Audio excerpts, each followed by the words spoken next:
Here. Councilwoman Timothy. Here. Vice Mayor Estime Irvin. Present. Mayor, you have a quorum to proceed. Thank you so much, Madam Clerk. And now let's do invocation with, Major Diane. How are you? Diane Roman from the North Miami Police Department. Please. Please stand for the pledge. Place your right hand over your heart.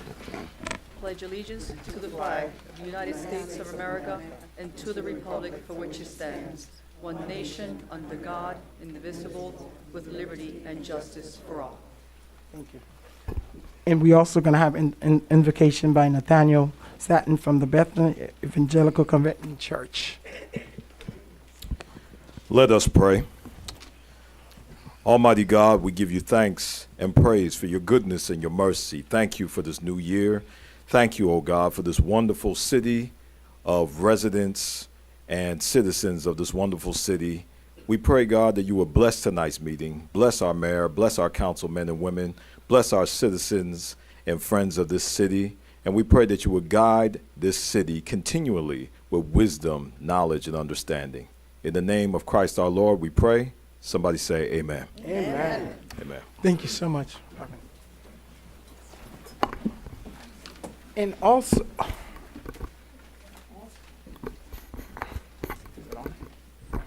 I'll ask if you guys please will remain just for a moment of silence as we commemorate the Thursday will be the 13th anniversary of the earthquake that occurred in Haiti.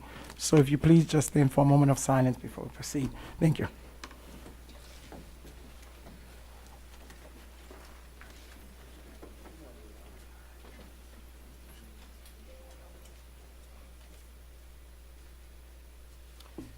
Thank you. We will have a special event on Thursday, and we'll have more with the announcement.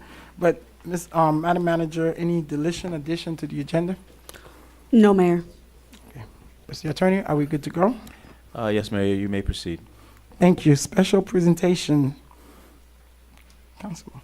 Oh, yes. Yeah, it's your go.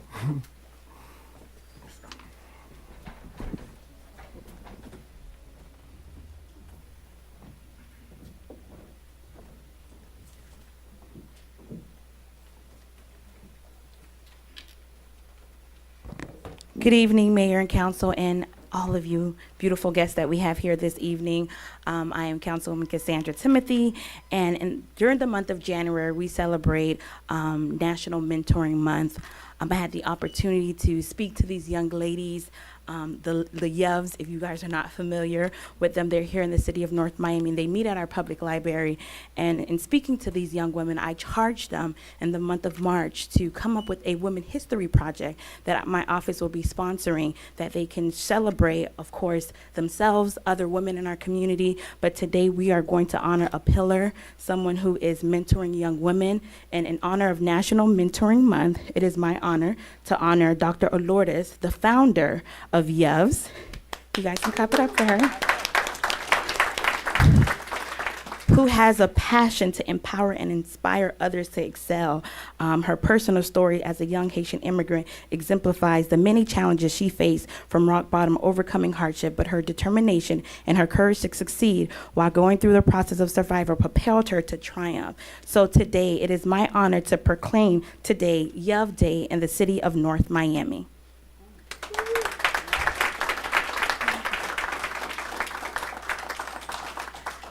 And I decided to wear pink for you today because you know I'm a Delta, but I was like, let me.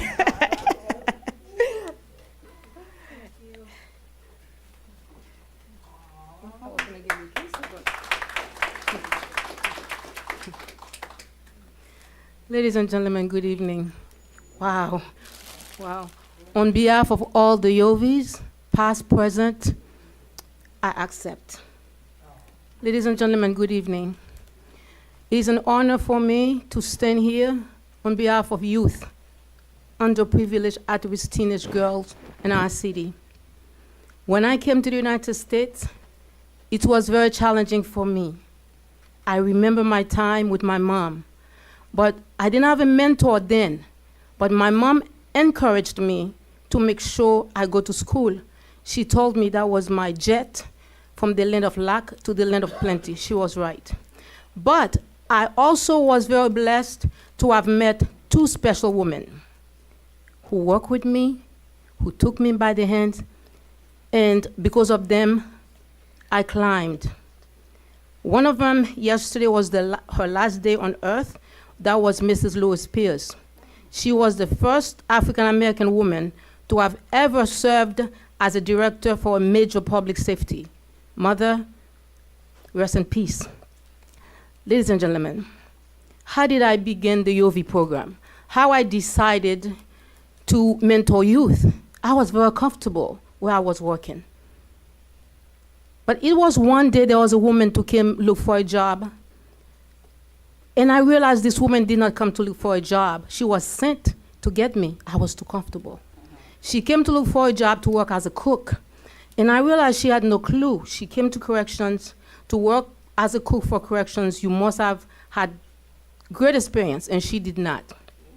After I spoke with her, I realized, but this lady did not come to look for a cook. She came to look for me. I was so comfortable and I was not doing anything.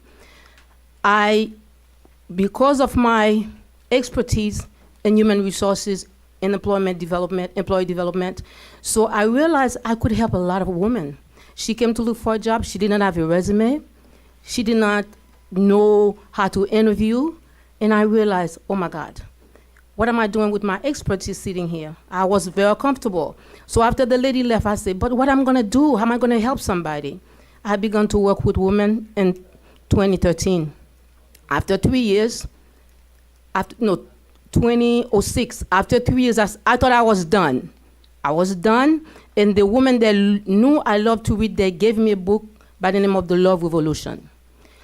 And I began to read the book after I was done. With the Love Revolution, it means you can start with small act of kindness. And I realized that's what I did, because when I began to work with the ladies, I did not know where to go, who to help me. I opened my living room for 3 years every last Saturday.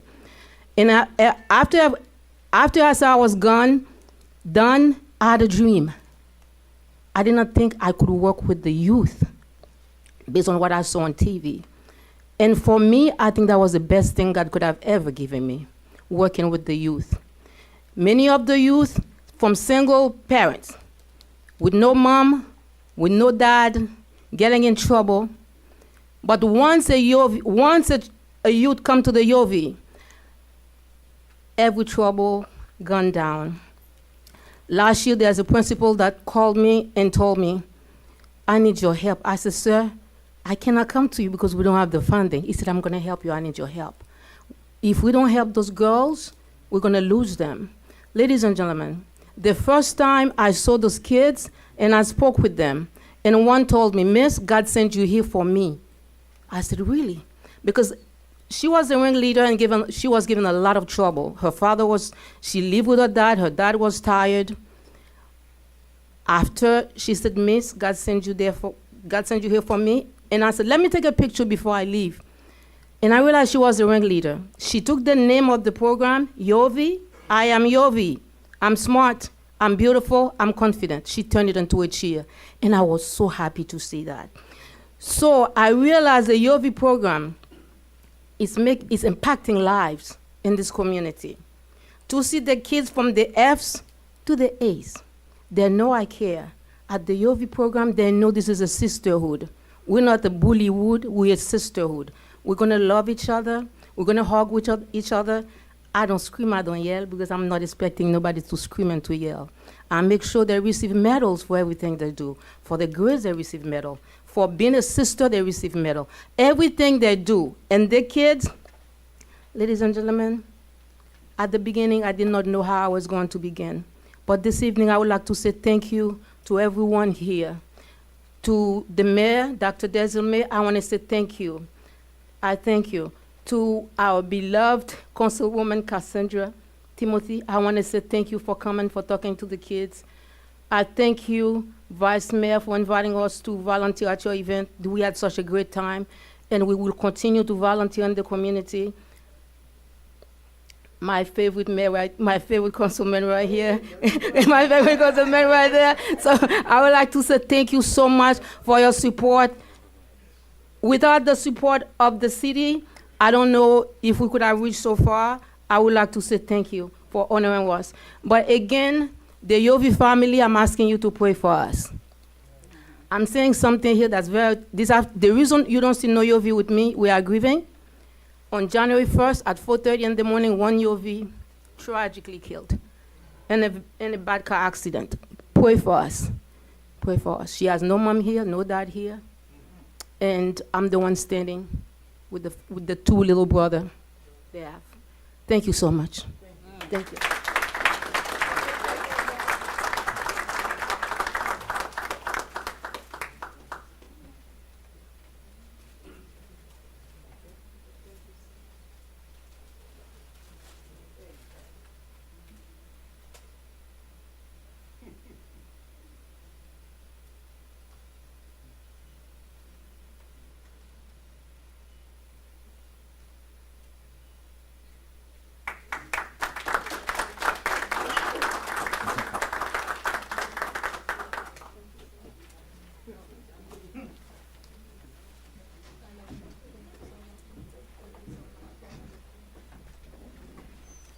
Tickling my throat. Okay, I need you to cough in the cup so I can have it when I. For the record, Mayor, Councilman Galvin is present as of 7:11. Awesome. Thank you, Madam Clerk. And now for city announcement. It was good. Please. Really good too. Sure. That's good.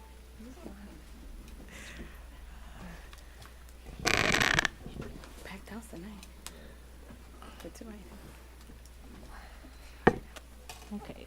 Good evening, Mayor, Council, staff, North Miami neighbors, and guests. My name is Tracy Pollock, and I am presenting the following announcements on behalf of the City of North Miami.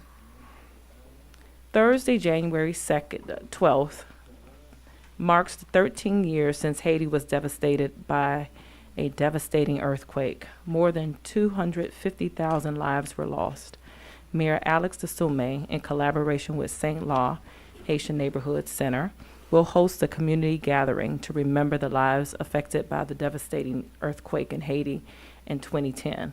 The event is Thursday, January 12th at Mocha Plaza, 7 p.m. to 9 p.m. For more information, call 305-573-1134. North Miami Parks and Recreation Department is offering swim lessons, and at its Thomas Sassou Pool. The current session will last through January 28th. For more information, contact 305-895-9840.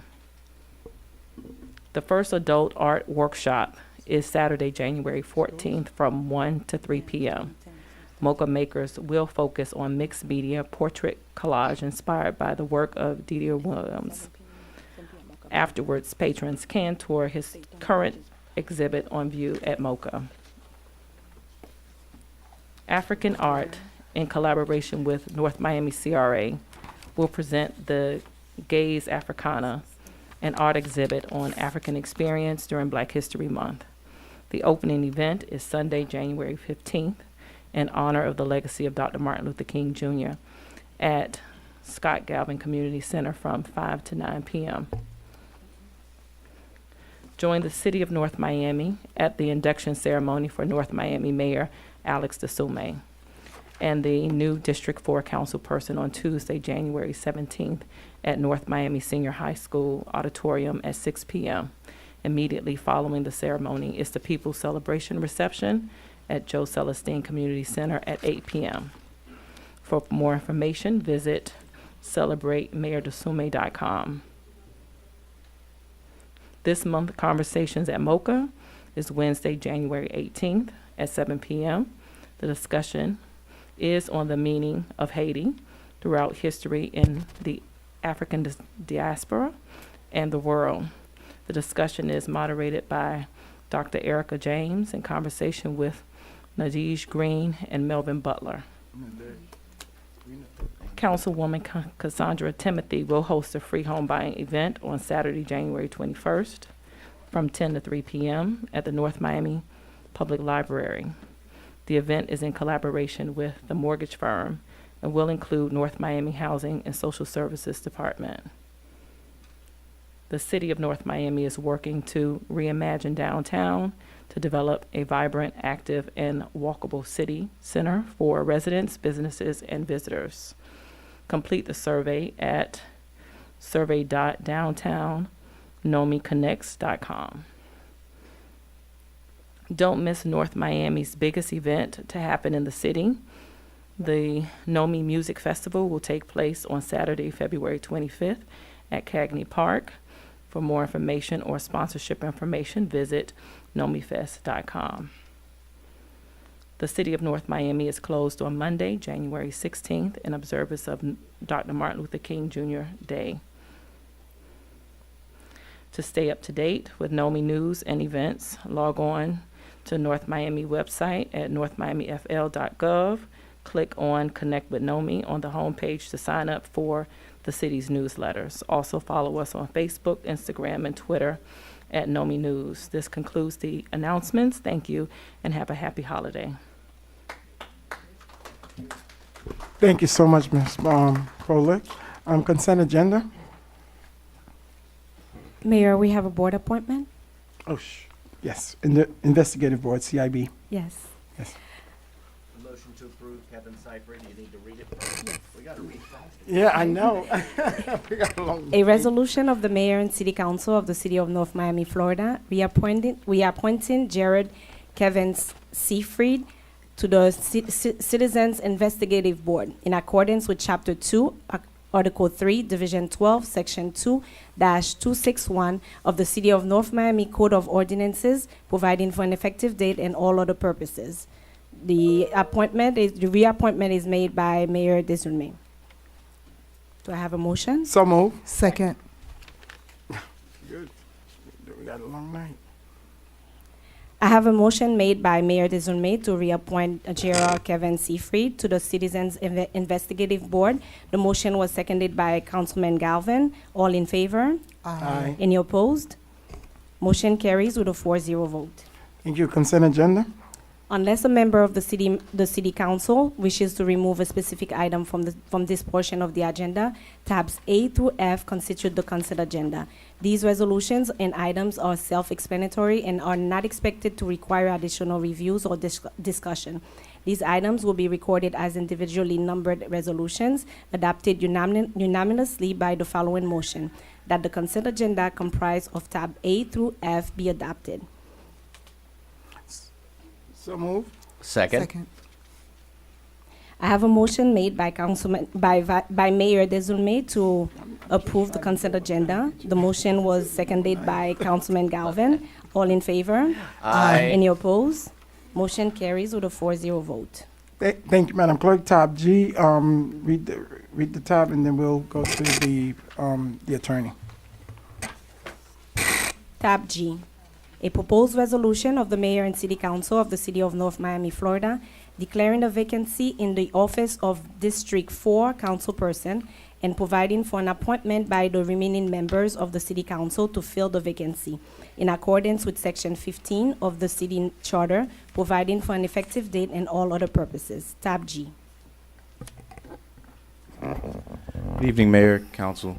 As you know, effective November 22nd, 2022, Mayor Philip Bien-Aimé resigned from the City Council as mayor.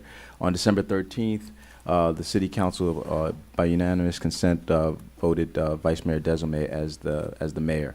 At the time, Vice Mayor Desulme had served more than half his term plus a day, which then by our charter requires that the District 4 seat be filled by appointment. I believe at the last meeting, you all decided to take resumes up until, I think the date was January 3rd, and we agreed that on today's meeting, you all would appoint, would appoint the District 4 council person. And so that's what we're here to do today. And if there's any questions, let us know. Thank you.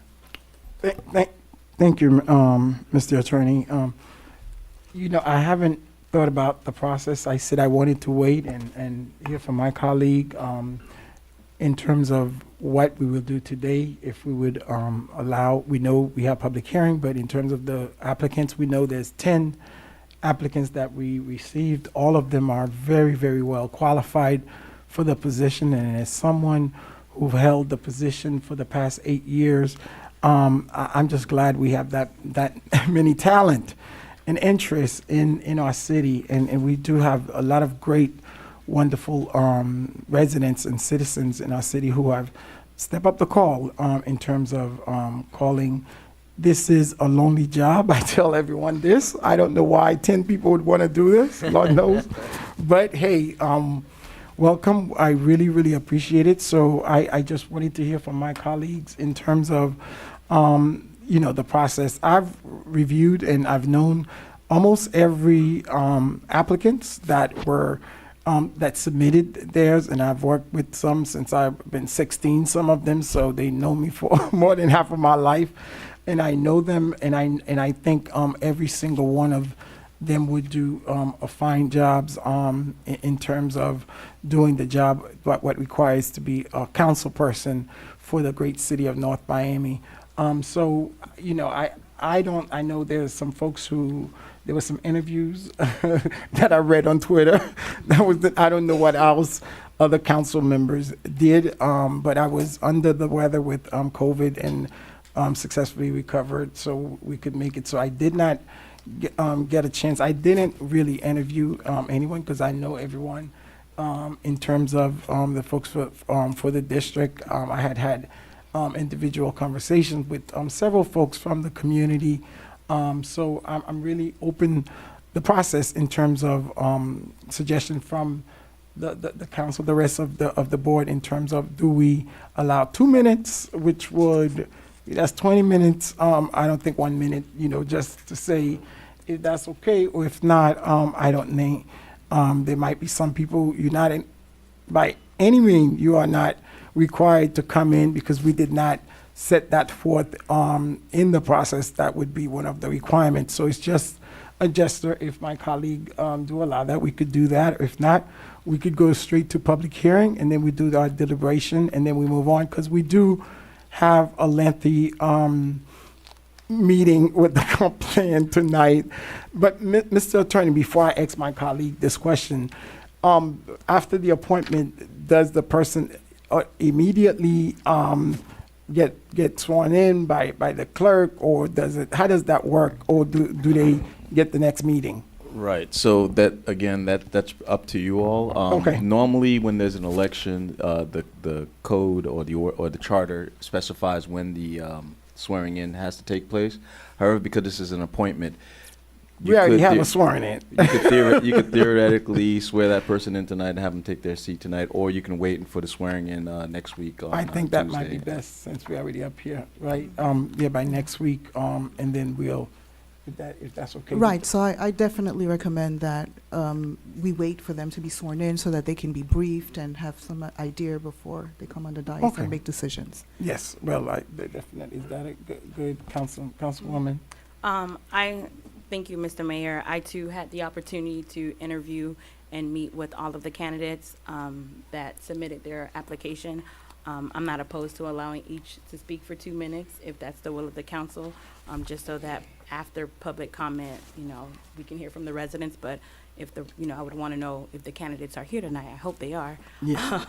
That if Okay. they would want to speak for 2 minutes, I wouldn't mind. Okay, So- so, go ahead. So actually, Councilwoman just brought up a point that I just want to underline. So I think if all of the candidates are here tonight, then I think we should do the 2 minutes. I think if they're not, because it was not a part of the process, so we didn't tell them.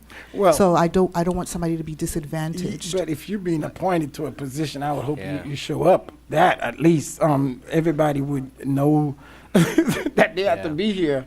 So, And for what it's worth, I did tell everybody that I interviewed, be there Okay. Tuesday night. The council will probably Yeah. want to ask you questions. Questions. Don't be ruled Same. out because you weren't in the building when that decision was made. So Okay. I know that So you that's gave- just me, but you Again, gave I the gave public them that notice. same- You- that same notice as well. So okay. I'm okay with that. Okay. So, but by in the order, Madam Clerk, do you have the list in the order of which? Yes, sir.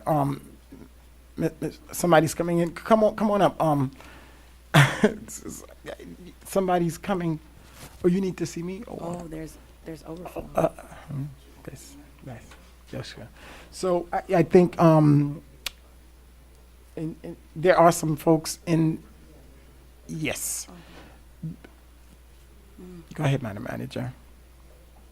There are some candidates outside. Yes. So if you're going to bring them in, they're going We to will- bring them yeah. in individually because of the space? Absolutely. No, what I was going to do, I was going to ask the Madam Clerk, the Deputy Clerk, if she could call the name in which there's the way I Sure. think the clerks, Madam The Clerk had order? provided us the Yes. list. It was in order, I have which order. So, Madam Clerk, if you, yeah.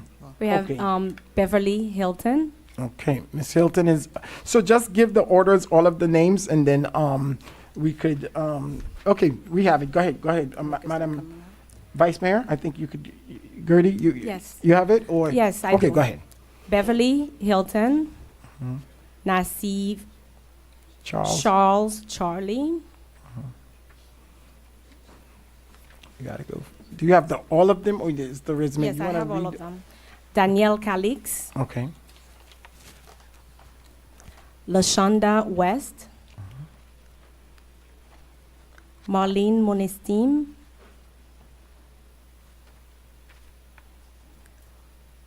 Charles Pierre Franz, Randy Grice,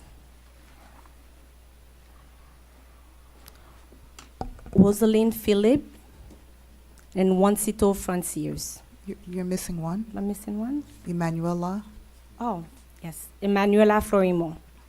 awesome. So, and we'll call in the order, so Madam Vice Mayor, if you can, since you have the list, and anybody, you guys, I'm trying to get them. Okay, so first candidate, you have a minute, there's 2 mics, so we'll ask, Is it one or two? well, we have 2 mics, so the first person, who is the? Beverly Hilton. Beverly Hilton, and then, I think the Charles. Charlie Charles, Could yeah. be on this one, and then vice versa, we'll continue to speed it up. We do have a long meeting with the comp plan.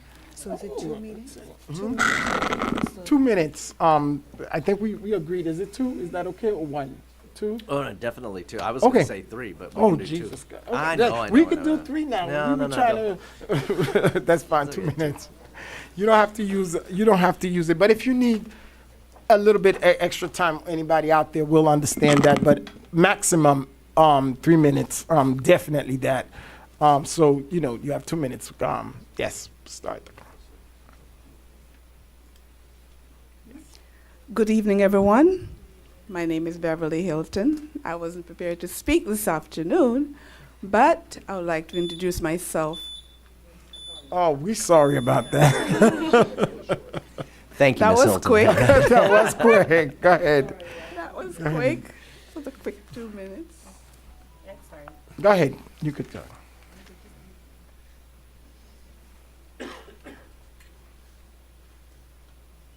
You could go ahead. We'll manually keep up with it. Okay, so one? my name is Beverly Hilton. Do I give my address? No, I Okay. think the clerk already verified all of the applicants, the address, the residency. So everyone who is here tonight speaking, the clerk verified that they are qualified and duly residents of the city and can hold the office. So Okay. this is not public forum, so you don't have to provide the address. We know you have it, but go ahead. Okay, thank you. Well, I'm applying for this position because I think I'm very well qualified. I've been working with the community since 2002 when I started at the Alhambra Heights Residential Force. I started a homeowners association, youth crime prevention. Later we branched out to include a school. We started with 3 roles. Then we expand to include, right now we're pre-K through 8th grade. I've lived in North Miami since 1997, and I've been involved in the community ever since. I haven't stopped. I work with the North Miami Police Department as crime prevention, which I love very much. They're part of my family. I love this community. I love the people. I never stop working. My neighbors, they call me for just about everything. And I would love to continue working with the council. There are also services that I would like to implement in the city. One of them is called the buddy lists. That's something I would really like to work on with the council and the resident to create a safer community for us, especially the seniors and disabled resident that lived alone. And I'm asking for your support and hope you choose me as a council. I'm willing to work, roll up my sleeve, I'm ready to go. Thank you very much. Thank you. Thank you.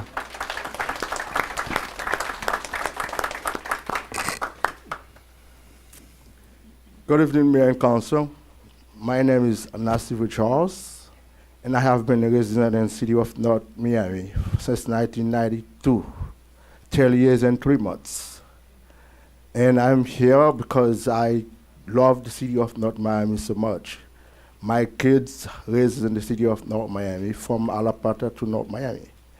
So I've been involved in so many things. And there's people here that we have worked together after the hurricane in 2004. And we had, we worked together like Councilman Scott Garvin. We have done a lot of work together. So look, I would like to serve the community in all other level. And I think that if I become the councilman for the city of North Miami, especially District 4, and I am ready. I am ready to serve, and I am a team player, believe me. And I will do my best, and I will work together with you guys and the benefits of the city of North Miami. And I think North Miami is a great city, safest city for people to move in. And that was one of the reasons that I moved in the city of North Miami since 1992 to raise my kids. So I'm here to ask your support. I'm here, and I know that you will trust me because I'm the best candidate for the city of North Miami. Thank you. Danielle Calix, Emanuela Florimont.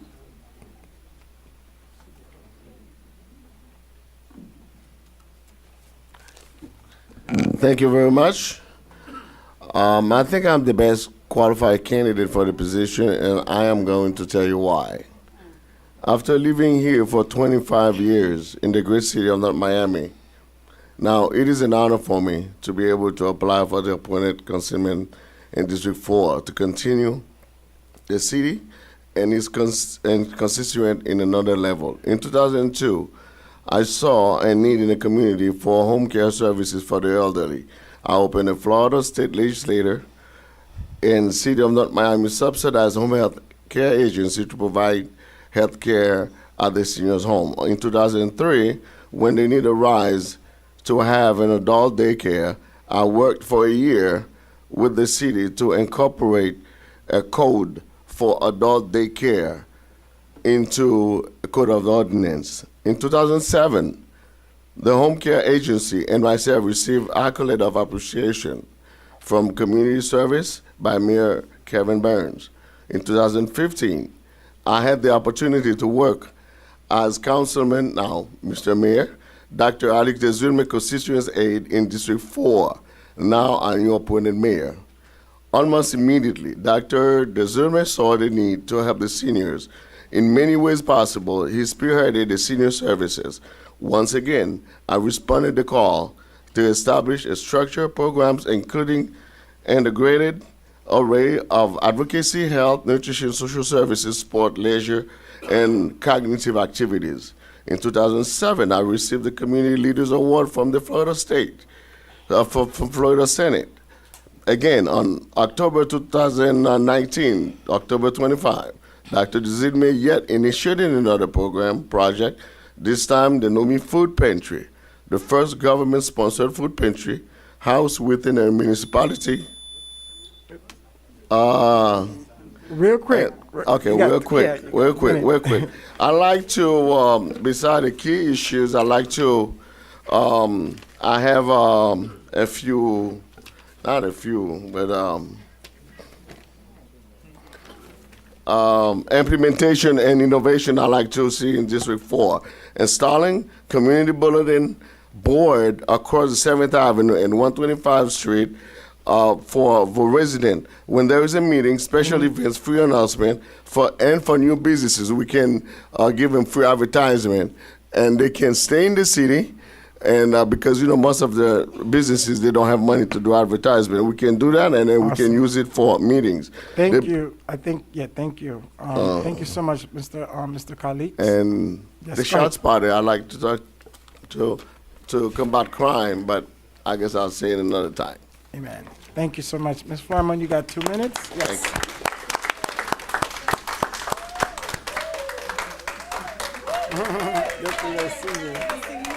Yes, please, go ahead, Ms. Foreman. Good evening, everybody. I'm sorry for my voice because I was a little bit sick. I would like first to thank you for the opportunity because it's a very great opportunity for me as a citizen and resident of North Miami and a business owner of the beautiful city of North Miami. The reason why that I applied for this position is because as an immigrant, when I moved to the city opened the door for me. And to make it short, since I have 2 minutes, today I can say I am a business owner with 10 staff because of the city. And we have a food pantry and a clinic to help, social services to help the underserved population in the city. And for me to be able to offer more, to serve more people, I need to continue the work that former council member, Dr. Alex Dezume, which is the mayor right now, because it has a lot of beautiful stuff that he was doing in District 4, which is I'm one of his action leader. I want to continue with that.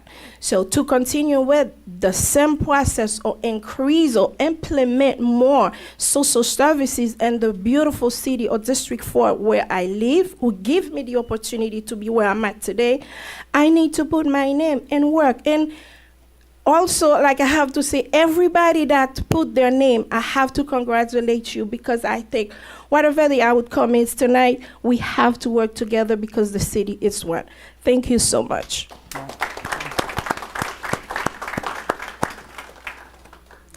Lashonda West, Marlene Monestein.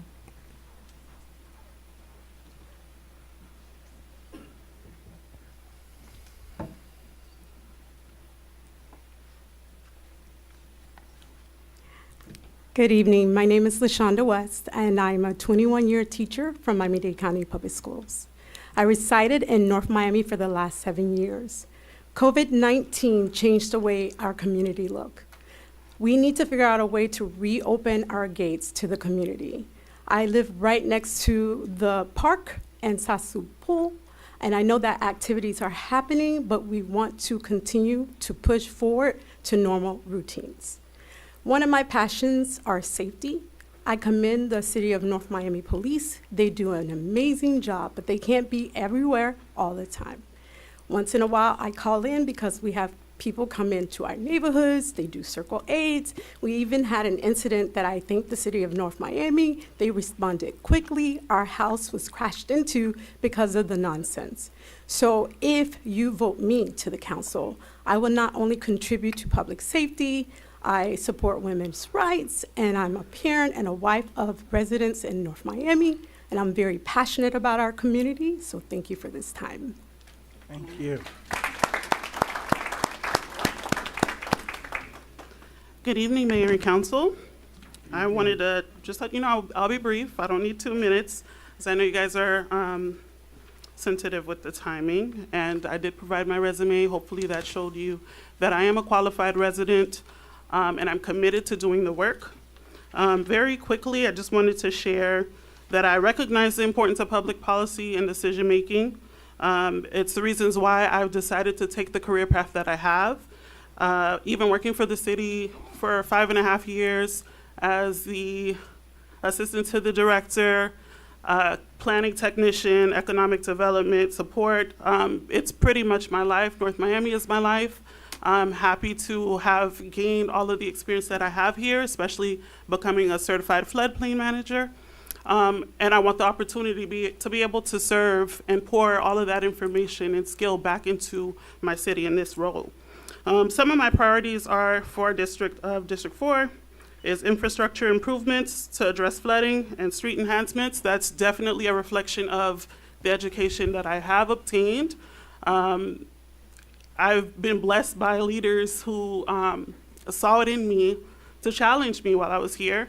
And obtaining a certified floodplain manager certification was not easy, but I understood the importance of it and I saw it through. So that's definitely something that I know I can contribute to the council. In addition to that, renovations and maintenance to our community centers and parks. Dr. Desilme, you've done an amazing job for District 4. I look forward to continuing that progress if I'm selected. And even if I'm not, I'm still committed to doing the work. Education and recreational programs for our youth and our senior residents. My mom, who's here with me today, she is a participant of the senior program. My mom retired her years ago, and she would be home watching TV. Your program helped her to come outside, be social, which is very important to seniors. So I really thank you for that. Just last 3, neighborhood beautification projects to increase property values, resources and support for our small business owners. I've served on the Chamber Executive Board for a couple years. I've also assisted the Haitian American Chamber, who was a member Wrap it up. Thank here. you. And then, of course, to increase our police engagement and safety measures. Thank you. Thank you. Thank you. Pierre Franz Charles, Randy Grice.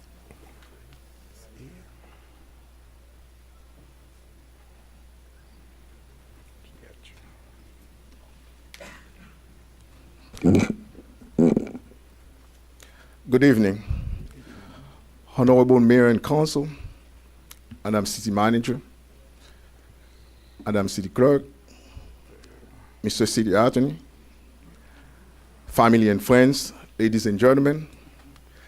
We're here tonight in the spirit of service. And service, that's what we do.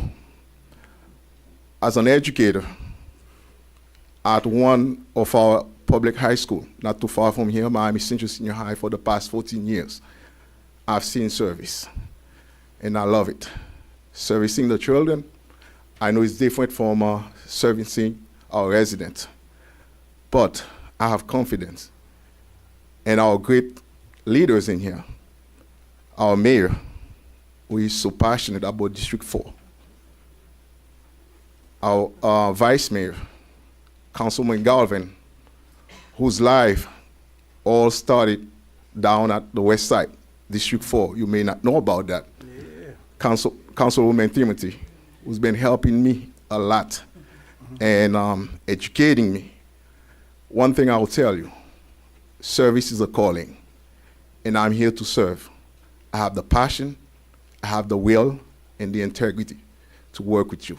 And I'll be more than happy, ladies and gentlemen, to go under your wings. And please, take me with you.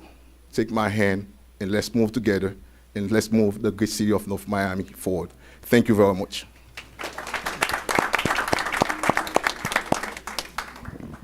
Good evening, Mayor and Commission.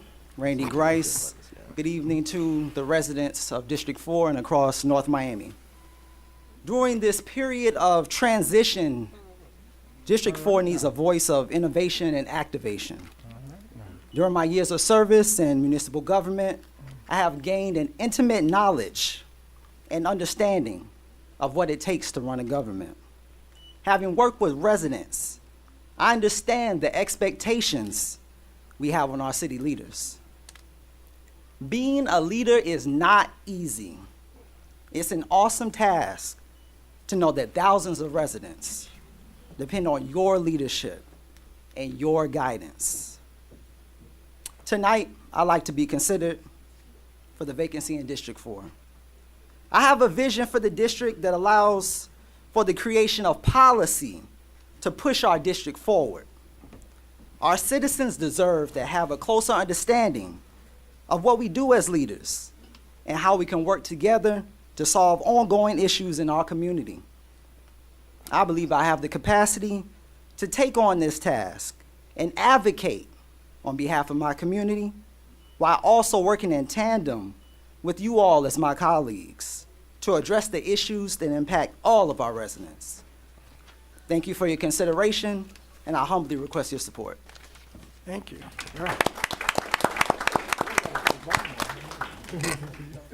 Rosalind Philippe, Juancito Franciers.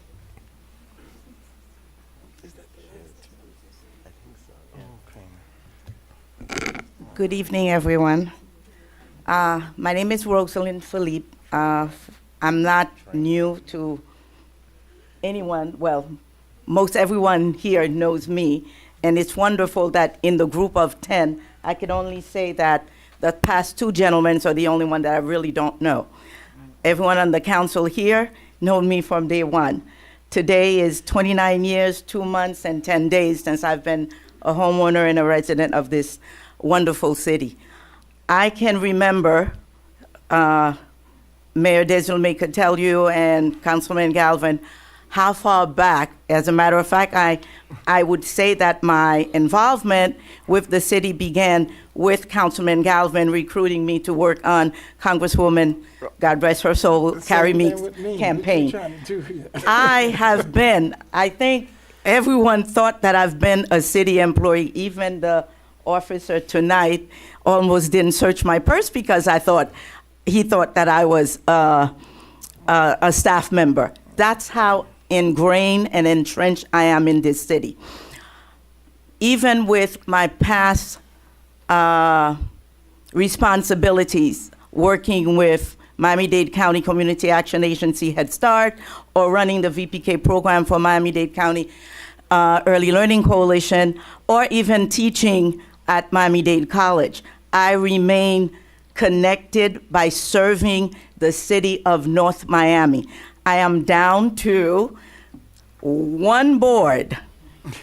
I used to be the person that they would appoint because no one else would serve. So when I say I am entrenched and I am connected to North Miami, this is my opportunity because as I retire, semi-retire, I feel that I have more time that I can devote and really bring the vision, because I've been here, I've seen it all, and at least I'd like to make the opportunity to make that impact and move our city forward by serving District 4. Because in serving District 4, I serve the entire city. Thank you. Amen. Thank you. Good evening, mayors and council. My name is Juancito Franciers. Some of you may ask yourself a question, what am I doing over here? Because I believe you guys know me as former candidate for District 3. But you know, I don't choose to be in District 4. But for some reason, unfortunately, I'm in District 4. I'm here just because I believe the city needs someone with the leadership. And I understand the concept of being here today. It's not an elections, it's a nomination.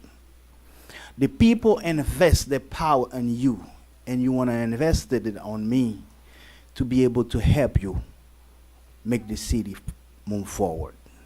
And I understand that. I don't have no agenda, but I'm willing to take the agenda of Mayor Alex Desulme to continue the good work he was started in the district.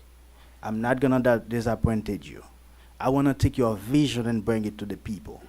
And I could make it public.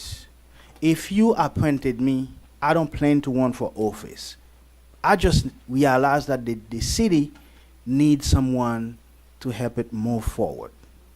So this is why I put my name down on the list, and I want you to consider that. Because I believe I have the qualities that you're looking for. And I'm a compassionate person, responsible, moral person, family person, and I'm willing to combine all that and bring a value, an asset to the city of North Miami where I live and I love. Consider me tonight. It's a good chance for the city and have someone working with you. Regardless we had some disagreement, listen, it's not my job. It's the city job. I'm willing to work with you. Thank you. Madam Clerk, is that all the applicants? Yes, Mayor, that concludes the applicants, all 10 of them. Thank you so much. Before I go ahead and do some opening remarks, I want to acknowledge our former mayor. I know he's in the room, Dr. Smith Joseph. Please, thank our former mayor. Thank you. Thank you for joining us, Mr. Mayor. Anyone else is, I thought I saw Mayor Burns, but I might have seen someone. Well, I'm going to wait and do that. Thank you so much. I have my mother, my political mother. Well, I have former council. Well, wait a minute. That's you throw me off my game. I have my little paper written down. We have the first black council person for District 4 that is here. Thank you so much. Author Duke Sorry III. Please stand up, Mr. Sorry. You got to stand up. We the second? The first. You the second, right, Duke? Duke is the second. Well, he's the first, and we got a street name after him in District 4. So we know that much. Thank y'all so much for that. I really appreciate it. It's me. Thank you. Welcome. I also, along with the council, I also want to acknowledge the wonderful icon in our community, Councilman from District 3, Jacques Despinosa, is here. Thank you so much for joining us, Jacques. Yes. You know, I think we are blessed in District 4. The talent, the number of talents that I think we witnessed tonight. I want to say thank you to every single applicant for putting their name and themselves, their family. If you don't know what public service, I heard it look like once you are appointed or elected, once you are up here, you are subject to call every single name in the book, be heard on the radio, talk about you. So if you don't have, I think you put it very best last year, thick skin to be in this game, you have the wrong game that you are in. Before I went into council deliberation, I wanted to save the best for last. My mother is here, and you always have to do honor where it's due. One of my political mother who have stood by me, a confidant and someone I trust very dearly, is in the room, and she is the queen that we call in the political circle and also in Miami-Dade County. So I am honored to see my mom here. And I know she'll be joining us next week at the swearing in because she's been swearing me in for the past few times. The Honorable, the one and only, Dr. Dorothy Bendras Mendengal. Please stand and wave.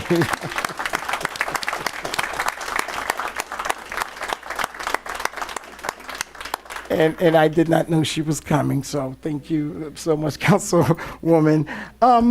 As I was saying, as blessed as we are from having, I think we may have a little Obama coming to the talents of Marlene Monestein, to Rosalind Philippe, who knows me since I was 16, I think, Rosalind, when we started, and recruited by Scott, you starting a lot of trouble, and the Haitian American Democratic Club and some other stuff. So we've been doing this for a while in this community. And this is when I was in high school, 96, 97, from North Miami Senior, when I first ran for council for District 3, right here, right after Councilwoman Jeanette Carr left this dais. I ran, and I was only 23, I don't remember, but we are blessed. And I say one thing, to see the caliber of candidates tonight, I just feel so proud, and I feel like public service, I've done something, whatever that it might have been, the little 8 years of service that I've done to this city. You are in this space, and this probably the last time I'll make this reference, but we are guided by our faith, and I said it the last time, and I didn't know I would be using this reference again, but we are in this space that's called public service, to do public servant. We are public servant. We serve the people of North Miami, and when I got into public service, I started running years and years when I got elected as the first city clerk, and I think the work that I've done to come up with innovative ideas from the city clerk in being the first black city clerk in 2000. Now I cannot even remember 2009, and then to council, all the initiatives, and yes, Danielle helped me with a lot of those initiatives as my aide. So as many people, and I know our former city manager, Larry Springs, and all the staff, and I think, Jeff, you've been here for, so I can't even count. So the transformation of District 4 is someone that everybody would talk about the passion that I have for the people. And it's not only in District 4, it's for the entire city of North Miami. It's just happened to be, that's where I grew up. That's where when my mom relocated here in 2000, right after Andrews in 1993. That's how I always remember the year that I came here, because Andrew was the year prior. In 2003, in 1993, we settled right behind the old Winn-Dixie on 8th Avenue on 120th on 119. And I have folks from all over the residents since then. I have not left North Miami in my heart. And as I, vacated the seat a couple weeks ago, I thank God for all the blessings that he had bestowed on me. But when I look at the name and the candidates tonight, I think, I said a job well done, mission accomplished. And as we move, the best is always yet to come. So the next leader is someone that what I'm looking for, that not only would work with us. There's a lot of politics that we go through, but at the end of the day is business. And we are doing the business of the great people of North Miami. And it's young people, it's old people, it's and I don't mean it by old because my senior group, they'll tear me up if I call them old. So it's young adults business. It's everyone's business. It is our business. So with that being said, I am looking forward to open the dialogue with my colleagues to see where we go tonight. And we are gonna go, we want to do citizen forum first. Public hearing, well, that's what, yeah, I'm sorry, it's the little break that we have all of up here, and, it's so citizen forum is at the end, so public hearing for the item, and then we'll open it up for deliberation of the council. So public hearing is 2 mics. Please, you have 2 minutes. Let's get the show on the road. Thank you.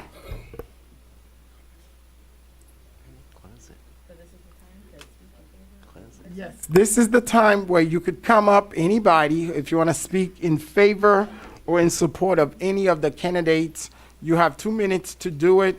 If we don't see anything, we are going to close it, but it's up. So just come on up. No order. It doesn't matter. Just come on up.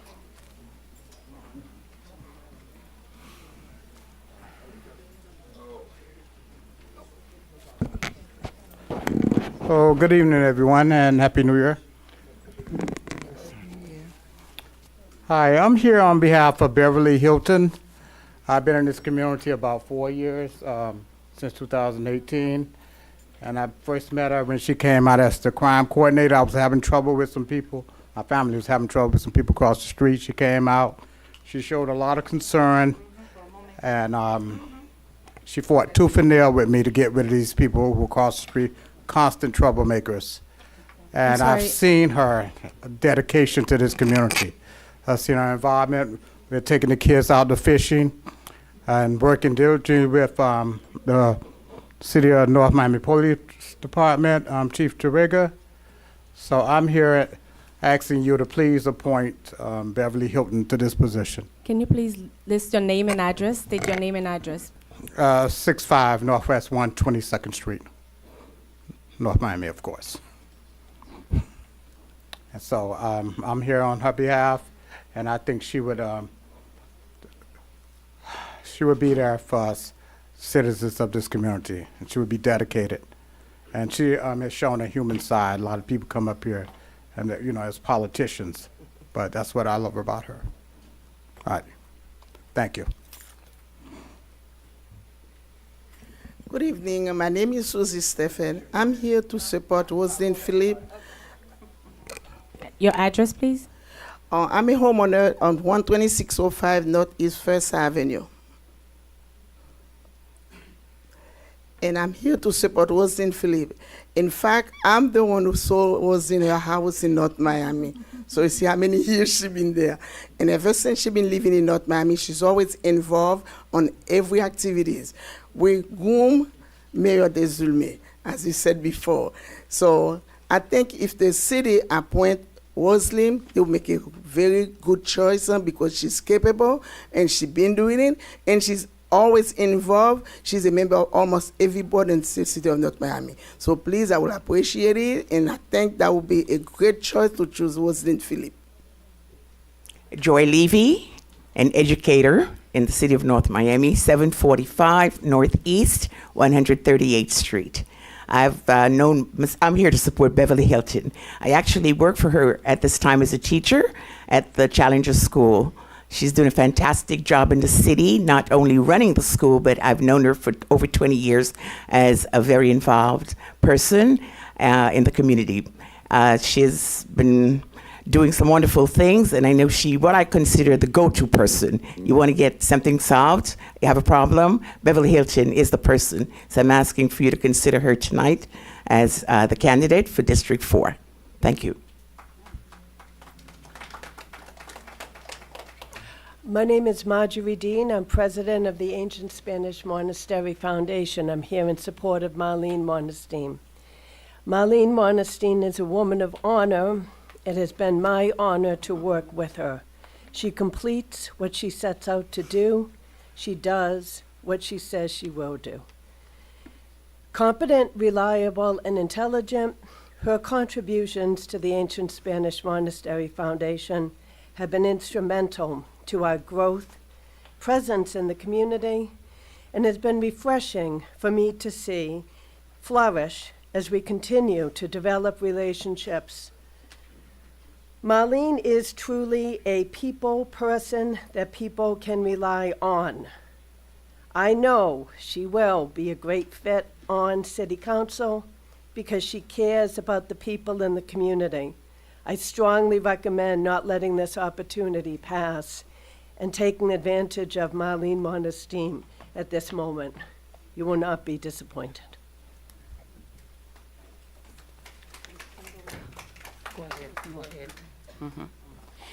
Sí, buenas tardes. Mi nombre es Ana Quintero. Soy del Distrito 4, mi dirección 745 Northwest, 133 Street. Soy fundadora del grupo de Senior. Y me atrevo a hablar con experiencias de quién es Daniel. Daniel tiene muchas cualidades. Okay. We're getting a translator. Sí, I need it. Yes. Sí. Okay. Maybe one moment while we get somebody up here. Thank you.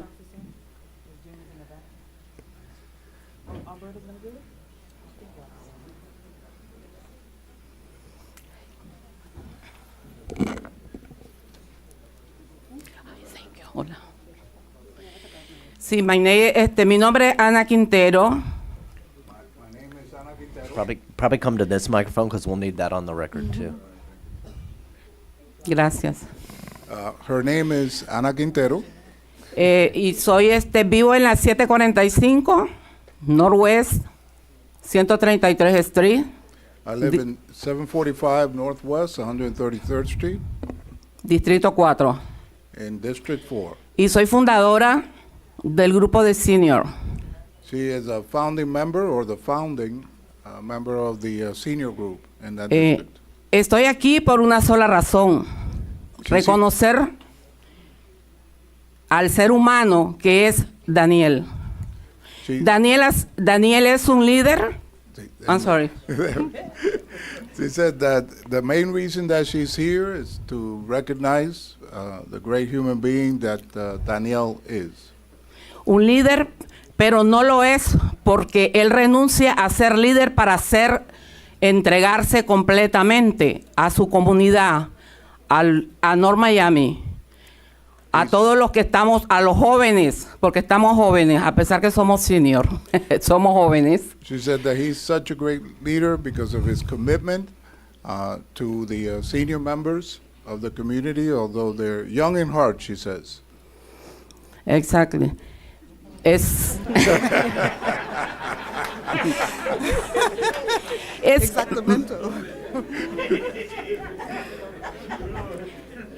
Estoy aquí porque sé que él es un gran ser humano, que cualquier cupo que él vaya a desempeñar, cualquier cargo, se va a olvidar de él y va a ser Daniel para el pueblo y siempre para el pueblo, con mucho amor como lo es él, un gran ser humano. Muchas gracias. So, so she's here with full support of Daniel because, again, she believes he's a great human being and he will be fully committed to the cause of serving District 4. And thank you all very much. Good evening, Mayor and Council. Mike. Good evening, Mayor and Council. My name is Virginia Gilmore, 1635 Northwest 120th Street. I've been a homeowner for 42 years in District 4. I've gone through a lot of council member. I'm here to support Beverly Hilton.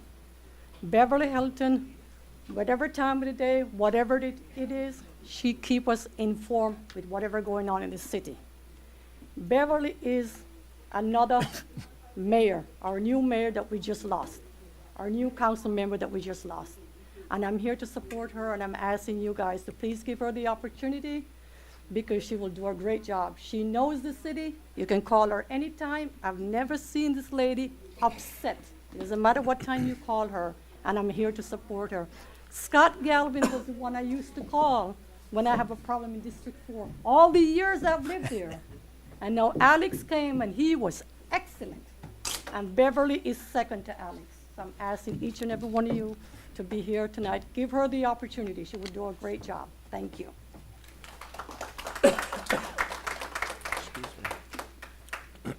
My name is Huldah Lynch, and my address is 1680 Northwest 120th Street. I live in the North Miami area in District 4. I am here on behalf of Miss Beverly Hilton, who has been very helpful to us in our district. There is no problem that you have in the district that you cannot call on Beverly. She's always there, day and night, helping. I remember even when my husband took sick, 2017, and she's always calling on me and checking on me to see if I'm okay and if I'm all right, if I have everything that I needed. She was always there for me, and not just for me. There were other neighbors across the street from me where I live who was sick. And I know that is not her duty, but to make it a point of her duty to be there, assisting everyone in whatever way she can. So please, I'm asking to appoint her as council member, councilperson for District 4. Please. Thank you.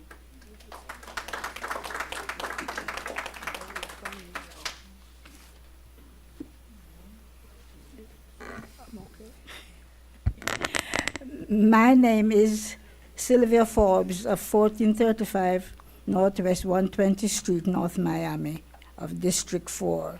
I am here to support Beverly Hilton to be elected for the position of councilperson for North Miami, District 4.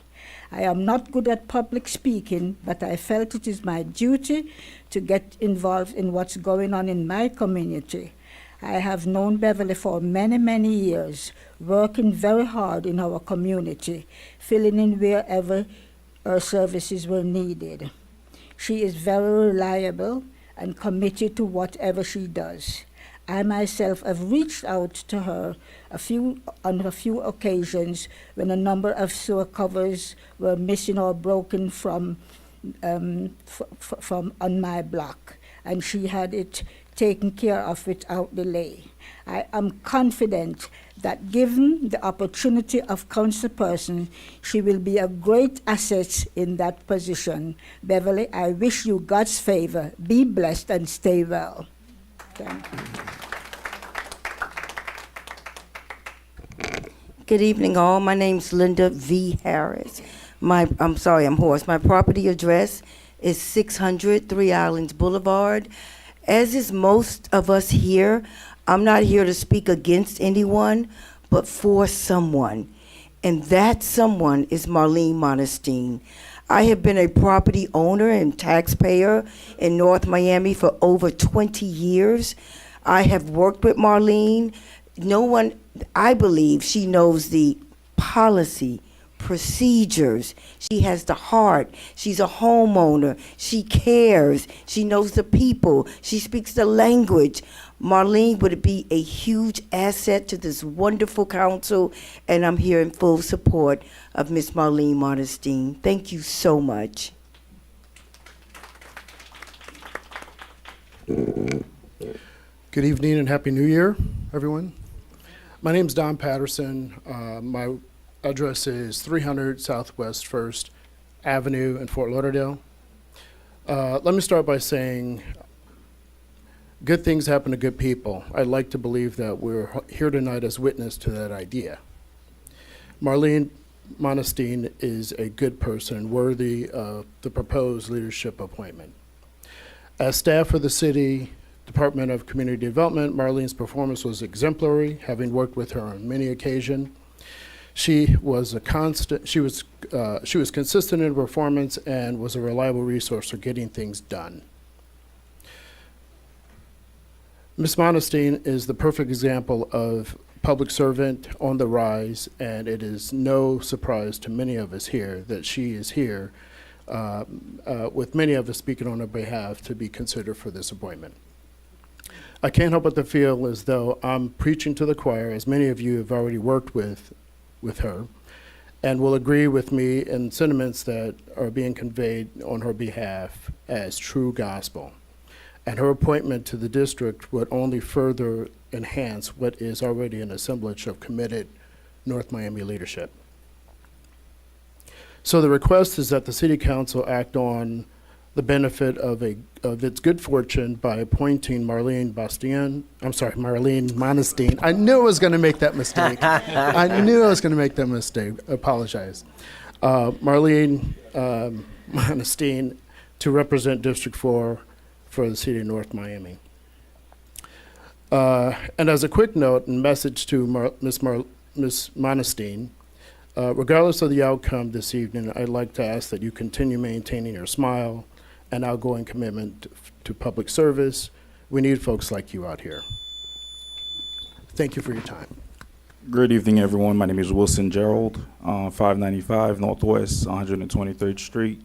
I have been living in North Miami since 2015, and it's funny. I feel for the council tonight because two of the clear favorite here tonight, they both texted me to be here today, and I have to tell you, today's my birthday, so happy birthday. Beverly Hilton sent me the text and invited me. Beverly is a great asset to the city, and I truly admire Beverly. But I have to tell you, I have been an infection preventionist at Jackson Memorial Hospital, and none of these wouldn't have been possible if it wasn't for Funds Pierre.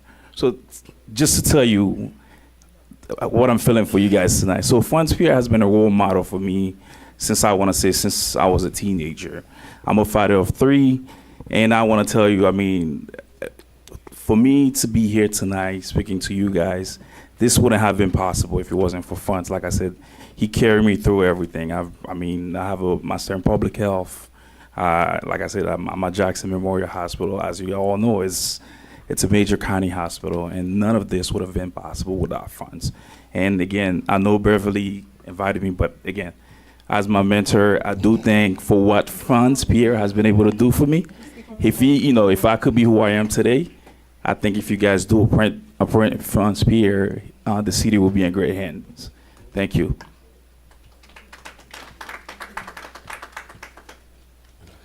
Good evening, everybody. My name is Otes Luis. I live in North Miami, close to North Miami, basically, at 844 Northwest 102nd Street, Miami, Florida. Zip code 33150. And I'm there to support Juancito Francis. He's a great man. I know him for a long time. He's a helper. I can say basically this guy is a guy with great moral character, with integrity. I can say this guy loves people. He loves friends, and he like to help everybody in circumstance, no matter what. He always try to find a way to help you. So I like him, and I want him to fit this position. I know he can do it, and I know this guy is a leader, and he's trying to help people as much as he can do every day in life. Thank you so much. Again, I'm asking you a favor. Please do it for me, please, for the public, for everybody. Appoint him for this position. Thank you. Good evening, Mayor and Council. Mayor Alex bienvenido, señor. Well, I'm here tonight. This is Jacques Despinos, 95 Northeast 131 Street. I'm not here for me, believe me. I'm here for supporting Roslyn Phillip, well known in the city of North Miami, for 32 years. Same address, no P.O. box. Okay? Now, she served in Valued Board and right in the city. She's always said, with me, I can tell you, for the years I know her, she's always on the move, the same way the city of North Miami is on the move. We're going to keep it moving. It's very hard to get somebody to live in one house for so many years and is still involved in the city. All her kids went to North Miami, senior and high, and so on and on. So we went together in 6 or 7 presidential elections. So politically, she's ready.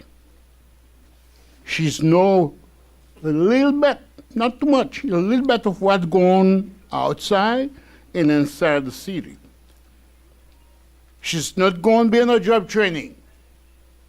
She's not, those of you who know her, she's not going to swallow what she has to say, especially if something is wrong, because she knows her job is to moving the city, not to call anybody sir. So if you, tonight, only 4 of us, go and make a decision, that's 4, you have a job in your hand. Thank you. Good evening, everyone. Good evening, Mayor. Good evening for everybody here. My name is Gene Prophet. I'm living in North Miami in 415 Northwest 128th Street. As a young father, as a young man standing here right now, I'm here to support Charles Nassif. I believe he's a great man, and I believe he will be a great council for the District 4. Thank you so much.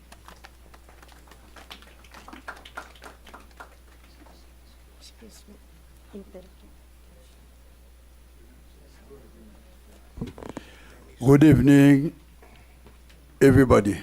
Good evening, especially for Mayor Alex Desilme. And I'm here, my name is Gerard Raphael. I got a radio show, I'm radio hoster, 1700 AM. And I live in 405 Northwest 128th Street, North Miami, District 4. I lived there since 1983. I'm here to support Charles Nassif.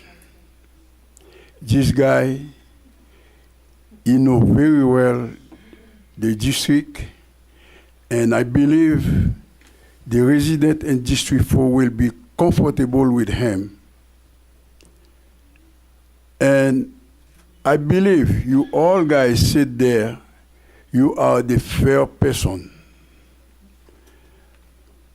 And if you appoint Charlie, I believe the resident of North Miami or District 4 will be happy with you.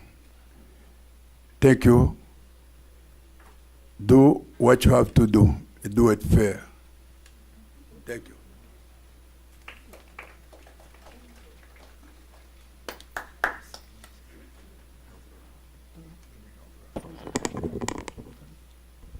Buenas noches.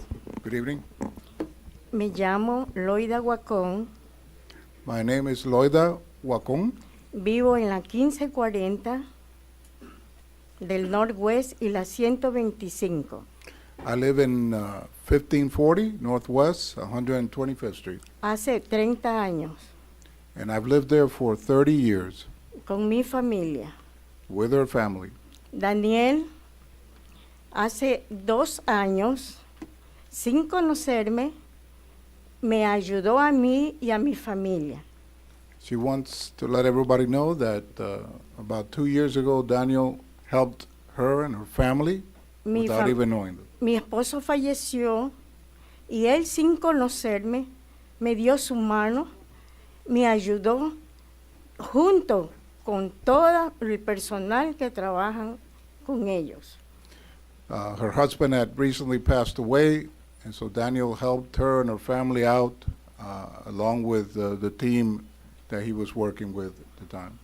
Por eso doy fe que es un hombre muy recto, muy seguro de sí mismo y muy gentil con las personas sin conocer. So she wants to give testimony that he is a man that will help those in need, and that she can vouch for that and is supporting him this evening. Soy voluntaria de una escuela de niños handicap y sé la misericordia para las otras personas. She works as a volunteer with handicapped children, and she knows what it means to have goodwill and good faith for others. Muchas gracias. Thank you very Bendición. much. Thank you for your time. Gracias. And blessings.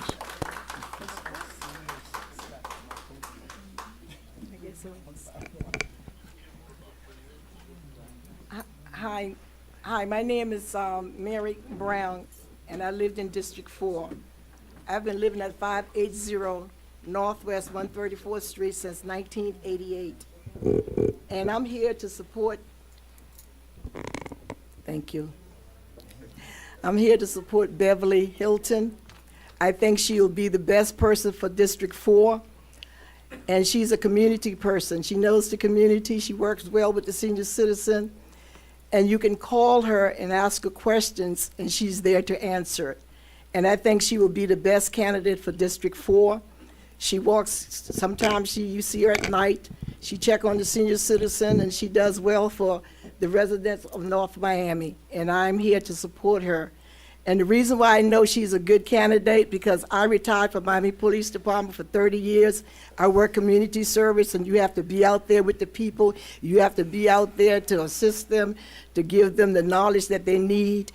And as a representative of District 4, I think she meets the criteria, and therefore I'm here to support her. Thank you.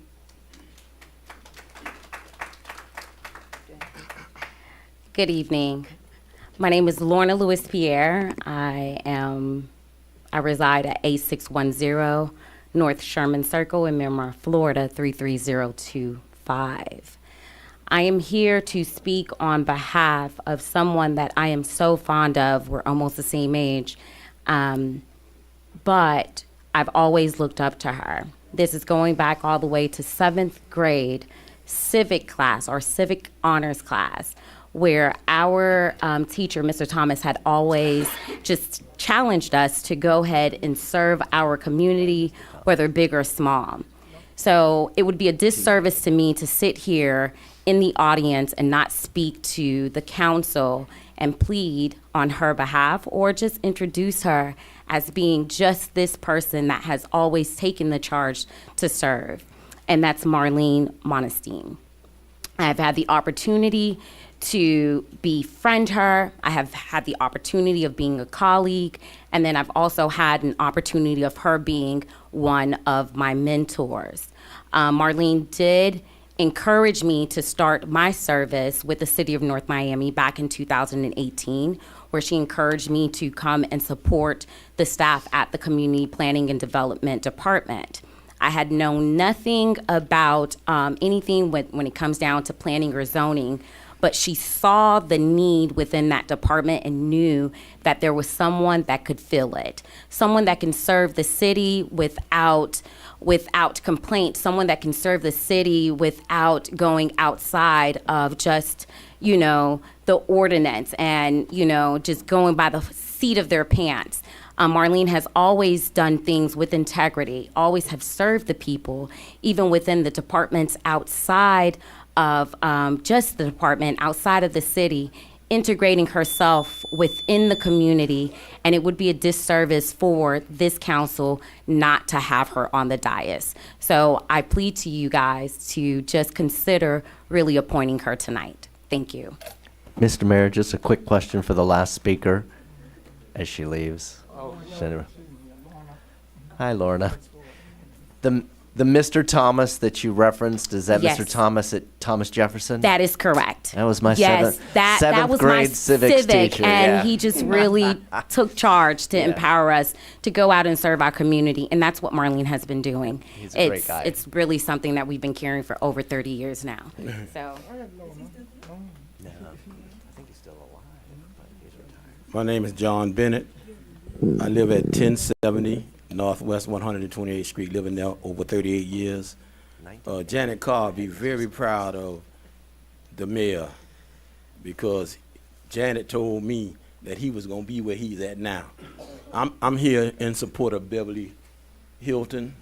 The last speaker could have been talking about Beverly because Beverly do all those things that she said the other person was doing.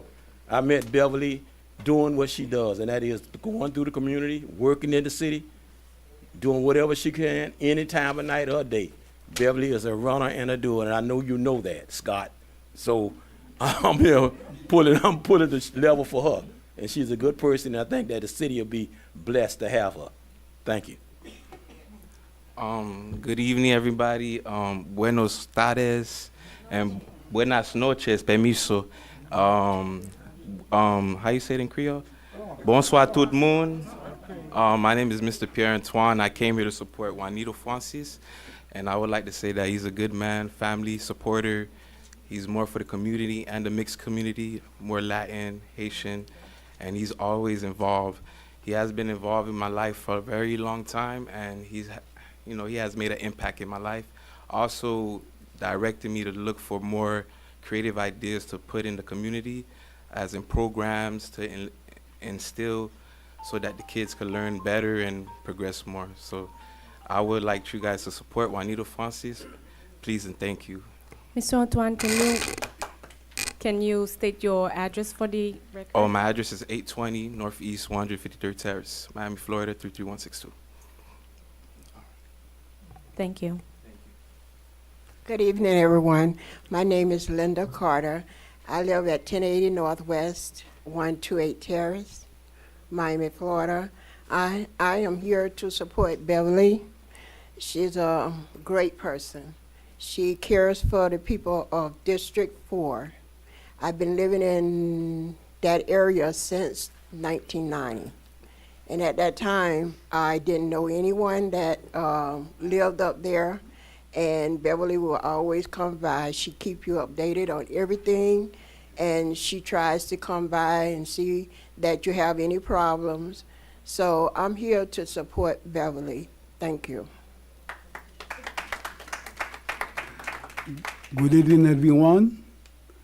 My name is Lois Remy Timothy. I was judge in my country for 24 years. I'm coming here for 20 years on the in North Miami. I live in the North Miami, 13325 Northwest, 12th Avenue.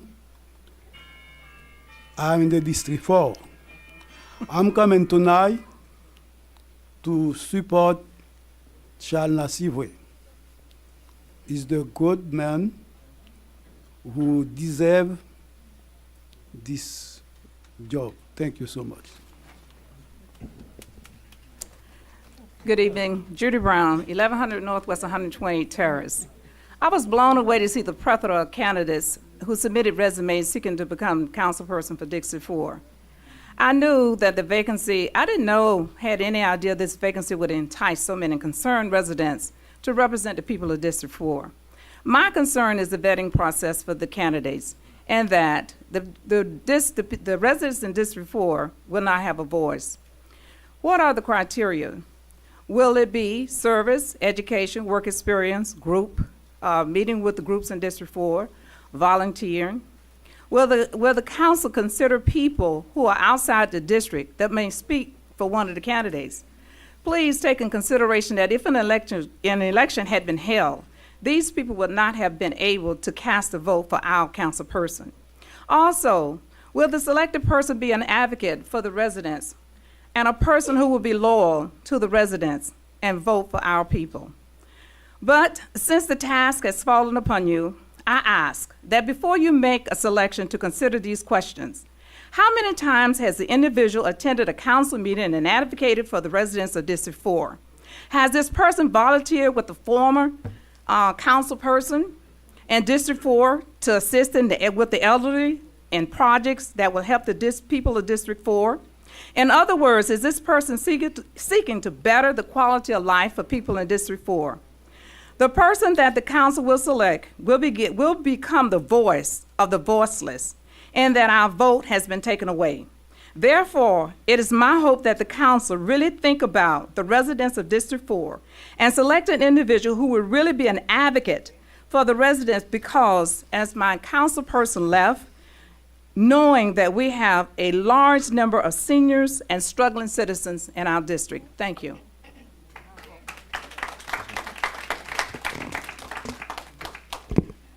Good night. I'm Dr. Gwendolyn West. I live at 13090 Griffin Boulevard. And I've been living in North Miami since 1985.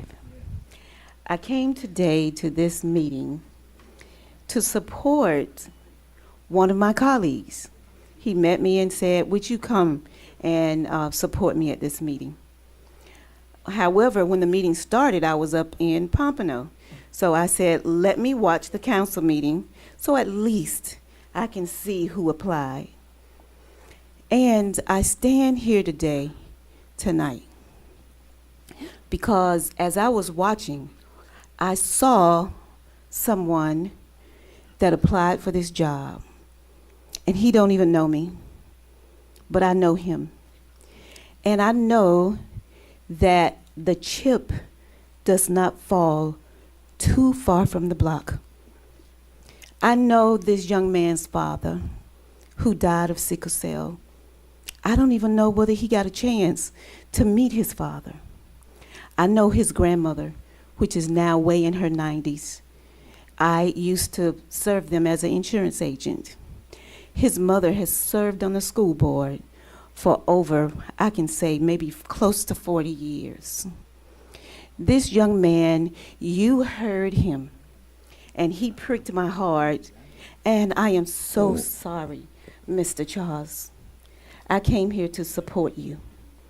But when I heard Randy up at this podium, and you heard him too, you know in your heart that this young man will represent North Miami with integrity.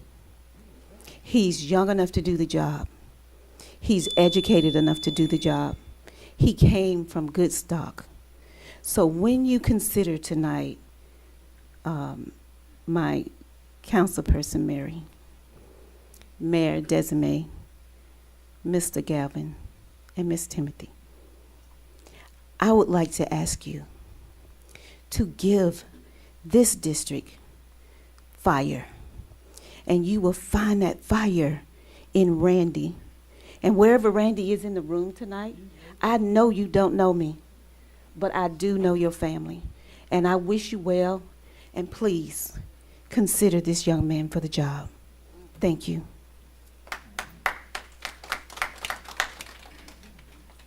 Good evening. My name is Armelda Zulut. I live in 1315 Northeast 137th Street in North Miami. I'm a homeowner for the past 34 years of my life. I want you to know that tonight is my first night that I appear in a meeting, and I've been standing outside for an hour and a half for a very special man. His name is Charles for District 4. He's a great man. He's excellent, and he'll do a good job. He'll do a good job. And I heard, but I don't remember your name. I heard what she just said, but I believe in Charles, and I hope, Councilwoman Mary, I hope you support him. Thank you, everyone. Sarah McDevitt, 14490 Northeast 10th Avenue. I'm not a resident of District 4, but I know many of the candidates who are here this evening, having worked with them in volunteer positions here in our city and even outside of the city. And it's really hard for me to choose just one. And I have to say that I'm really disappointed that the option for the public to weigh the decisions, hear from the candidates in a variety of forums, go to the ballot box and make an anonymous selection for the candidate that best suits them, have an election. I feel really just heartbroken that that was taken away from the community. And in that, I just now want to say that there are 3 candidates, obviously, that we've heard about this evening: Randy, Marlene, and Beverly. Each one of them I've worked with and I admire and I care very much for, and if any of them was to be selected, I would be happy. But as you hear the bios from everybody, it's a really hard decision, and if there's any way still making an appeal that the election could go forward, I would love to stop this whole process and allow the public to have their voice. Thank you. Good evening, Jean Souffin, 21003 Northwest 14th Place, parishioner of Notre Dame de Haiti. I'm here to support Franz Charles, a member of our church, one of the greatest leaders we have at Notre Dame de Haiti, and the city of North Miami has a great sister relationship with Notre Dame de Haiti. And having funds on your dais will make a difference in the city of North Miami, not because he's a member of Notre Dame, but because the relationship is just so similar. When you walk into Notre Dame, you see all the residents of North Miami. So him coming into the city of North Miami will serve the city of North Miami greatly. Franz serve in the same choir as I do. He's a service person, and earlier when he was speaking, he caught my attention. A lot of time when we think of politicians, a lot of times people tend to forget the part of service. When elected, when appointed, we have to remember that we are here to serve the communities that we represent. And I don't think there's anyone who can do a better job than Franz Charles. And today I speak on behalf of all the members of Notre Dame de Haiti who are residents of the city of North Miami. So thank you for the opportunity to speak. It is unfortunate. I want to reiterate what she said earlier. The resumes of the people that spoke for just 2 minutes was just absolutely, absolutely amazing. And I can't even fathom what you have to deal with in making a decision who should take the seat. But I can only speak for who I know. So I speak on behalf of Mr. Pierre-Franz Charles. Thank you. Hi, Mr. Galvin. You know they're my former students when they call me Mr. Galvin. Good evening, everyone. My name is Jocelyn Nelson. I'm a resident of North Miami for over 35 years. I live at 510 Northwest 122nd Street.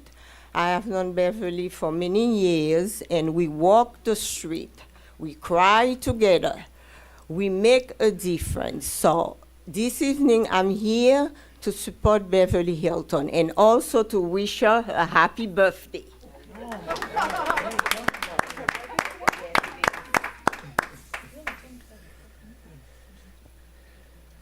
Good evening, everyone. My name is Hyacinth Beher, and I lived at 490 Northwest, 123rd Street. I am here to support Beverly Hilton. Beverly feels the pulse of District 4.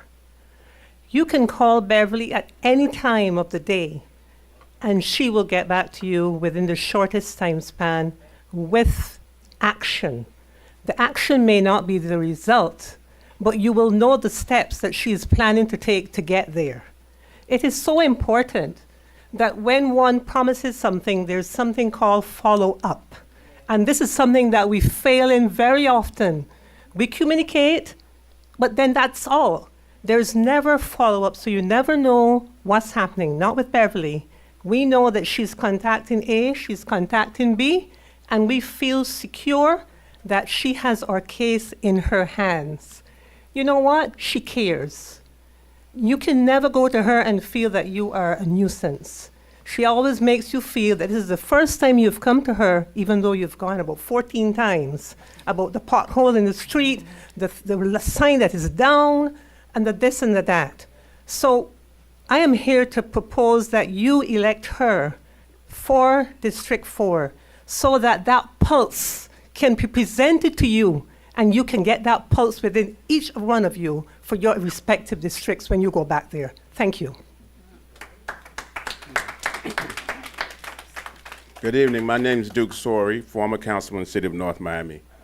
I'm by chance, I've gone on my emails and my computer today, and I saw that this was going on. I was like, oh my God, I didn't know it was happening. So I got to get over there because, you know what? Pierre France Charles, this guy's the real deal. I used to tell him years ago, you know what, you remind me of me when I was young and aggressive and wanted to get some things done. And I looked at him like, okay, I'll go ahead. He says, well, how about if I can be your son? I said, no, you can't be my son. I got two good ones, I said. But you know what? I can appreciate what you do because I know that every moment that we have that we can help people, he's that person that does that. And I don't want to stand up here and do a lot of talking because I'll get busy and I'll start talking too much. So I like to say Pierre France Charles is a man among men who cares. He really cares, and I know that he'll do a great job if he's elected. I could do a lot of talking about some of the things he's done, but you know what? That's not going to matter, and I know it. But you guys are the ones going to make the decision, and I hope that Pierre France Charles stays in the. Thank you. Good evening. Good evening. My name is Gene Smith, 961 Northeast 129th Street. I am not here tonight to against nobody. And also I don't have nobody in my hand or in my pocket. It will be, but for now I don't have it. I got one big concern, and I got also one big advice for the council. My concern is, I take 2 hours to drive from 8th Avenue to 15th Avenue, street by street, avenue by avenue. From 134 to 126. I am not a racist, but what I see on that location, there was about 35 people, new people live in this area. There is no Asian. From the same area, there is 87 houses closed. Is the rat, raccoon, on snake Sir, go ahead. live on them. Public hearing. 87. And the people need house. There is no one say on sale. They don't put no sign on them. But what I take my time to see that. Each week, 2 of them repair, and after 2 days, I see the new family live on them. I don't know if you see what I see. My concern is if it's continue like that, the Asian people going to flush out. And listen. Thank you, sir. No, let me finish. No, sir. Let me It's finish. a public hearing. I say my yeah. concern. Let me give you No, my we have, advice. sir. I got No. one advice. Est-ce qu'on peut attendre pour une seconde? OK, nous avons un public hearing après. Kounya la n'a parlé de moun pour candidat yo. S'il te plaît, s'ouvre les temps nous après réunion ou après temps ou bien nous ka font moun de à parler ensemble avant sous concern ça yo. OK? So s'il te plaît, n'abdou 2 minutes ou même si pose qui t'a parlé, li qui t'a parlé peut-être ceux deux candidats ou seulement n'a parlé. So s'ouvre les parler de anything. Please wait after the meeting, or you may talk to one of the staff in the back. Merci en pile. Yes, so what I just told them is to please, this is public hearing on the item. Thank you so much, sir. The public hearing is only on the item, and anything that he wants to discuss, he more than welcome to discuss it at the end during citizen forum, and then one of our staff could definitely if somebody, the chief of staff, can you please meet with the gentleman before you leave, sir? Sir, allo. Pardon un second. Is that the chief of staff is yes, please meet with him and get his information, or the chief, please get his information. We'll resolve it. Thank you, ma'am. Go ahead. I'm sorry. Go ahead. Hi, good evening. My name is Jan Minnick, M-I-N-N-I-C-K, and my address is 12760 Northwest 2nd Avenue. I've lived in the city for over 40 years. My choice for the council person is Beverly Hilton. I have known her for over 10 years. An example of her commitment to the community is that she is one of only a handful of activists that have canvassed the neighborhood door to door personally to talk to citizens of North Miami. She has been in my own home, to discuss important issues that impact our community. She even initiated a safety meeting some time ago and invited the District 4 residents to attend. Police were present to give their feedback. She listens and is genuinely interested in what our citizens care about. She also initiated a volunteer community task force of local citizens, of which I am a member, to have an equal voice of concerns. And she even had a recent phone meeting of particular residents to have a voice in their concerns of such as traffic issues and street flooding and a number of other issues. She is constantly involved in the community, a really good person, wearing many hats, and I wholeheartedly endorse Beverly Hilton.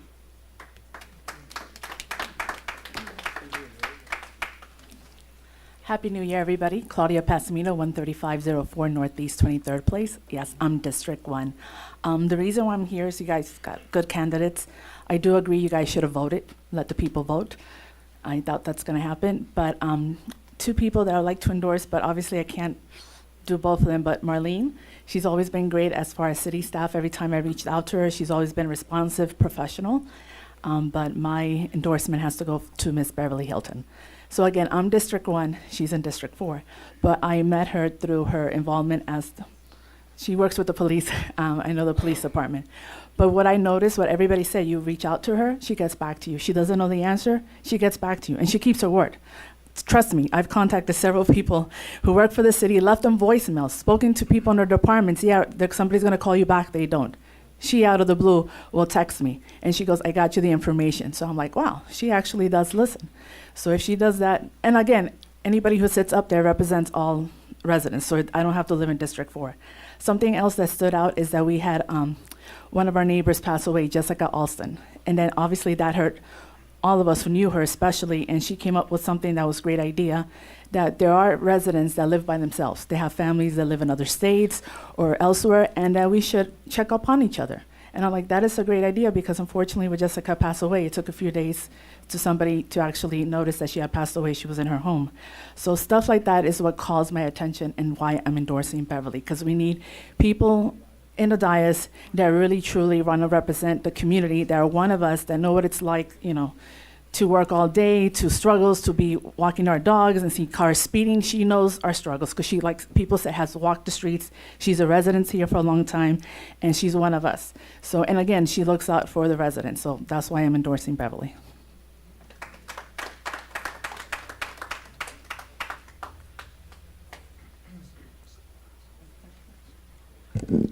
Good evening, everyone. My name is Amante Lois. I'm at Louis.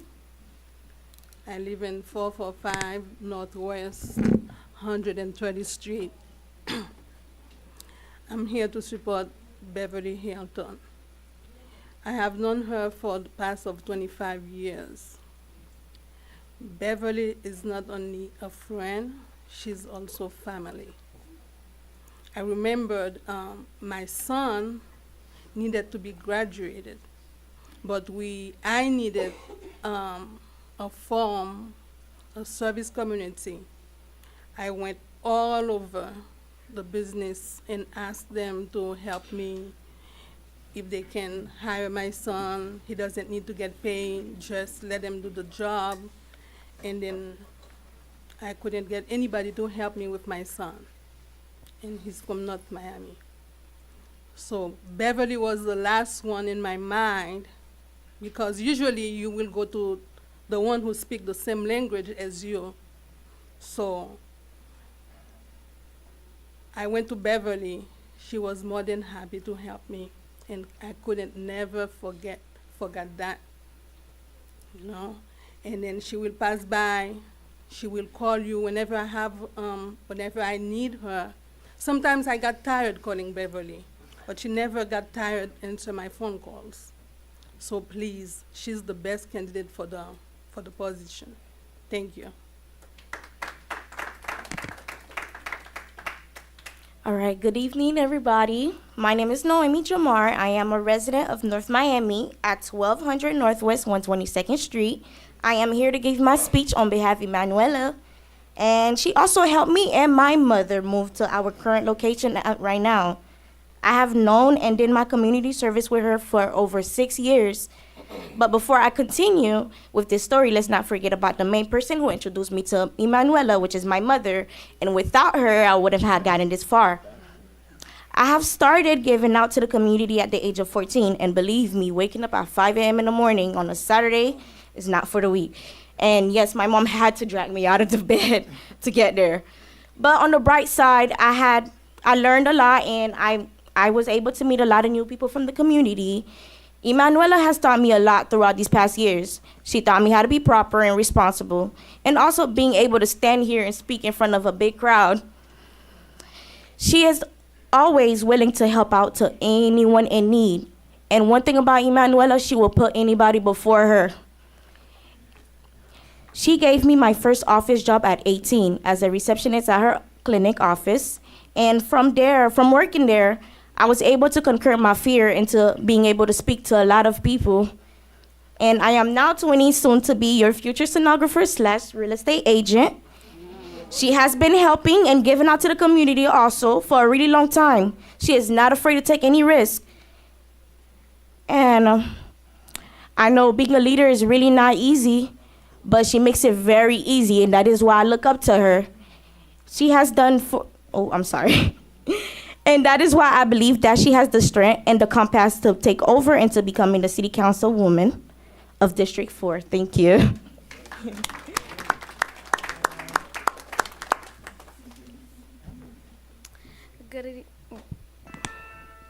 Good evening, everyone. My name is Malia.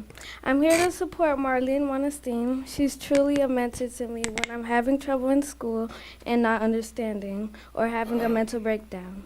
She's my counsel and my guidance, and I know she'll be a great councilwoman for District 4. She represents the youth and elderly well. She takes care of me, her mom, and her family. She's an awesome and honest person who always keeps her word. She has an outstanding work ethic and dedication, and I think she'll be a perfect fit for a commissioner. Thank you. Malia, I'm sorry. Would you list your full name and address for the record? My name is Malia Dewan, and I live in 12040 Southwest 32nd Street, Miramar, Florida. Thank you. Good evening, everyone. My name is Adley Belizaire. I reside at 13693 Northeast 12th Avenue. I'm here to speak on behalf of Beverly Hilton. As so many people, I didn't realize how many people she had behind her. It's overwhelming, so I'll keep it short since she has already so many people. I've known her for over 10 years and currently working at a school as a teacher. She is humble and always willing to assist the residents of North Miami. I know because every morning she tells stories how they call her such time at night because they need this, something happened. So she's always telling us stories every morning. I know Beverly will be a great councilwoman for District 4 because of her dedication and involvement in the city of North Miami. Thank you.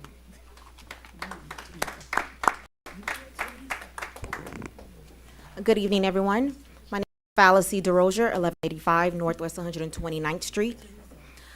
I'm the founder of Kids in Touch Academy, but I'm also a school counselor in North Miami. I'm here to support Marlene Monestein because she has been a part of showing children what the world has to offer. Together, we have impacted 6,500 students in North Miami from 2016 to now. We have transformed community centers into mental health hubs, and we also provide Saturday field trips to allow children to explore what the world has to offer in different careers, as well as hands-on experiences. She is a woman of her word and a woman of great integrity, and she will continue to impact North Miami, District 4, if you allow her to. She has a heart, and it is in North Miami, and I hope you guys choose her. Thank you. Hi, good evening, and Honorable Mayor and Vice Mayor and Commissioners, Council members. And then my name is Winnie Tang, and I'm the President for Florida Asian Services. I'm not living in North Miami, but I do a lot of program in the city of North Miami. So really, you really make me aware about the change of leadership is also impacting the community programs. And I'm living in my 8401 Southwest 107th Avenue, Miami, Florida 33173. And tonight I'm here really, I know we hear about so many really bold candidates here for the appointments, but I'm here to supporting my friends and Marlene Monestein because what we're working together, I think in today's work in this community is the inclusive with this diversity and then with everybody is very important because the work that she does and then really seeing that in the community really tireless to really serving the community. So with all those impeccable on her resume, she have really good quality to really serving these communities, and then she have really done a lot of work and beyond that level. So I'm here to just we're waiting to really saying that the appointment to Marlene to be the next councilwoman is really going to serve really good for the community. So thank you.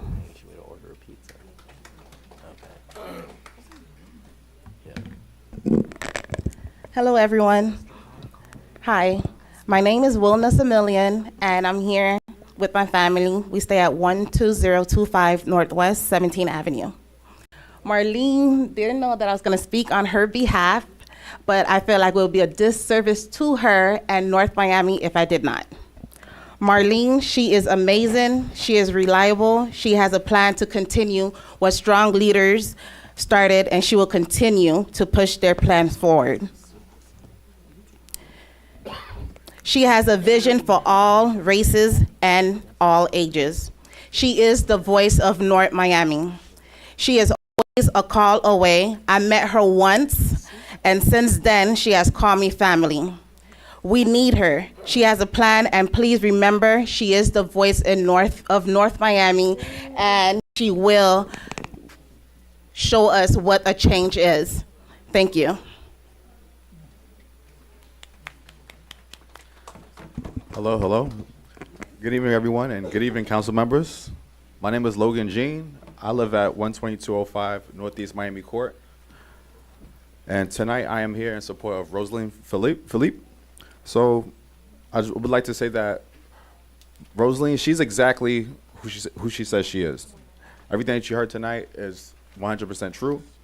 I've known Rosaline all my life because she is a relative of mine. She is someone who is very passionate about her community, and she approaches everything she does with care and tenacity. I haven't lived here very long as some of the other residents, but Rosalind, she's someone that you can always count on. She's someone that you can always call, someone that I look to when I want to get around the city, or if I want to learn about the city's history. She's someone that you can always call for guidance if you're in trouble. She's someone that will take your issues very seriously. Not only is she actively involved in her community, she's also a leader and role model for her Daisy Girl Scout troops. She is someone who takes much pride in where she lives, and she cares about the future of the city of North Miami. She is someone who will devote her time and attention and care that is needed to the people of North Miami. I think she would make a great candidate for District 4, so please take great consideration when reviewing her bid for candidacy. Thank you.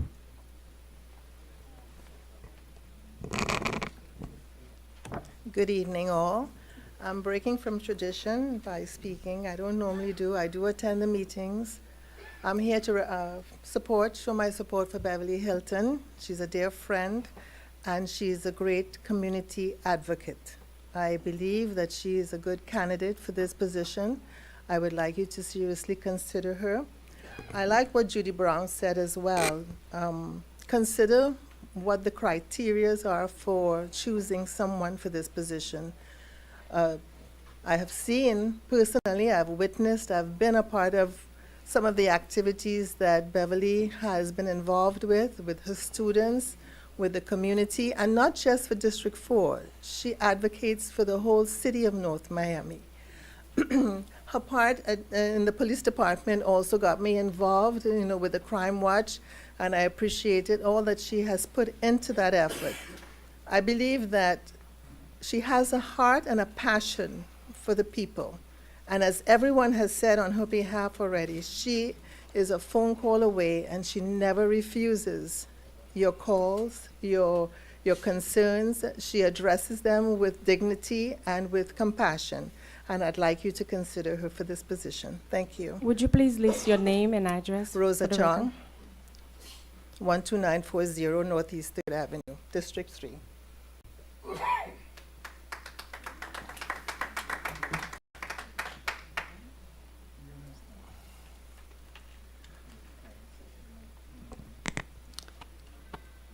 Good evening, everyone. Good evening, Dr. Alex Desorme. Good evening, Councilman Scott Garvin. Good evening, Ms. Cassandra, Councilwoman. Good evening, everyone. I'm here. My name is Marie Viard. I'm a vice president of AHEAD, Haitian Education, Association Haitian Education of Dade. And I'm also a public relations for Veronique Destin Foundation. I'm here on behalf of Mr. Pierre-Francois Charles. As a member in the community, Mr. Charles has served the community for decades. He's part of the Haitian Teachers Association, and he's the president right now, serves as the president of the board, and also president of Veronique Destin Foundation. As the president and chairman of this organization, he sets strategic direction for both organizations. He coordinates and works closely with the board and the community. He oversees of the financial affairs for both organizations. Mr. Charles has served the community for so many years, not only with young adults, but as with older, I shouldn't say older, but also with the elderly as needed. Mr. Charles has been involved in the community. When it comes to children, he's always there. When it comes to parents, he's always there. When it comes to community service, he's always there. He's a great leader and a great servant. Please take in great consideration, Mr. Pierre Franz Charles has the next councilman. Thank you. Ms. Villar, can you state your address for the record, please? Yes, it's 322 Northeast 106th Street. Thank you. You're welcome. Anybody else? I know we have two more people. Please come up. We have a long line. We do have the comp plan that's a little bit. So please come up if you do have something to say on behalf of one of the candidates. Line up behind one of the folks on the podium, either to your left or to your right, and we could make it as speedy as possible. Thank you. Good evening, Mayor, council members. My name is Joanne Prince, and I reside at 455 Northwest 124th Street. I'm here to support Beverly Hilton. Beverly was one of the first people that I met from the city when I moved here in 2020. I'm a COVID refugee, I like to say. But one of the things that I appreciate about Beverly is her outreach and attempts to involve me as a new resident in the city. She invited me to the HOA meetings. She sends me texts and emails about upcoming activities and events. And certainly when there are items on the council agenda, she urges not only myself, but all of the other homeowners and residents to come out and speak.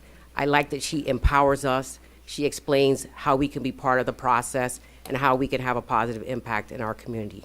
So I urge you to, support her or appoint her as the next District 4 councilwoman. Thank you.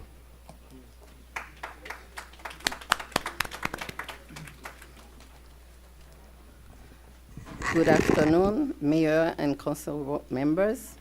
My name is Rona Polycarp. I live on 12 Foley Northeast 129th Street. I am a resident of District 2 for 25 years. Today, I am there to support Pierre France Charles for councilwoman, and I am asking my councilman,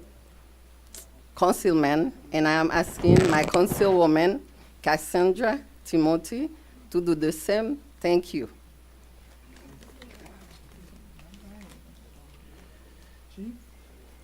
Kenneth Each, 13045 Emerald Drive, North Miami. Tonight, Mr. Mayor and members of the council, you have to have the wisdom of Solomon to make your decision. You have many, many great candidates. And I was told, don't come up here because there are a lot of friends that are running for office and you might burn their fingers and hurt their feelings. Well, here I am. And I can't help but think, 30 years ago, a man by the name of Sidney Charles was the first Haitian American to run for elected office in this city a long time ago. Good man, good friend. And now tonight, his namesake is running for this august position of city council. I met Mr. Charles a few years back. We served on the CRA together. He does serve on a couple of boards. He's been a citizen here since 1995. He's the president of the Haitian Educators of Dade County. He's a teacher, an educator, a person that is viable in the community. But I just want to read something. I was reading his statement of candidacy, and he quotes Muhammad Ali, and Ali said it best: "Service to others is the rent you pay on earth." Then he goes on to say about himself, "I believe that public service is a responsibility that we share. We need to be willing to contribute our time and best efforts to the wellness of the community to flourish and prosper." Those are some sincere words. That's exactly the person that we need on the city council. This is a good man, a man that has sincerity, has dignity, has heart. He went to college. He works hard. He's a leader. He's a leader in his own field of education. So I urge you tonight, and I'm sorry if there's a lot of good candidates out here, but I believe Pierre France Charles is the man for the job. Thank you very much. Good evening, Council, Mayor. My name is Gio Darter. I reside at 12500 Northeast 4th Avenue. I am the founder of Copper Bridge. I actually was not going to speak tonight, but on this topic, because I too know many of the candidates. But after hearing this, I do say that this country, being an immigrant, it's all based on democracy. And I know that I would have preferred that we would have had a vote for the. But as hearing, I also know that community is everything too, and the public serves. And so I have to at least let you know who I've been being here, who I've seen constantly being part of a community and being part of service. And I could speak for the two people because I just can't speak for one. But Beverly Hilton and Marlene Monestein have been both, in my presence, very solid citizens. And they would both be, at least for me, in my opinion, be a wonderful council in this case, and also representing District 4. I'm District 3. I'm right there, but I'm also a citizen of North Miami. And as we know, all of you serve that purpose to make this a better city. So thank you very much for your time. Good evening. My name is Paul Cupidon, and I'm here to represent Mr. Wencito for the great jobs that he have done around us. And he's such a great friend, great guy, great person. As a great Haitian, we would like to see if you guys can support him. So I represent the World Conference of Mayor, and I represent as well the CIDMAC nonprofit organization, which helped the mayor coming from Haiti, to participate at the World Conference of Mayor that's going to be held in Orlando on the 25th. So actually, I'm just here just to support Mr. Wencito. So I hope he make it, and you have a blessed night, and God bless you. Thank you so much. Can you please list your name, state your name and address? Yes, my name is Paul Cupidon, and the name of my nonprofit organization is CIDMAC, Coalition International for the Municipality of Haiti. And my address is 15221 Northeast 13th Avenue, North Miami Beach, Florida. Thank you. Thank you so much. Good evening, ladies and gentlemen.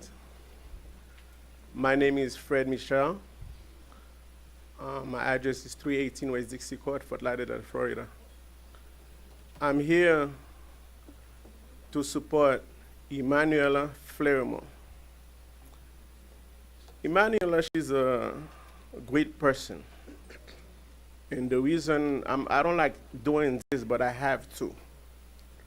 I went through a hard trial or tribulation in my life where I used to cut hair. She asked me to do her eyebrow for her. I said, Manu, I'm not good the same way I used to be. And she said, I say, Manu, I cannot see in one eye. I have cataract. She said, come on, do it for me. So I said, Manu, I'm going to try my best. So I try my best with one eye to do her eyebrow. She said, Fred, you know what? I'm going to do everything possible to make you see again. She seek the best help for me. I went to Bascom Palmer. I had cataract in my eyes.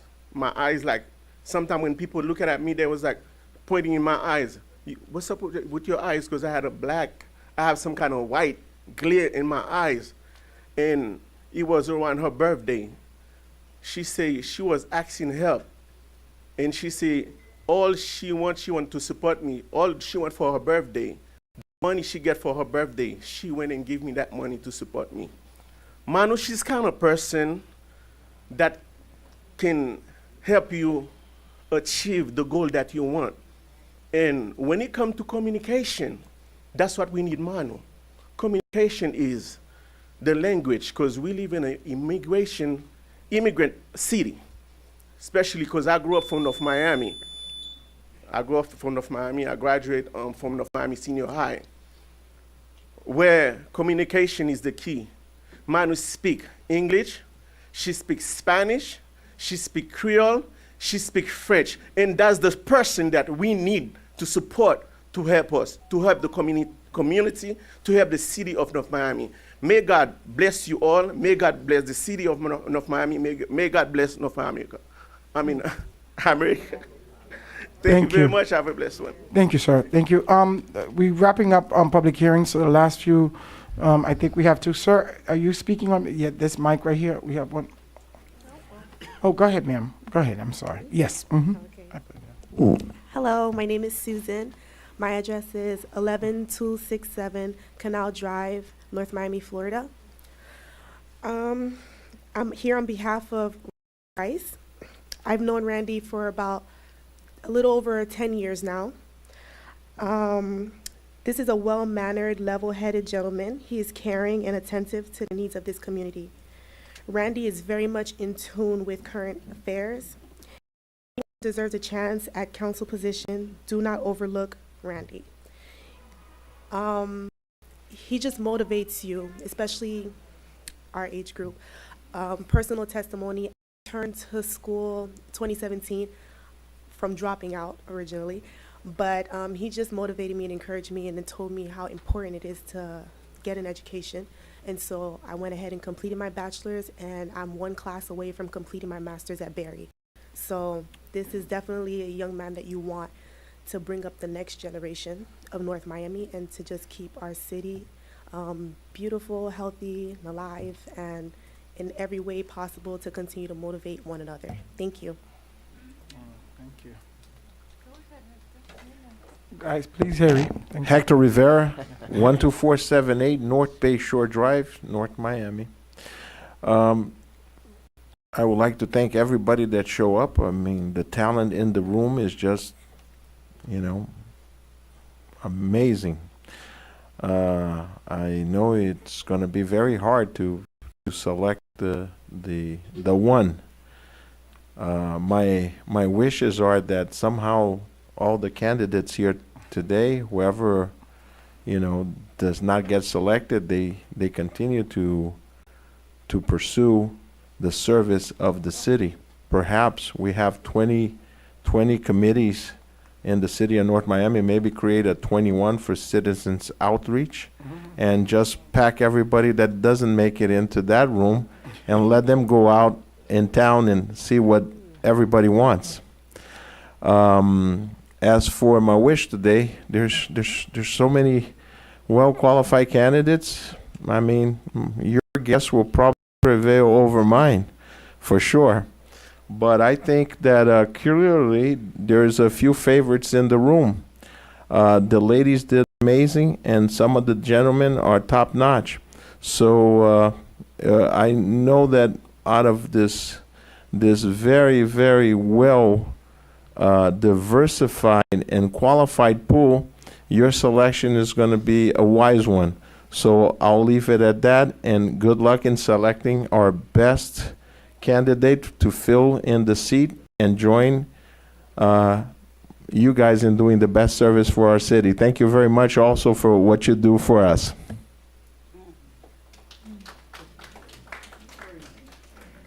Hello, my name is Marisol Medina. I live at 1270 Northeast 124th Street. I came to use my public forum to speak. I would really love an election. We lost the privilege of voting for 3 different council members. And again, at any moment, they could change that and put it on the agenda to bring that election back. Since that might not be the case, I am here to speak for Beverly and Marlene. I think they're very strong and wonderful women that continue to show what a candidate and a representative of the community is. I hope and I wish that you make the best decision possible for the future of our city. Thank you, guys. William Previtel, 12,000 North Bay Shore Drive. Good news, I was texted by about 10 people, and I've been selected to come up and speak, so you don't have to have another 20 minutes. But you guys have certainly your hands full here with the selections, and Mayor Alex, I appreciate that you have given us the insight that all of these candidates are highly qualified and deserving of the position. I'd like to take a stab at making your job easier, and that is that we have approximately half men and half women. And Dr. Alex, Dr. Scott, me, come on. The women are far better qualified than anybody of the guys here in the room. They've proven themselves to perform better time and time again. That's really what we need. Not to be too sexist about it, but it's the truth. If we're looking for people that will take a job, take the ball, run with it, be committed with it, be competent with it, get results in the end, that's what we need to do, and that narrows your field. Now, if I may narrow the field a little bit further, there is one candidate that stands out. She not only stands out, but she stands everywhere. She's been at just about every meeting I've ever been to, every council meeting, every other meeting, every party, every event that we have out in the streets. And I'm surprised I don't see her name up there already, because that's Beverly Hilton. And she has been at all our events, has been so supportive for so many people for so long. She has a great relationship with everybody. Is there anybody that does not have a friendship with Beverly? She is such a good, compassionate person. And that's really what we need. She has the insights. She's very bright. She's very committed. She is very flexible, I believe. And she really is the best candidate. Thank you for your consideration. Thank you. Mr. Mayor, may I ask that perhaps if we don't have anybody else, that the gentleman in our white be our last presenter? Yes, sir. Yes. That's go ahead, sir. Bonjour. Bonjour. Bonsoir. Bonsoir. Turn on second. Can somebody please translate for him in Korea from our staff? Any of the clerk? Gertie, you wanna yes, go ahead, do met parler. But I'm surprised nobody from the back. Go ahead. They're tired. Vous m'êtes parlé. Bien-aimé Spélit, moi m'habité depuis 30 ans. Depuis 30 ans dans 950 Nord-10, Okay. 148. He said good supporter Charlie. For aller pour un petit temps, bon traduit pour. His name is Bien-Aimé Philippe. Espélit. Espelip. Qui bon habité? M'habité 950 Nord-10, 140. He resides at 950 Northeast 140th Street. Yeah, 30 ans de ça. For 30 years now. Je ne parler créole parce que madame m'a attendu kounia, je ne parler anglais. Non, tu vas parler créole, nous pas de problème. Oui, Jean. He wants to speak English because his wife is listening. He wants to Creole. I'm sorry, Creole. Je viens supporter Charlie parce que je connais Charlie longtemps. He's here to support Charlie because he knows him for a very long time. Charlie est un bon leader. Charlie is a good leader. Et je crois que s'il gagne un job ça, je crois qu'il va faire un bon travail dans la And if he communauté. has this job, he will do a great job. Et je connais la goumé avec Père Jean-Gis longtemps. He's been fighting with the people for a very long time. Je connais il a un bon plan dans tête li pour North Miami. He has a good plan for North Miami. Et ça c'est pour me dire merci beaucoup. That's all he wants to say. Thank you very much.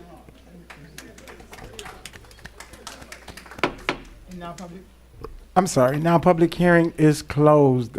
Who said? Oh, that's Chief.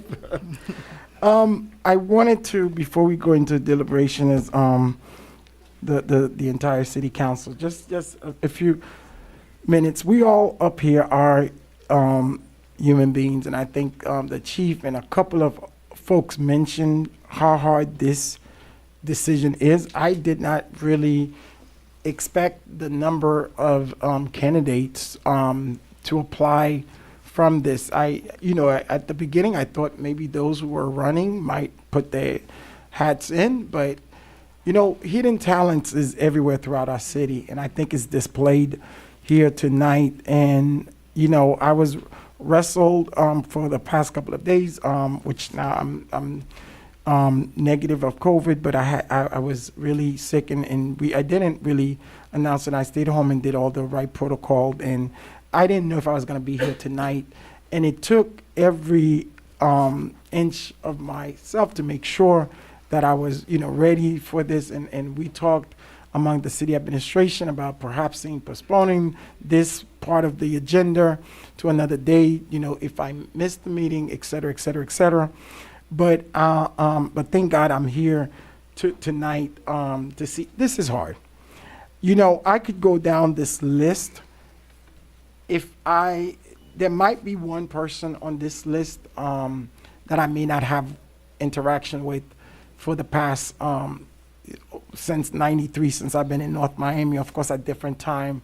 But I think from Roger Philippe to what I've heard about Randy, these are folks that have worked with me to get the district where it is right now. And that's what I'm proud about tonight, to see the type of candidates that we have attracted to this district. I don't know, Scott, you've been here as the historian of this council.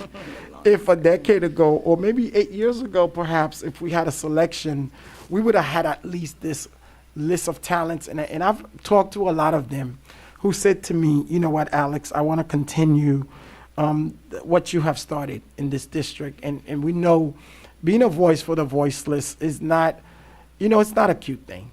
But I've had good mentors, and one of them in the room with me tonight, and Congresswoman Wilson and so many others who have impacted my life. The passion that Randy has for public service is not going anywhere.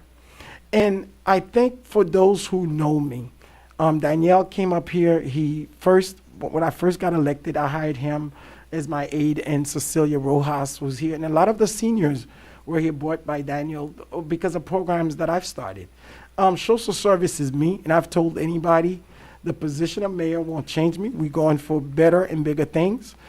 This is politics. I'll remiss if I sit here and say that does not play a role in what we do as politicians, because it's not a dirty word. It's not a bad word. Is every profession, there's good people and there's bad people. And it's unfortunate that they have cast this thing on us as public servant, because people who doesn't return to do what they do, but we're human beings, I understand. But since I have taken this office 8 years ago, I can't say, or any resident of District 4 or District 2, District 1, District 3, who have said they called me, they emailed me, I did not return that within 48 hours or et cetera, et cetera. If not, they'll call me because they know there's something wrong. And I got that a little bit from the person who dragged me up here, Scott Galvin, because that was something that I've learned. It's hard, and I heard Virginia mentioned it, and Mary Brown, who goes to the same church of mine, and say, hi, my church mate, how are you, Ms. Brown? And all of these qualities when we talk about Beverly Hilton. Beverly was probably after Rosalind Philippe, I could go on here, which I'm not going to do, to talk about every single person here, but Beverly is someone who's special to me. I have friends of a lifetime here. People who's been in my house, I've been at their house, we eat, we go on vacation, we do all of these things together, we travel. But, Marlene, I don't know what I need to say more. She is so smart, so brilliant about Marlene. Pierre Charles, who have served in many different capacities in the city as well as within our community as the educators, folks we know. Emanuela, the testament that the young man came here and talked about, we know that's who you are in your eyes and in your heart as who you are. Again, and Randy, I mentioned Randy, but I mentioned Rosalind and Charlie I've worked with many years, running so many different stuff in this community, and some I've met recently in the recent years. Any of these people will be fine council members up here. And I did say the basic minimum, our city clerk done her job, and they all are qualified to duly hold the office of council person for this district. I am truly, truly proud. And I do not want folks who are, it's so hard, I don't think, nobody's in our shoes, and I think some people kind of feel like different things, you know, this and that. This is hard because, you know, you got to put friends on the side, you got to put everything on the side, and you vote for what your heart is, and a lot of prayer goes into this, I must say, and I said I would not do that, but I don't have no advisor. That's number one. Everybody knows this. You want to talk to me, call me, and if you're a resident, you could talk to me about anything. But if you are a lobbyist, whoever you are, I don't accept calls unless you are calling me about your item. So I have not had any community conversation, people coming here and talk to me. You know, I did what I needed to do, and I reviewed the resumes because I do know one thing. I've lost a couple of elections before I got here. And it's different. You know, we all didn't just make it like Councilwoman Timothy. You know, favor ain't fair. You now. know, Favor ain't fair. The Bible says which that. is good. No, which is good. But it's I say that because my colleague here, we have lost. And what I'm going to say is absolutely nothing to Councilwoman Timothy because we all would have wished that did it and win. But I say that to say it's not about. To some people, it may be. But what I've learned about public service, and people in this room could attest to that who knows me since I was, 16, 15, running around North Miami, is about what happened when you don't get what you think you should get. And one thing I could tell you, I've lost. You go through your little phase. It's a phase. It doesn't matter who you are. You go through it. Some may be longer or than other to heal and get back. But it's your involvement is what you do and how you engage within the city that you said you love. So I'm going to look at that after what we do. I really don't know. And I'm honestly, no, I don't know which way. I would be okay with a couple of folks on this list. There's a couple I'd be okay with, and they probably know it. But the bottom line is majority of this list is an excellent list, and I would be honored to serve with any of them. But I don't know where it's going tonight, and I'm looking forward to hear the deliberation from my council. Again, I'm trying to get well, so if I'm going back in the room, and my council folks are asking for a little break. After this, we are going to take a short mini break. We ordered food because we know we're going to be here for a little bit along with the complaint coming. But with that being said, I want to say that those are my opening remarks. I do not want to, just to be fair, out of this, I am not going to nominate or anyone. I will, be part of the discussion, and I'm going to see where it goes. But I'm willing to support and move forward the agenda with any of the council folks in terms of what came before us, because we have had some excellent candidates here. And I want to say thank you for your interest. Thank you for your service to our city. And I think the best is yet to come, and we are ready to move this city to a smart city. Thank you. Well, we were taking a break, or? No. I think we did. I just wanted to do my opening remark, and then the floor is open. Council members, please. Public hearing is closed. I did close it.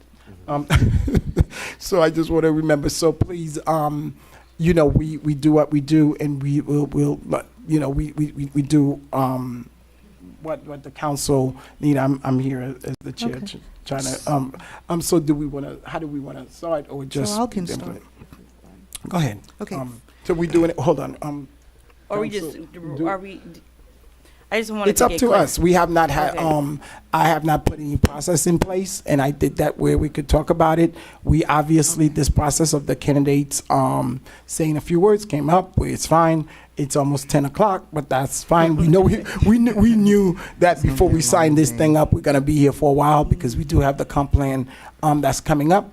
So it's up to anybody. We could make nomination. We could talk about it. I've already said enough, and I will be here to facilitate and do what I need to do if need be. But let's get the show rolling. Thank Mr. you. Mayor, if you would Yes. allow me to Absolutely. say something before we start the nomination, Oh, I thought like you said, I would like to just thank you guys for submitting your application. Beverly Hilton, Daniel Calix, Emmanuel Lafleur, Miss West, Marlene Monestein, Franz Pierre Charles, Randy Grice, Rosalind Philippe, and Juancito Fuenseus. Thank you for your service. Like a lot of us, I have seen some of the work that you've done. I have worked along with some of you. And I just want to thank you. I know the work that you've put into this community, and I just, like the mayor just mentioned, please, it's not going to be an easy decision, but I just want you to continue to work, and I'm sure that we will all continue to work with one another. One of the things before I say it, furthermore, I've heard some comments, about I wish this was an election and a process. I want you to know that this is the correct process. Our charter says, and Mr. Attorney, please clean it up for me afterwards, is that when you have served more than half your time plus a day, this is an appointment. This is in our charter. This is the process. We're not doing anything that is incorrect. So I just wanted to understand that, because a lot of people made mention of that, and I just wanted to be clear on that. The mayor, the now mayor, former council person, was in this seat for about almost 8 years. So he has done more than half his time. The seat is now vacant. So this would have always been the process for us to appoint. Mr. Attorney, would you like to clean it up for me, please? I'm glad you brought that up, because I Yes. heard the same thing. Yeah, you said exactly right. He was in this. It wouldn't matter whether we extended the terms. It doesn't matter. He served so long that he served more than half his term plus a day, and our charter says there's an appointment. And it doesn't say may be an appointment. It says shall be an appointment, which means in the law, when you read the statute, there's no way around it. It's shall. So yes, you're doing the right procedure under our charter. So thank you. Another thing that I liked about this process, it brought up the entire community, everyone talking about recognizing what everyone has done, and it brought out the kids, the younger ones, and they were a part of this process. So that was very enlightening for me. So thank you all for that. And this is one of the things that I push for, to have youth engagement, and everyone is involved. All the different diversity in our community showed up tonight. So I want to give you a round of applause and thank you. Tonight, I would like to make my motion. Like I said, a lot of you. Can we all speak? Okay. I think, let all of the members. Go ahead, Councilwoman Timothy, and then Councilman Galvin.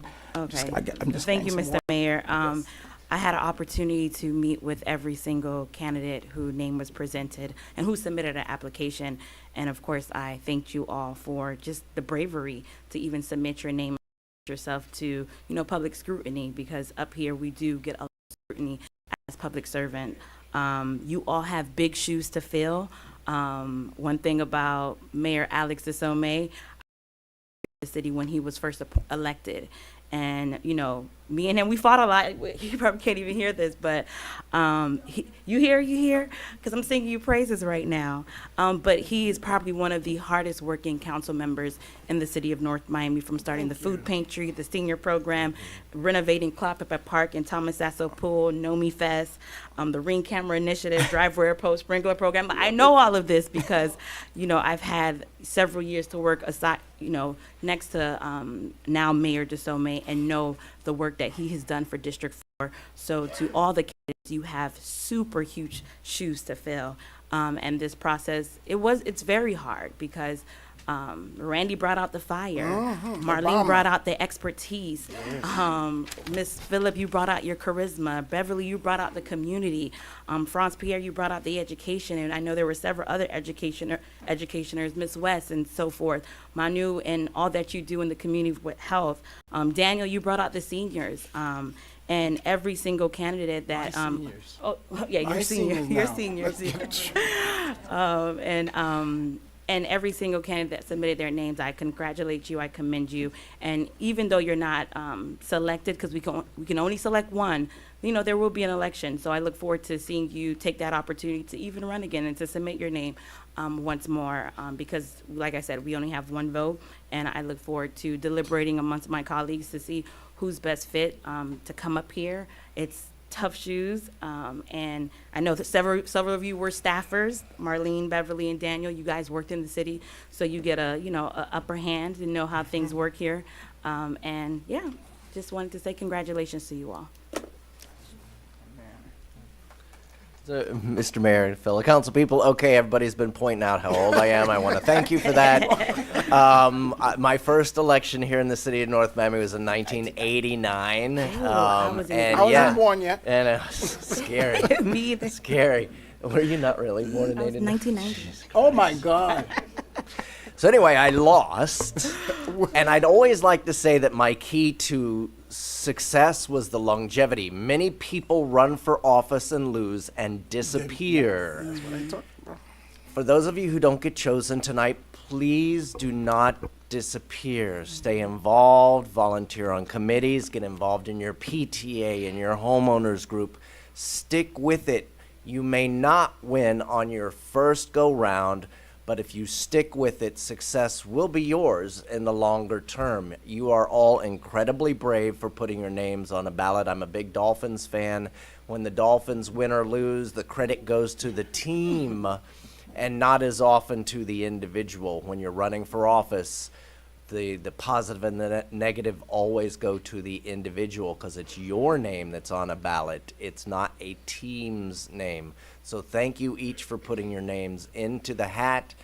Please, if you don't get selected tonight, stay involved. And it's a wonderful experience to be up here and hear from you all. Mr. Mayor, I know the city of Miami recently just had a similar process. Wanted to know, would we just nominate? Do we vote on a paper? Do we hand it to the clerk? Kind of like what we did with it. No, what we did? Okay, yeah, just wanted to know. I honestly think, leadership is about making decisions that we all could stand behind it. And I always say this, and I mean it, and I love my mother dearly, and everybody who knows in this room knows that and I said, when it comes to North Miami, Mommy, you just gonna have to wait if it's not an emergency. Because I put my hand and we took this oath to serve the people. So it's about North Miami. And if somebody took it personally because I didn't vote for you, then, well, you know what? That's the price I pay for being elected. And the people of District 4 knows that. Folks come out and do what they got to do. I think we just do what we normally do. We vote, we put it up and down. Like I said, there's some people I would not be, you could put their name here. I mean, that does not mean that they need me to win, because it's 3-1, but that's just that. And, I have not had any conversation. I have not given anyone anything. So I think we should do it the proper way that we've always done it, where, it is what it is. I mean, I'm willing to select a couple of folks. So, anyone who put a thing, and we do what we do, and we take it from there. So nomination is open. So I'd like to make a motion to appoint Pierre Franz Charles. I'll second for discussion. Go ahead. Second for discussion. Go ahead. Okay. One of the reasons why I'm nominating Pierre Franz Charles, he's a servant. There are very few events that we have where he is not participating. He has served on boards. He's an educator, but he is. I happen to visit his church. I see his involvement. He's about the people. One of the things that this new mayor, I know, wants to do, it's putting people first. And I think that's all of our mottos, putting people first. Someone that doesn't have an ego trip, not to say that anyone else had, but he's a humble servant. And his works speaks volume. Like I said, I know a lot of people. I've worked with a lot of people here. Manu, I've done work with her. I served on boards with Rosaline. I have, I've worked with Marlene. Marlene is such a beautiful person. But I think with what we're looking to do, the vision that I see for North Miami, I believe that Franz Pierre would deliver for District 4, and he would deliver for the city of North Miami. Okay. Okay. Do, Mr. Attorney, I have a question for you. Do we vote on that, or do we open it for that, or how do we go? Because one of the things, let me let you answer that, but because I do want to say something before I let you answer that. One of the things that I did look at very carefully when I said the candidates that I have, I know when I took this job 8 years ago, not the clerk one, but the one for council person, I had to give up, and that's something personal people didn't know. I had to give up my job to do this properly. And I looked at this position. We're still a long way within the district, but that's a personal choice that I made. Because, you can't be, in the room and the phones is going up, you can't answer, because the residents, when they need something, they need it now, like yesterday. So that was the sense of urgency. So I do want to keep that in mind. Anyone who would get this, that's one of the, since this is my only requirement that I'm making up here. Anyone who does this as much as they can, it's up to them, but I'm just saying the commitment, at least that little part, to do what needs to be done. But thank you, Mr. Attorney. Go ahead and answer the question. Well, at this point, it's just a procedural Okay. issue. It's you had a motion and a second. Normally, there's a vote Okay. that follows, so someone can call the question and vote, and if it passes, it passes. If not, We go we to can that. entertain Okay. another motion. So I'll call the question. I was going to call the question. Oh, you good?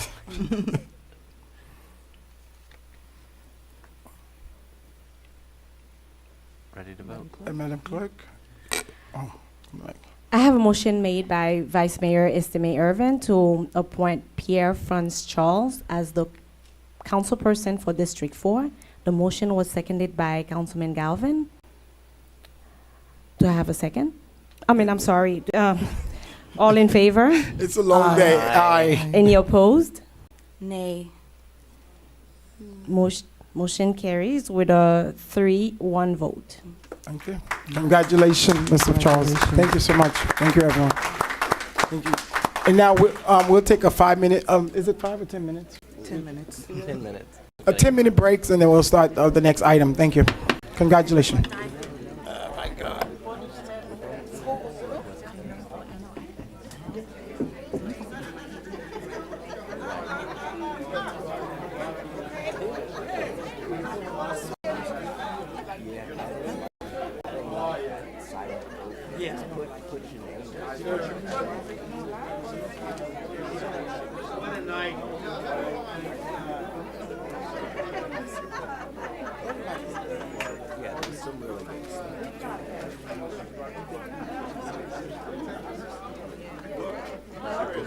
Good choice.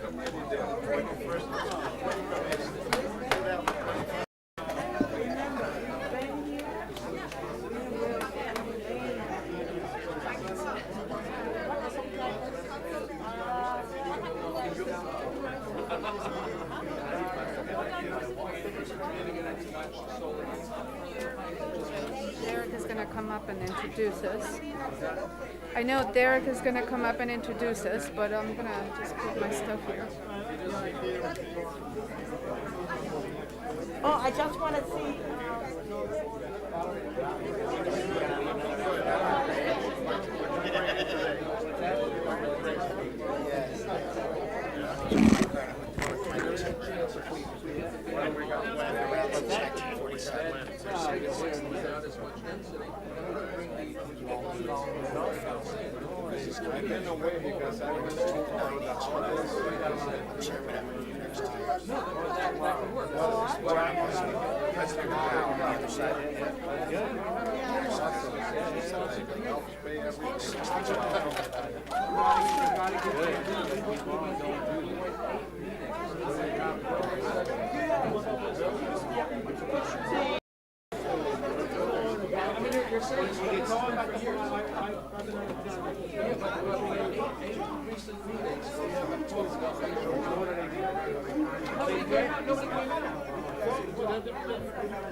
They sponsored it. They sponsored it, they didn't show up. The guy said it's how. He's right. It was at the temple. It was at the temple Beth And nobody showed up. We had 20 people there. And they were for it. You should have had the 20 people in the city council, you should have had the 20 people over here at the planning. I haven't heard forever, and I was just calling with Derek. All of a sudden, would you mind reintroducing me to Vargas? Don Patterson, and I'm like, oh my goodness, how did you even recognize him? It's been like no,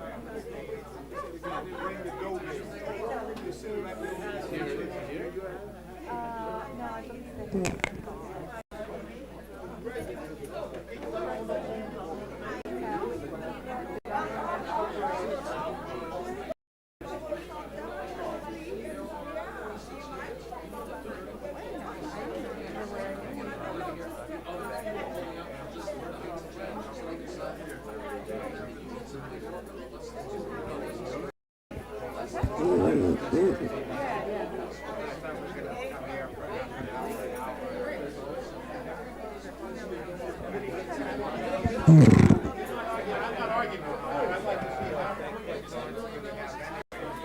I would like to see it happen.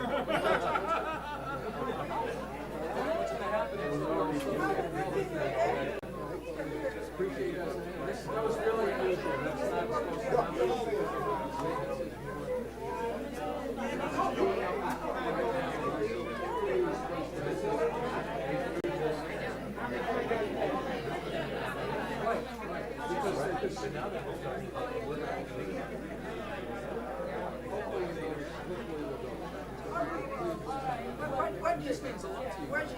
This means like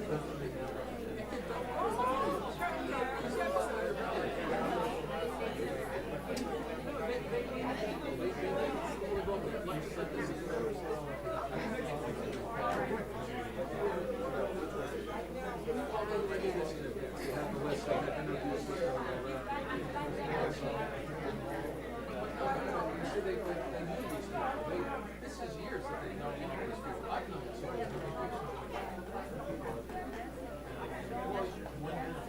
Yeah, but it's like they come to meet us, they find out they want to know because that's part of the process in case there's anything like that.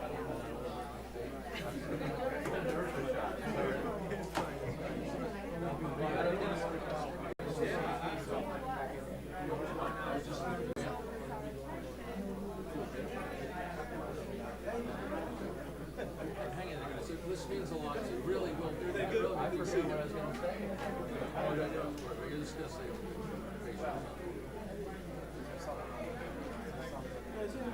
All the Medinas, just grab that.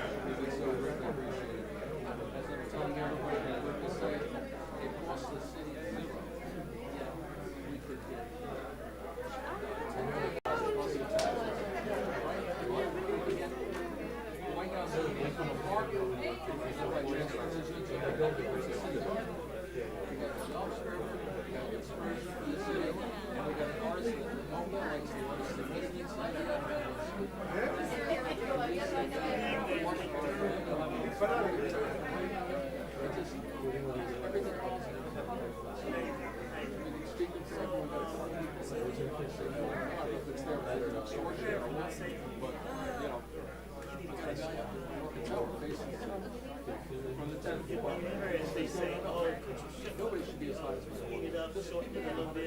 Even though we're 169, she's been at 110. It's not even a lot. Yet this building, That's just, it's a season, because what's gonna happen is it's a pissing match. This side, that place, this side, and it just becomes, this is just 450, it's coming from Solimeter, it's just matching Solimeter site, which is, because these are two premier sites that have a still premier. So let's just, if we can do it there, we can do it here. But we didn't see this was coming out. That doesn't mean the buildings are. Okay. Because they gotta go through all these other approvals and processes and stuff to get by too. But just like Solomon, they haven't necessarily used that full by But let that be so we can get that, get that interesting. But really, really appreciate it if you could.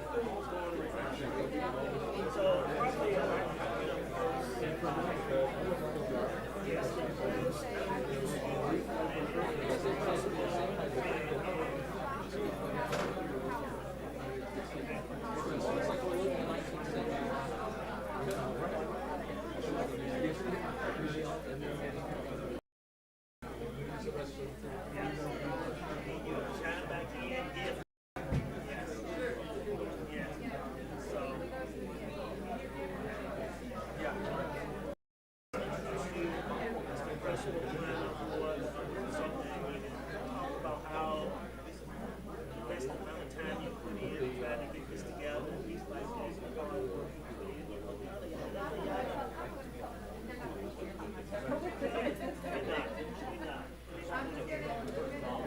I'm going to tell you excited about the product.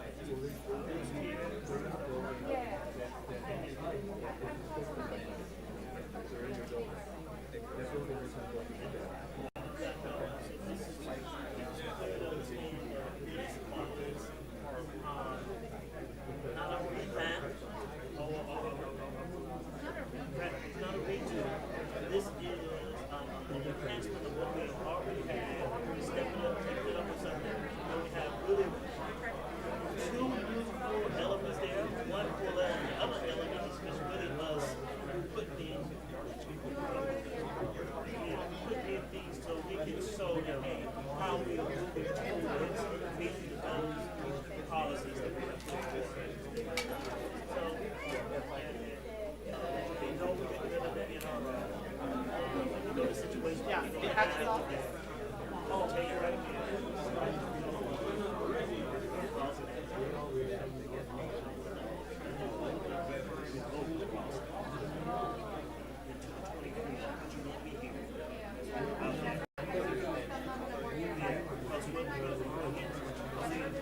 That's right.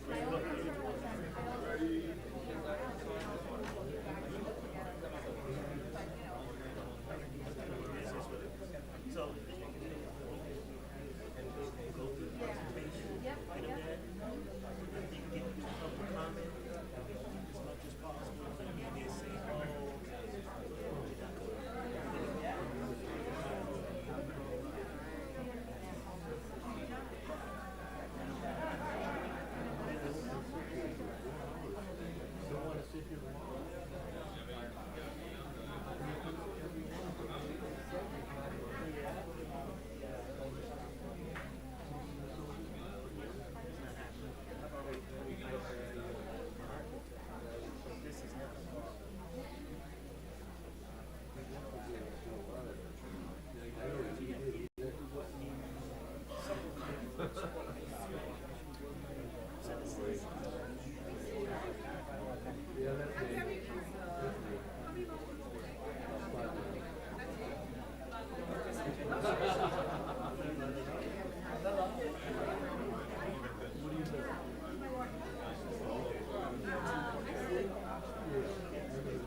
serving food for us too?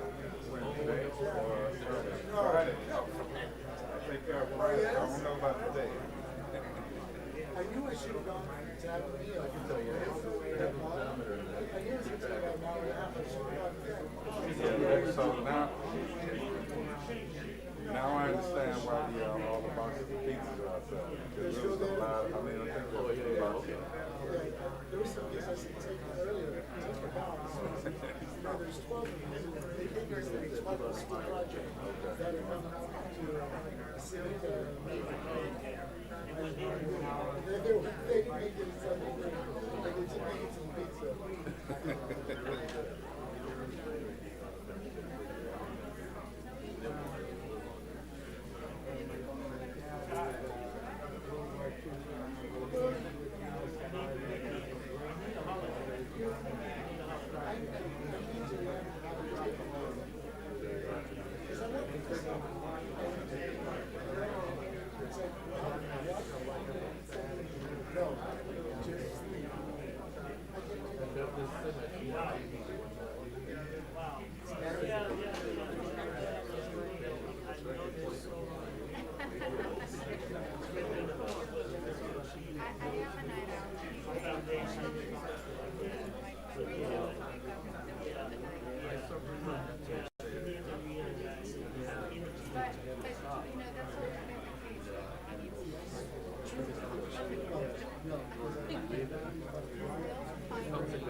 Hello.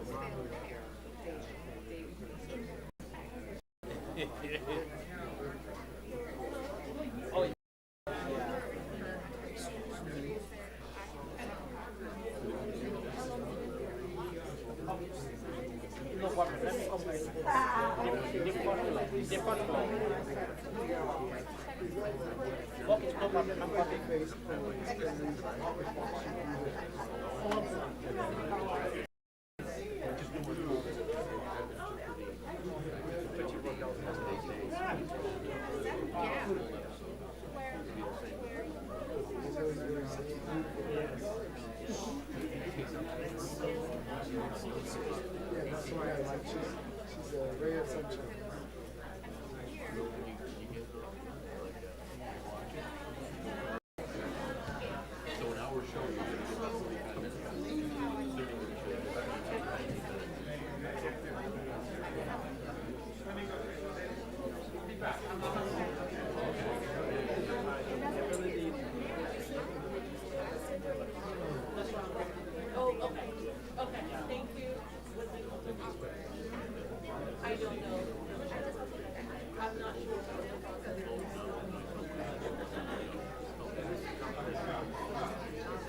guys are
All those storefronts in the building, this is the only one that gets targeted. So it's gotta be somebody struggles with, like, it was either kicked out. For some reason, they went there.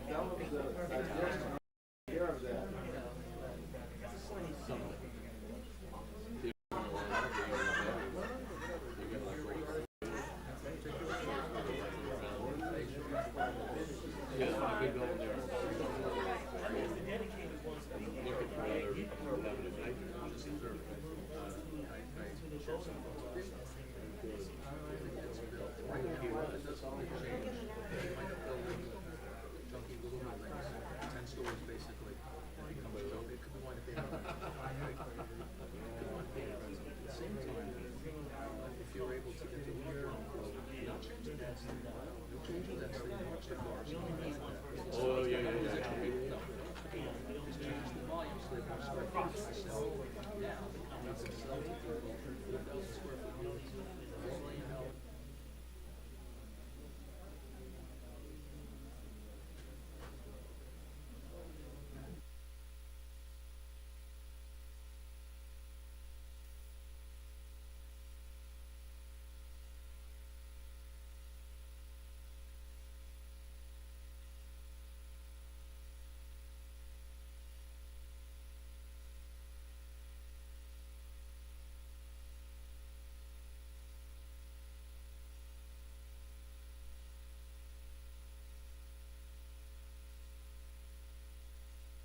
It's 10:43, and we are resumed.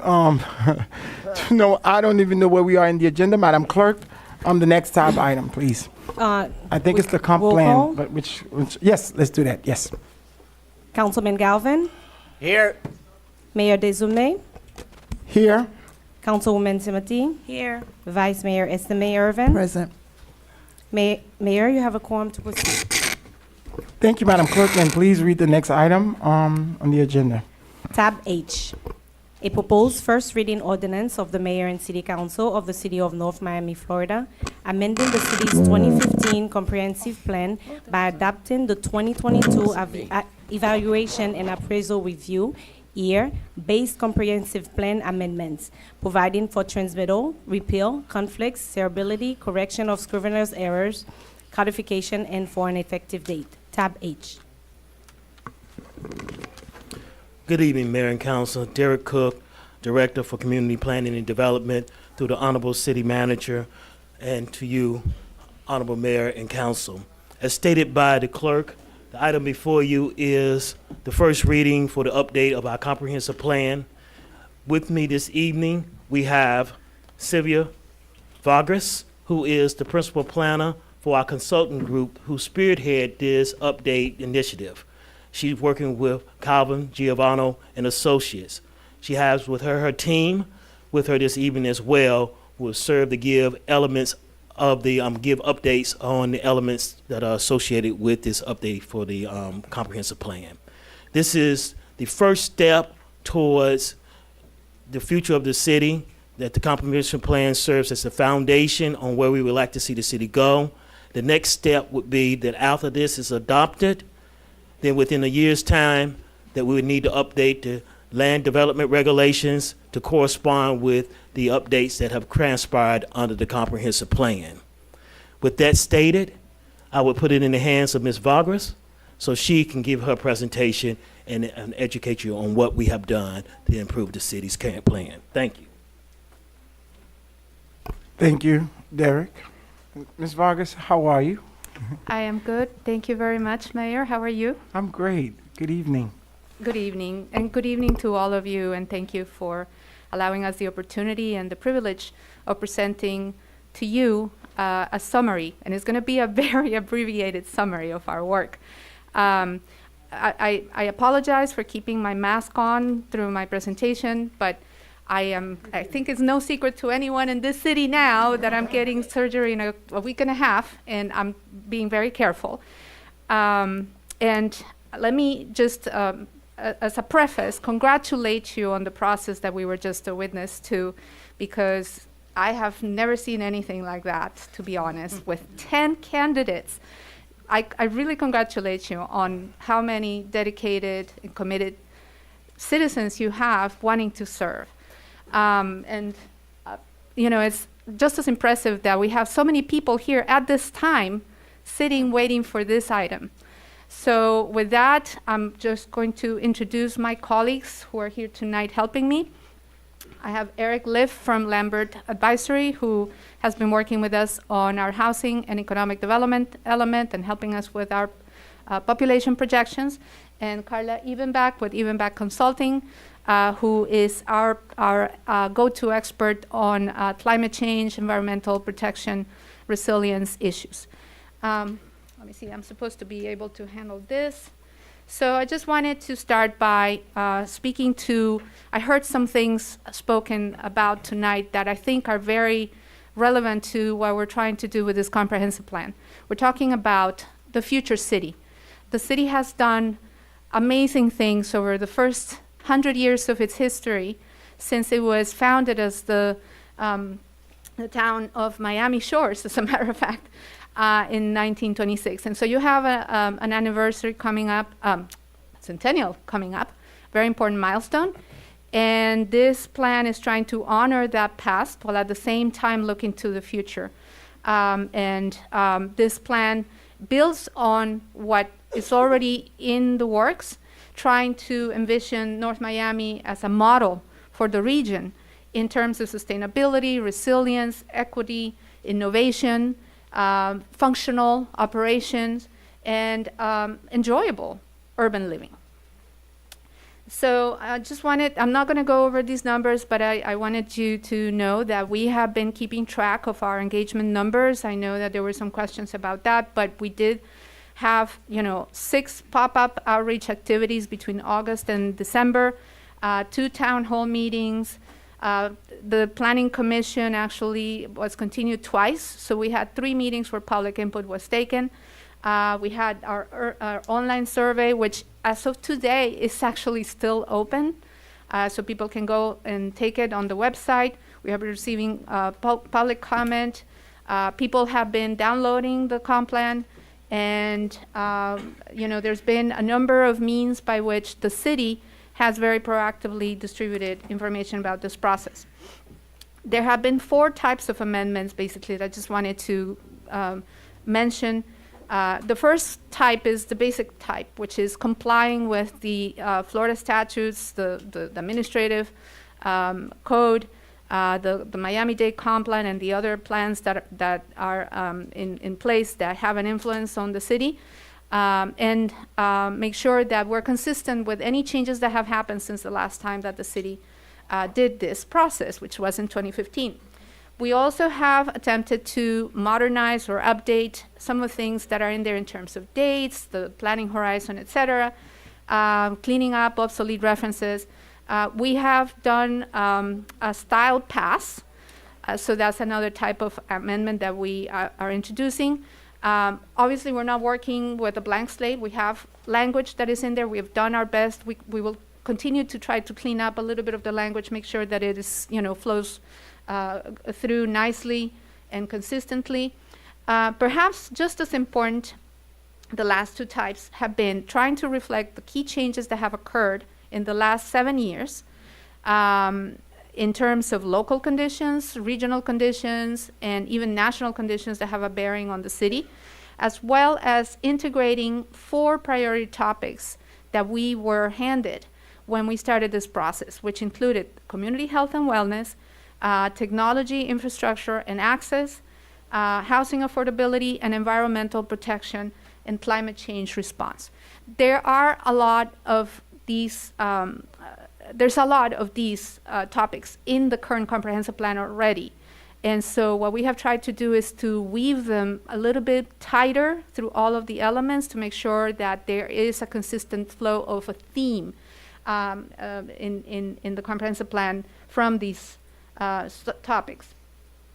Now, if I were to stop here today with this presentation, I think what I would say is that the overarching recommendations and guiding principles of this update include in all policies embracing equity and fairness, sustainability and resilience, community health and wellness, and technology and innovation.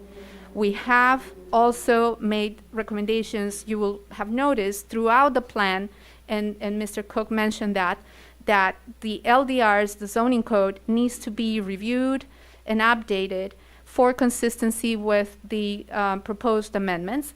A lot of the work that we have done is in trying to introduce and embrace flexibility and simplicity in the regulatory processes and approaches that we're suggesting to create a framework that can accommodate change over time. And perhaps as important, and this is a direct result of a lot of the input that we have received, is committing the city, frankly, to improving infrastructure, to keep up with and to provide for not only the existing but also the future development. So with that, I'm going to turn it over to my colleague Eric here for a second to talk about the growth projections. Thank you, Sylvia. Eric Liff, Lambert Advisory. Mayor, Council, thank you. As part of the comprehensive plan, as Sylvia had mentioned, we've completed a pretty comprehensive economic, demographic, housing, and commercial real estate analysis. Tonight, I'm going to go through very quickly the population and housing forecast, which is really critical to the housing element, and particularly as it pertains to the allocation of floating units in the future. Very quickly, looking back, the city has seen very marginal or nominal population growth since 2000. Very, almost no growth probably between 2000 and 2010, and less than 500 households between 2010 and 2020. So, projecting forward, it gets quite difficult, especially when you consider that the city of North Miami comprises about 2.2% of the county's overall population currently. So obviously, during the recent past, you're not capturing your fair share. Now we know things have changed. We're actually seeing a lot, a robust development, and particularly as it relates to the housing market. I think in 2018, there's been nearly 800 multifamily units built in the city. And I believe there's about 3,800 units that are kind of currently in the planning pipeline. Very difficult to ascertain if those will be built, when those will be built, but you certainly see kind of a reversal in trend that you've seen in historical, and really a lot of interest now in North Miami and for that housing market, and as well as the commercial market as well. Very quickly, we do our analysis of population forecast and household forecast. We first rely upon the Miami-Dade County Transportation Planning Organization, the TPO. They put out projections countywide. They do it at the traffic area zone, TAZ level, which is basically the similar to the census block group level, a very minute level. It's based upon municipal planning activity as well as regional planning activity. In accordance with the TPO's projections, they were forecasting about 17,000 new residents within the city by 2045. And basically that equates to approximately 7,350 new households demanded within the city by 2045. We go back and actually do our own projections, and we start running sensitivity where we'll do a little bit of, we'll look at it maybe in more of an aggressive approach based upon recent history. We also run sensitivity, and we obviously have to look at the longer term historical trends, and we might look at moderate. In this case, for comprehensive planning purposes, we're going to go ahead and go on the higher end of the projections, and we're actually going to go at about 25% on a percentage increase above what the TPO had forecast. And we're saying there'll be about 8,750 new households within the city by 2045. So that is the number that we're using to help kind of analyze and determine the floating pool, as well as start to look at some of the infrastructure improvements and planning around that. So I'll turn this back over to Sylvia and be available for any questions. Thank you. Thank you, Eric. So just to clarify, this is not to say that we're projecting that the city is going to grow that much, but for the purposes of planning infrastructure and thinking in terms of housing affordability and the floating unit pool, that high number is the one that we're using in order to give us a margin of security. So I'm going to jump right into the future land use element, start talking about the major recommendations with respect to the future land use map and the future land use categories. The only major change that we have recommended in terms of those items have been, after looking very carefully at your overlays, the potential elimination of the neighborhood redevelopment overlay, both from the text and from the map. And the reason why is because we noticed that there was overlay upon overlay upon overlay in that area, with this one being sort of the lower hierarchy overlay, and also that overlay falling on areas that are actually single-family neighborhoods, which make it very challenging for any developer to go and assemble land for a project. Not only that, what it means is that over time, these neighborhoods are actually potentially losing their fabric by the encroachment of developments that are higher density, higher intensity. So because of those reasons, we started sort of making some calculations, and we looked at it, and we realized that, in fact, this NRO is probably not necessary to those neighborhoods, and what we actually needed to do was reinforce the other overlays that are in these areas, like the PCD, the downtown, and provide more protection through the housing element to the single-family neighborhoods, not just there, but also throughout the entire city. So with that said, the other thing that we're doing, which is really important, I mentioned the floating unit pool. We are actually recommending that it be replenished with exactly the number of units that we are projecting in that high growth scenario, which is 8,725 units. That will match you with your high growth projection, and will allow you to have the flexibility of not necessarily going back every so often and thinking about replenishing the pool, while at the same time providing you with the ability to continue to use the pool as a growth management mechanism that can be used to direct growth to areas of priority for the city. With that, in this particular update, over the last 7-10 years, there has been more of a focus and more of a sort of like the ball got rolling on development on the east side of the city with the RAC and the STDOD. So in this round, what we're saying is let's kind of start paying some attention to these other areas that were supposed to also get their share of growth because of the overlays, but have not, right? So the PCD and the NMS TOD, and I think I actually mixed up the letters there. I apologize. Salad letter. But in order to help incentivize growth in these areas, we are proposing that about 20% of the, and this is a change that the Planning Commission endorsed, recommending to you, 20% of the floating unit pool of those 8,725 units be set aside for workforce and affordable housing units that go into those areas. And specifically in the Northwest 7th Avenue corridor, we also are proposing incentivizing development by providing additional high flexibility in the form of allowing development to actually not necessarily count up to five levels of structured parking, maintaining the same level. The same building height that is in place today, but allowing the parking, those 5 levels of parking to be excluded from that overall building height. That gives potential developers more flexibility in order to accommodate these additional units that you can get from the pool through allocating for workforce and affordable housing density in these in projects in this area. Mr. Mayor, may I ask a quick question? Sure. Sorry, thank you. Yes. In those areas you just referenced, if you're adding 5 stories of parking below on a 10-story building, it can now essentially go 15 stories because you've got 5 floors of parking and then the 10-story building. Yes. Are you allowed to, what happens, how do you handle somebody, building 3 stories of parking? It's still only the 10 stories on top of the 3 or the 10 stories on top of the 2. There's not a way for them correct. to.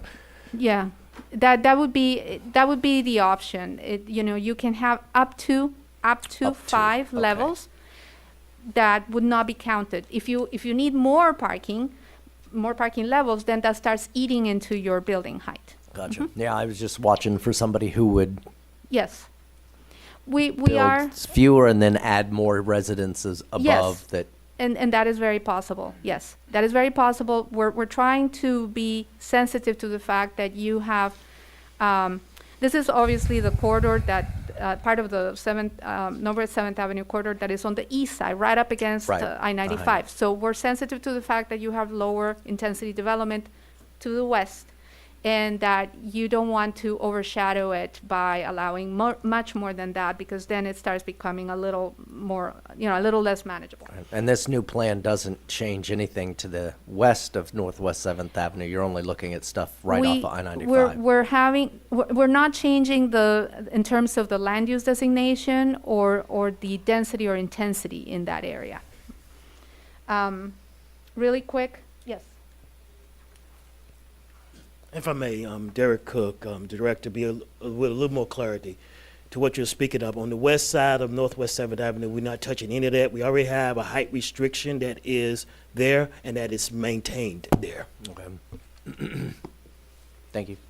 And to add to that, by allowing this sort of increase or flexibility in the height on the east side, we also have throughout, not just for this, but throughout, policies that seek to strengthen the transitional standards between different kinds of land uses.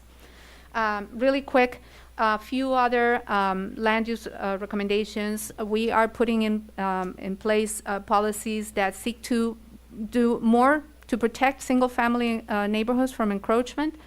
We're updating and expanding home occupation provisions, focusing more on technology-related and technology-driven land uses, committing to green and sustainable development. You already have a lot of that in the code. We're sort of trying to take it to the next level. Prioritizing the quality of design in the public realm, and committing to better public participation in the land use development process. We have added a whole section on public participation at the end of the future land use element, and I was very inspired by what we had here today, and I thought, oh my God, we've done it right. So I'm excited about that. Just wanted to mention, I said we are only recommending one change to the future land use categories in the map. The Planning Commission, at its public hearing, recommended one additional change to you. And staff is in agreement to that, and we support that as well, which is redesignating these properties that are shown on the screen from along Emerald Drive. These are residential properties that have been designated community facility university as part of the former Johnson & Wales campus, and now that that's not there anymore, it seems appropriate to revisit and look at what is appropriate. The area surrounding them is high-density residential, and so that was what the request was, and like I said, it's been supported by the Planning Commission and staff. Mr. Mayor, may I ask another question? Sorry. Of course. Thank you. All right, the Emerald Lake is incredibly unique, special. If we approve what staff and everybody is recommending, I know there's new language in there that sort of tightens up the definition of what that lake is from, a tidal surge situation. Yeah. But I know that the residents on Emerald own about 20 feet or so out into the lake. Will that now allow a new developer to build those 20 feet out into the lake, or? This came up as a topic as well. It's not a land use issue per se, because that lake has a water designation and there's no development rights associated with water. Okay. But we, in addition to that, to supplement that protection, we have added some language in the conservation element that would make it more challenging for somebody to go ahead and try to do that without going through a series of steps to demonstrate that there are no significant negative impacts to the quality of the lake or to the quality of the environment. So we're trying to balance that in that other element. Thank you. I'm going to just very quickly, we're not doing a great deal of change to the transportation element. We're calling it mobility because we want to be more inclusive.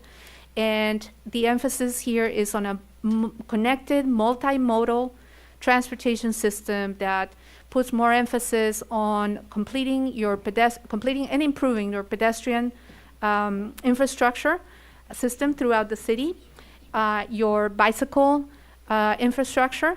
One of the major recommendations is for the city to hurry up and redo the bicycle master plan, and supporting the development of infrastructure for electric vehicles, things such as also switching the city fleet to electric vehicles and low emission fuels and so on, and starting to think of mobility in terms of the benefits of multimodal transportation to community health, since we're introducing that as a topic. And housing very much connected to the future land use element, but also to others. So here we're emphasizing addressing equitably the housing needs of all income levels in the city, promoting not just high quality housing, but also high quality living environments. We're emphasizing the quality of neighborhoods in this element. And by doing that, we're also looking at introducing innovation and flexibility in the ways that people can live in those neighborhoods, expanding and allowing the range of housing types and looking at innovation and living arrangements as a city. The city is growing more diverse in the composition of families, in aging as well.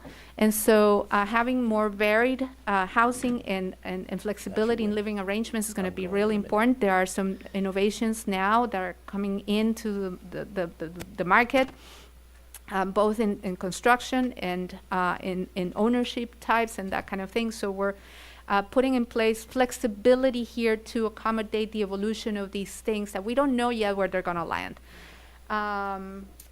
And with that, I'm going to stop here because I believe that we're going to have a presentation by your infrastructure consultant, which prepared a study that fed into the comprehensive plan. So here you are. Sorry. Good evening. I'm Derek Cook with Community Planning and Development. As Mr. Vasquez said, we have prepared for you is the consultants who did the infrastructure study for the city associated with allowing how we will address our water, sewer as we grow as a city and what steps we need to become. The consultant firm that dealt with that was AECOM, AECOM, dealt with that. And the individual that we have this evening that's going to speak on this with a presentation briefly is going to be Rashma Tardima. And I didn't pronounce that quite correctly. I'm sure she would correct me. And please blame it on my head, not my heart, with that pronunciation. Thank you.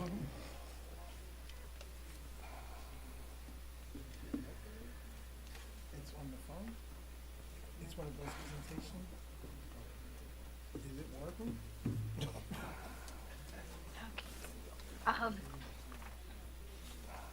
Good evening, Mayor, Council, and everyone. Can you hear me?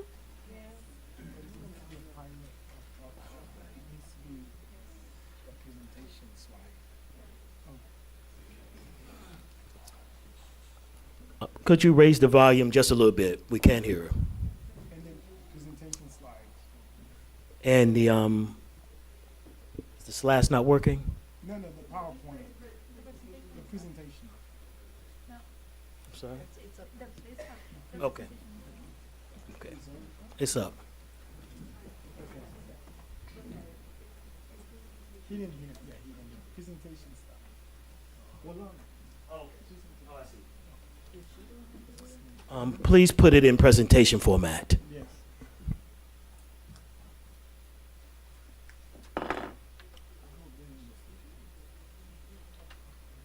Probably click F5.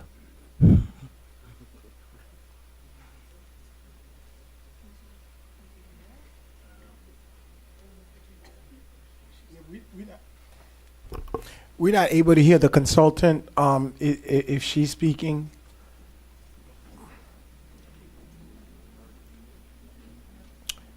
Well, this is technology at best. We're working it. I hope the pipes work better. Huh? I hope the pipes work better. Well, let's hope. We'll give it. Oh, I think they gave it. You did work with this one.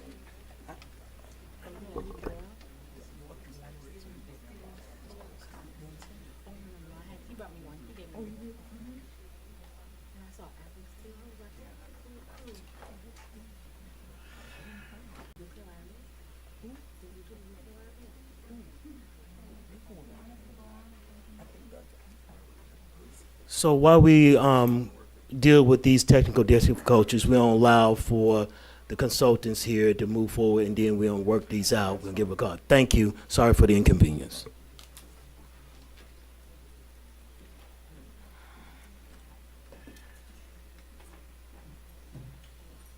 Are we able to work with the technology or is it?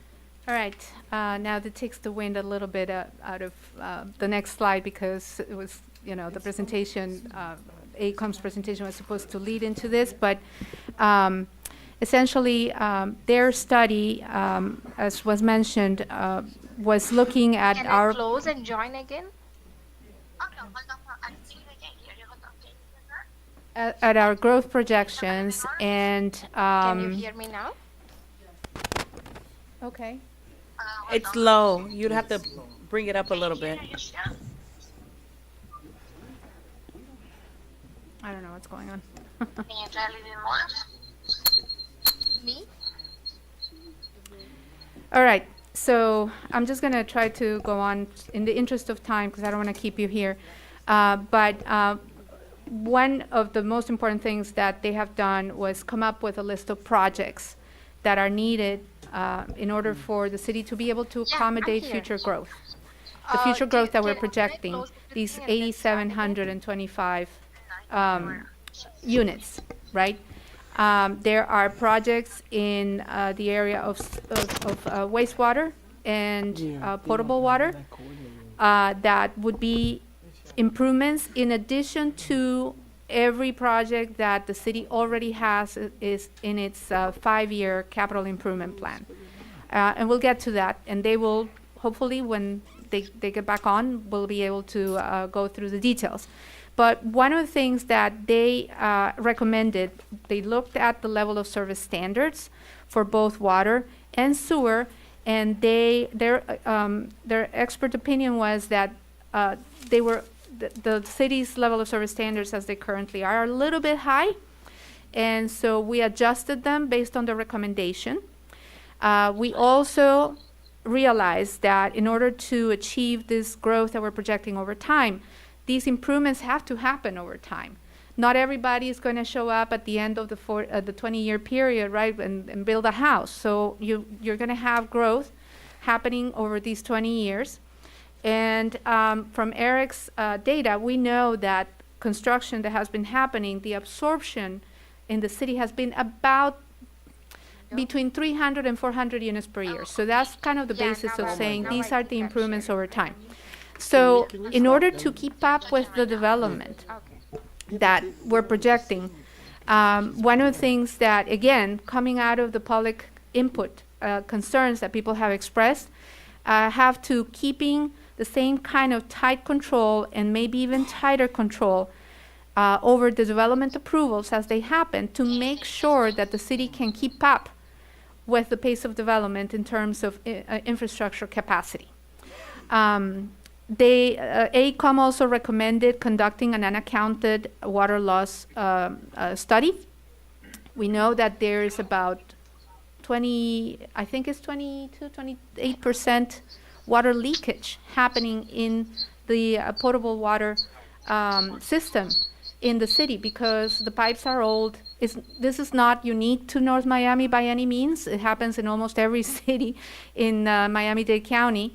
But there is a great deal of inefficiency in this system, and it needs to be corrected. The other thing that we're recommending in this element is prioritizing funding allocation for the water and sewer system improvements that are being recommended by AECOM for the 5-year CIP and beyond. Another important recommendation is implementing repetitive loss master plan. This has implications not just for the infrastructure element, but we also have recommendations about this in the future land use element in terms of stormwater and flood management, conservation, the coastal management, the parks and recreation element, because these stormwater parks serve a multiplicity of purposes. And with respect to the topic of technology, infrastructure, and access, there was a very small section of this element that talked about just a couple of little things. We have greatly expanded this section to really talk about building up the infrastructure for technology and access to technology with digital literacy, economic development based on technology, etc., so that the city of North Miami really gets put in a position of being the future city over the next 20 years. I'm going to turn it over now to Carla to talk about all the elements that are related to climate change infrastructure, resilience and environmental protection. Can you see now? Yeah. Are we back with test? Hi, Carla Ebenbach with Ebenbach Consulting. I'm at 860 San Pedro Avenue in Coral Gables, Florida. I'm the Sustainability and Resilience Subconsultant for this project, and it's an honor to speak with you tonight. Really appreciate your listening to the wide breadth of material that we have to present, and I'm going to go in a little bit of a different direction as from what you've just heard to talk about 4 elements that have the most to do with resilience and sustainability. And our draft builds upon and strengthens and clarifies what's already been done in that area in the city, which is substantial, what's already been done in the city. We've been tasked with taking those aspects further, matching them with current projections, community input, and current best practices. So the 4 elements that I will speak to quickly are the coastal management, the climate change and resilience element that's been newly renamed, the conservation element, and parks and recreation. I'm sorry, go back to that section. I'm sorry, go back to what you just said. That's the part that's newly renamed. You were mentioning. Oh, I'm sorry. Yes. The climate change element has been retitled the climate change and resilience element in response to priorities set by the city. So North Miami has many assets that contribute to its being a resilient community already, and resilience is what helps the community ride through various shocks and stresses. The city has a demonstrated commitment to early action on sustainability. It was, I believe, the first in the state to adopt a climate change element. The city has conducted key studies that form the beginnings of a fully fledged climate action plan, including, importantly, the climate change vulnerability assessment, a municipal greenhouse gas study, and a floodwater park master plan. And there are older plans for trees, bikes, which are in need of update. Also, the city has ongoing action in the areas of transit-oriented development, which of course represents the opportunity to cut down on emissions as well as spark our economic activity. There are already efforts to facilitate bicycling and plant trees and green the city. However, there are also important weaknesses and challenges to address, and these are just excerpts from our SWOT analysis that show some of these concerns.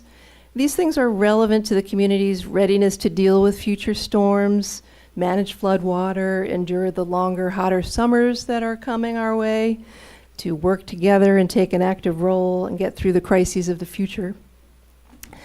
And with respect to future storm risk, heat and tidal flooding and inland inundation, much of North Miami is low-lying, as you know, located in the midst of the Arch Creek Slough, and there is much critical infrastructure in harm's way.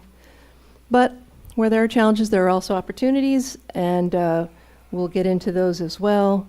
As I know Sylvia will speak to, there's going to be an action plan which makes the most of the opportunities.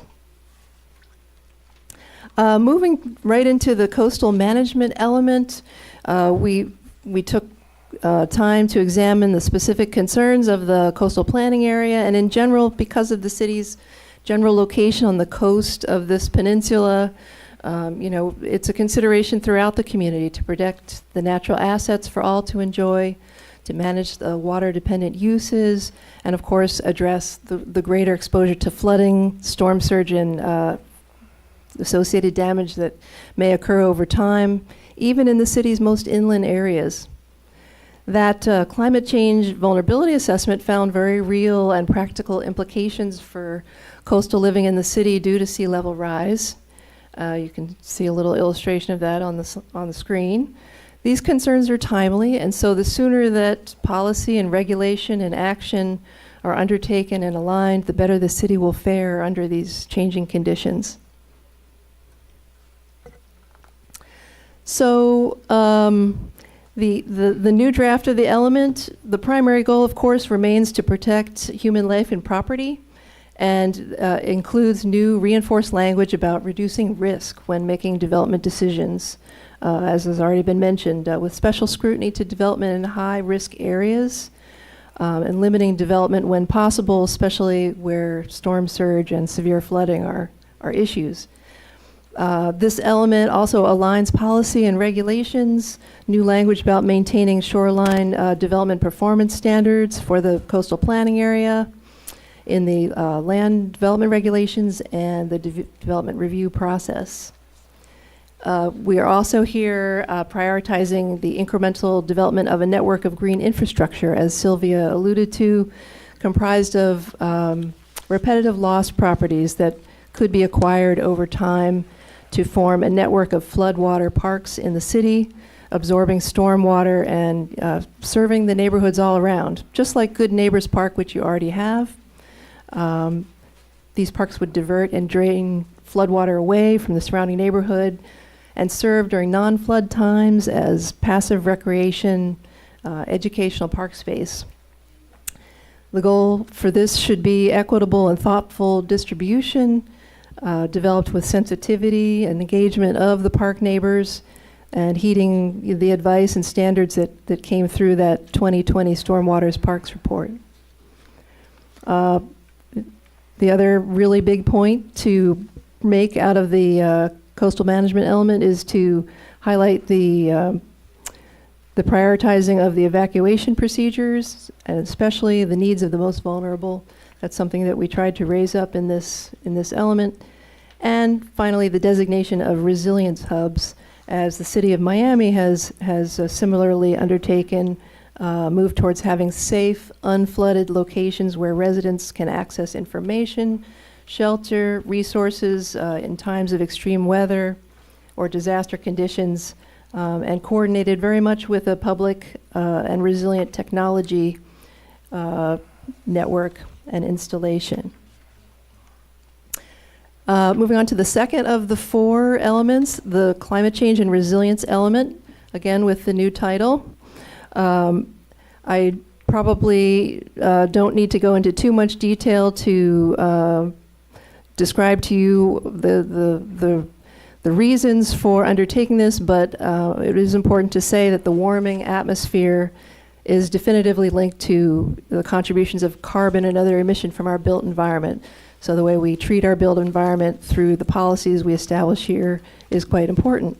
The fossil fuel burning that occurs in our transportation systems and the loss of tree cover and forests in our more and more urbanized world, this is all contributing to that warming trend. And we know that the global warming leads to more flooding right here in North Miami, and it impacts critical facilities which lie in harm's way. It has already started to create longer and hotter summers, more active hurricane seasons, and we've had some of the warmest years on record in the last few years. So importantly, this leads us to think about the desire to preserve the city's natural assets and its quality of life and mitigate the effects of these changes. So this element has policies that address various issues of storm readiness, preparations for times of high heat and risk to property and people from flooding and storm damage, all of which are dependent on other aspects of community life that are directly related to the ability to be resilient in the face of shocks and stresses, such as the social and economic resources of the community, the baseline health and well-being of the community, the access that folks have to important life-enhancing resources and opportunities, and just as importantly, the ability of the natural features or infrastructure of the community to absorb or channel these climate impacts. All these things contribute to how resilient North Miami can be. So many ways to think about the risk and many avenues by which to address it. Very importantly in this element, and it's sort of a keystone aspect of this new draft overall, is to provide two new overarching commitments to act as a guidepost and which are aligned to some degree with the counties. And that is to say that all policies and action that fall under these will support achieving them. One of them is to achieve 50% reduction of greenhouse gas emissions community-wide by 2030 100% by 2050. This is exactly the same as the county, and it's very much a standard in many communities. Secondly, an important twin commitment is to assure by 2030 that all residents have support and resources available to avoid displacement, harm, or danger from environmental shocks and stresses. So, as you review the draft, you'll find a variety of policy updates that that all support these commitments. There are new or strengthened policies regarding municipal and community-wide use of energy and fuel sources. Sylvia's already touched on a lot of this, supporting that non-fossil fuel dependent mobility, mass transit, building capacity and community leadership and engagement so that the community partners with the city in carrying out the many things that need to occur. Resource management, looking at waste streams and the building materials, allowing for local food production, these all contribute. And of course, importantly, equitable and inclusive decision making, having everyone at the table as much as possible. There are some topics in need of further study and planning to complete the building blocks for a full climate action plan. In order to follow through on this commitment about greenhouse gases, we really need to conduct a community-wide greenhouse gas analysis to complement the municipal one. It's an essential baseline for carrying out this commitment.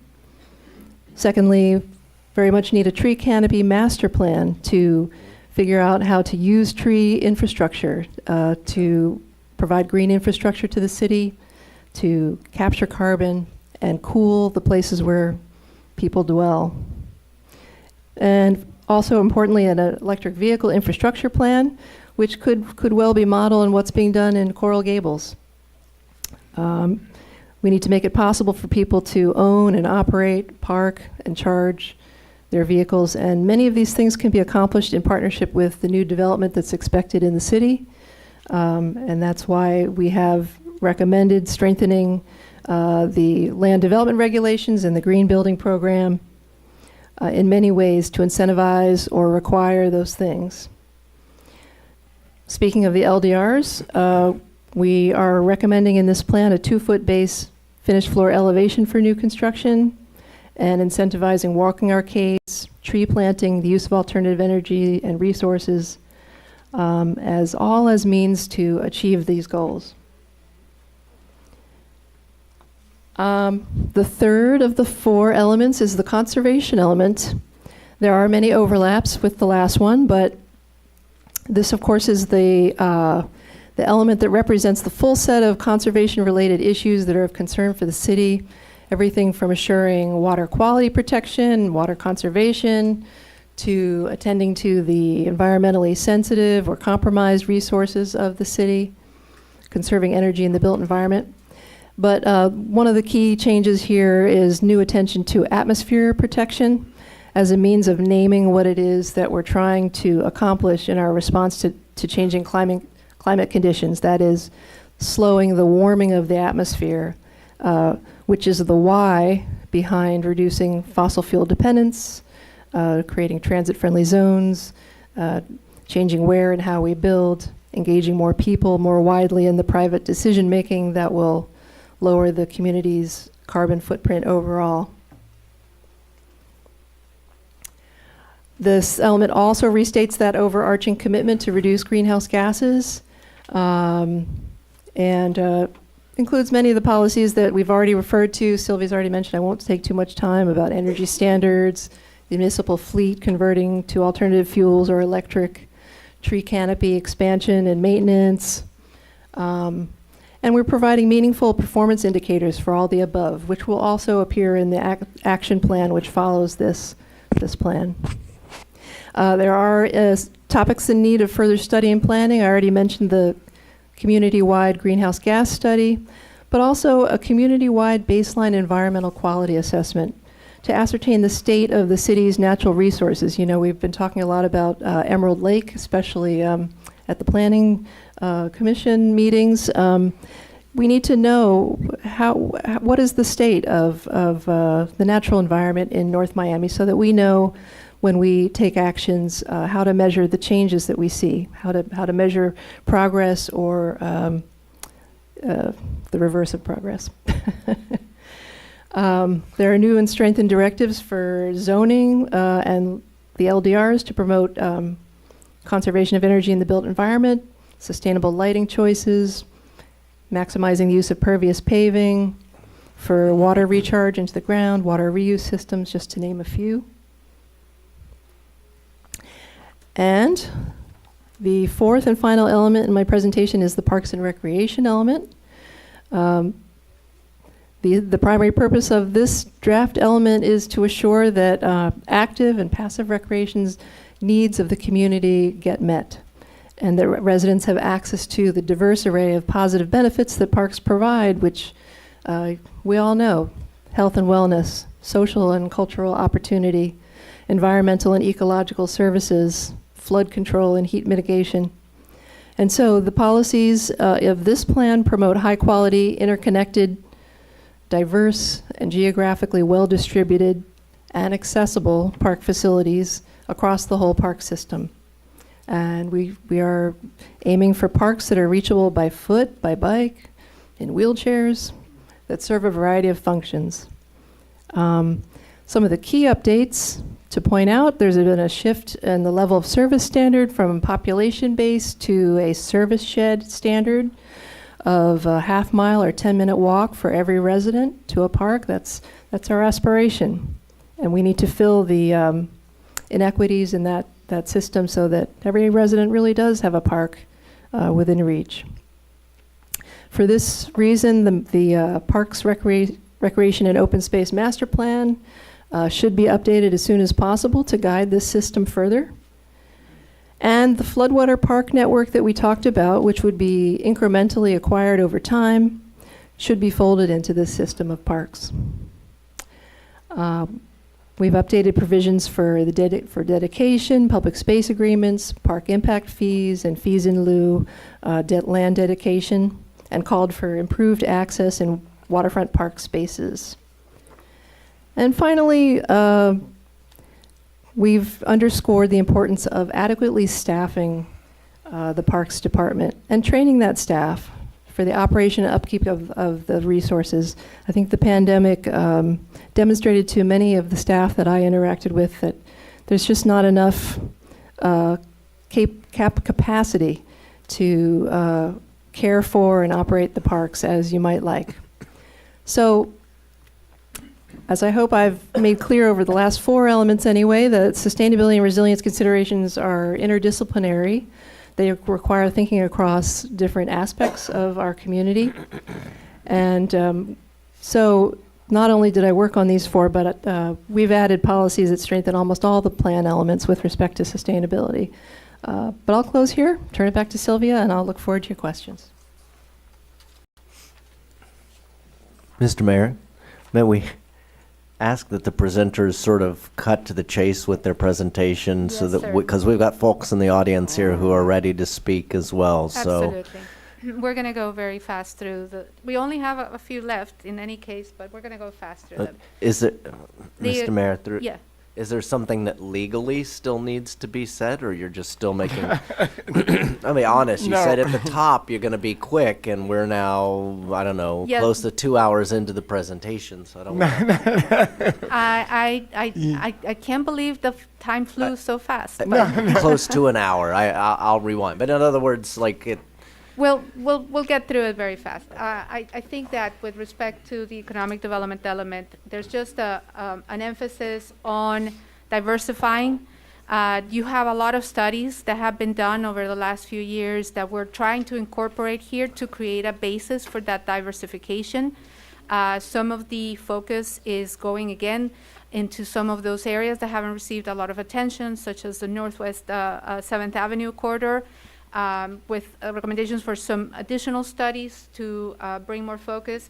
You have some opportunity zones in the city that perhaps have not been capitalized on. There are benefits that development can derive from those zones, so we're making recommendations with respect to that. And you have a new medical facility at Solomia that you can create a whole medical district around, and we think that you can capitalize on that as well. So those are just a few things. I'm just going to go quickly. This is a new element, the community health and wellness element. I mentioned that. Like climate change and resilience, it has ramifications for almost all of the elements as well. Mobility, land use, housing, etc. But here we're trying to reinforce a lot of that and create a holistic picture of what community health and wellness means. And I'm going to leave it at that. You have had a chance to review it. Capital improvement element, I don't think that we necessarily have changed a lot here, but we have put a lot more emphasis on this idea that I mentioned before of making sure that the city can keep up with development pace by putting in place the improvements to your capital systems, or making sure that development can pay and should pay their fair share of those improvements as they come in. So those are, part of the commitments here. And of course, prioritizing, as Carla mentioned, climate change and resilience considerations in the provision of improvements for capital projects, and prioritizing funding for all those projects that are necessary to correct existing public facility deficiencies. Those have been identified in some ways through the AECOM study, as well as through your current adopted capital improvement plan. So the only thing I'm going to say here about it is that we are bringing that capital improvement plan that is a legal requirement. But we also are adding AECOM's study 5-year CIP. Again, your capital improvement plan has a lot of projects that are already sort of scheduled to happen to correct deficiencies or to make improvements to the system for the future. But these projects that AECOM has identified are geared specifically towards accommodating the growth that we are projecting in this plan. And with that, the only other thing that I will mention, Carla made reference to this. This is I think for me, this is a really important addition that we're making to this plan. We are introducing, this is just a sample of how it's going to look. We don't have it ready for you today. We'll bring it back based on whatever recommendation we receive from you in terms of the final format of this plan, or the final form. But this action plan matrix is geared towards, primarily towards your departments, so that they know who is doing what, when, why, with whom, and by when. But also, this will provide you with a roadmap to know how things are progressing, and the public the ability of having more accountability in terms of what happens. And that's our intent. We're going to try to make it very user-friendly. Carla mentioned the fact that we have performance metrics. This is another change that I would say is one of the big changes that we have in the plan. There were monitoring and evaluation statements in every element that were really they didn't have a lot of teeth. So we decided that the best way for us to really put teeth into that is to introduce performance metrics into the plan, so that the city actually can measure progress in the implementation of this plan in the different areas that we're putting in. And with that, I will leave it and let you guys ask us any questions or open it for public comment. Yes. Thank you so much, Ms. Vegas.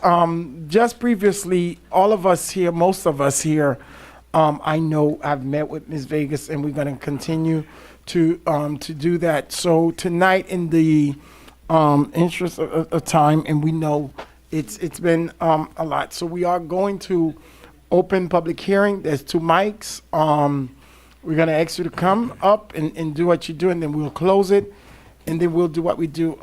Is this Mr. Burt Waters that I see here? Hey! I just want to recognize Mr. Waters. How you doing, sir? When I first started here in this city around 16 or 17, that was one of the first black directors that we had in our city. So yeah, this was a couple years ago. I didn't know it was you. Mike, you got 2 minutes, sir. How you doing? It's getting to 1. Go ahead. You know, There's two mics. Go ahead. You know, when I walked in, I thought, Tom Cruise, some celebrity was here, and I realized everybody was saying hi and greeting Burt Waters in the corner of the room. I'm going to be very brief, Mr. Mayor. I better. Michael Pizzi, 6625 Miami Lakes Drive. As you all know, I'm an attorney. I represent Michael Deser and the Deser family, the owners of Deserland Park and the Deser's own property surrounding Deserland Park. Just a few things, Mr. Mayor, that are actually critically important, and I will be brief, especially since I missed the pizza. In 2026, the great city of North Miami is going to celebrate its centennial, its 100-year anniversary. One of the greatest cities in the state of Florida. So that's going to be a wonderful thing. And the members of the public are so lucky to have your wisdom and the wisdom of the institution of wisdom and knowledge of such a great group of public officials to guide them, that have been guiding them. And You got a minute. yeah, this will be a roadmap toward the future. We believe that there are some element. We think you should take some time to consider this because you're limited in your ability to change it on second reading. We really hope you'll take some time and digest the information from tonight and digest the information I'm about to give you. There's one overriding concern and 3 changes we think are very important that we hope you'll take time and consider at some future date before it's too late. One is the biggest element, the biggest change is the almost 9,000 additional units. But there's been no discussion tonight at all about where they're being allocated and about the artificial and somewhat arbitrary restriction on where they can go, which includes arbitrarily saying zero can go in the SDTOD where the desert property is. So there are 3 concerns I'd ask you to address at some future date. One is policy 1.17-1 on page 35. There's just 30 seconds, Mr. Mayor. Go ahead, It's very go ahead. important to the landowner, and I've been here the whole time. Policy, and I'm going to make these 3 points. Policy 1.117.1 on page 35. It says there's 8,725 units, but there's a paragraph that restricts it and says not one of those units can be used by the Desers or anybody in the SDTOD, largely in Commissioner Galvin's district. They're completely shut out, even if they've never used any units. And that's kind of arbitrary and irrational, and it's contrary to your pro-growth solving the public housing crisis, and it hasn't been discussed. Number 2, and there's only 2 more points, is Section 1.2. You got 30 seconds, 30 seconds. 1.21-22 limits the SDTOD to 2,000 units. It needs to be more. And finally, 1.2215 has a RAC. The RAC is based on 10-year-old numbers, was abolished by the state, and imposes restrictions on pro-growth that are 10 years old and hasn't been updated in 10 years. So we would ask you to do 3 things. We would ask you to do 3 things. Abolish the RAC. Thank you, Mr. Pizzi. And take away the restrictions on the SDTOD because it's unfair and contrary to pro-growth. Thank Thank you, you sir. very much for your time. We appreciate it. And Thank good you. luck and have a great night. Thank you. Thank you. Next. Thank you. Guys, if you are coming up, please come up. There's 2 podium. And I also asked staff at our next meeting for the infrastructure debacle that happened for that to re-present. If the person could be here in person, she will. Thank you so much. So we'll appreciate that. Thank you. No, sir. You are first and then Mr. Waters. Sir, you are first and then Mr. Waters. Please go. Well, being in front of Mr. Warren here. First of all, thank you, Sylvia. I mean, you're here, you're dedicated, your commitment, and I wish you well on your operation. On this comprehensive program, oh, by the way, Hector Rivera, 12478 North Bayshore Drive. Sorry, it's too late. We know. Yes. Very interesting point, especially about the hydraulic situation we never heard about, but water is important, very important. With everything that's happening in our city, we need to address a housing crisis that are looming. And we need, obviously, to diversify, as Sylvia mentioned, but we also need to attract high-quality, high-end luxury real estate. And limiting any housing opportunity that we have under a few selection items, I think is wrong. Maybe increasing and opening up the city for building opportunities throughout the entire areas, including reconsideration of current use.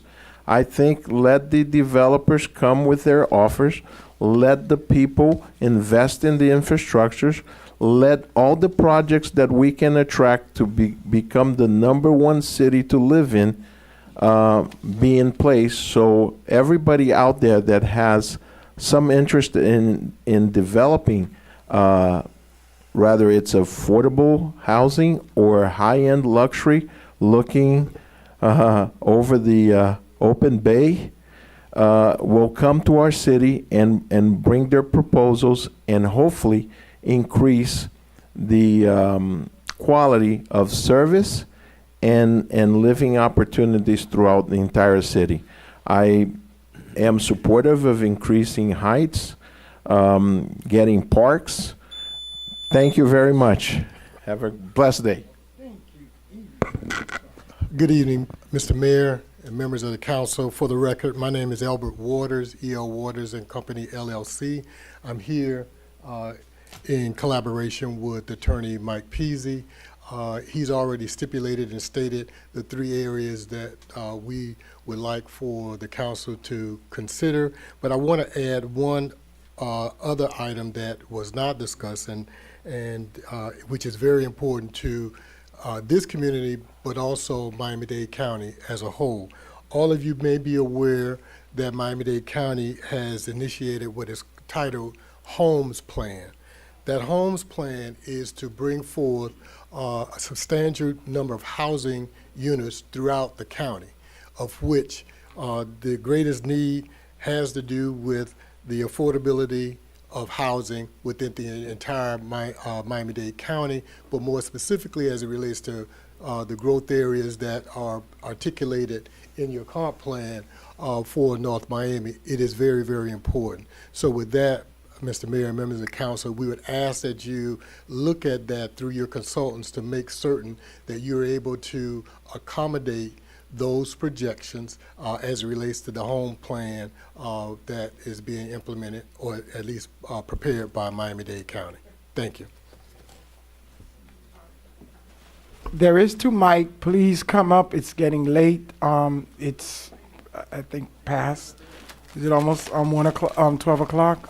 So there is to Mike, guys. Please come up and don't wait for the next person to come on. You can go first. Yes. You can go first. No, you, but You came first? please, You go first. That's okay. Guys, it's getting late. We're gonna close it down. Real soon, please. Good evening, Happy New Year to everyone. Here I have many petitions that I have been working these few days from residents of District 2, where I reside, and the small businesses around 123rd Street. Could you please state your name and My address? name is Patricia Wood, 11930 North Bayshore Drive, Penthouse 2, apartment 806. Give me a second.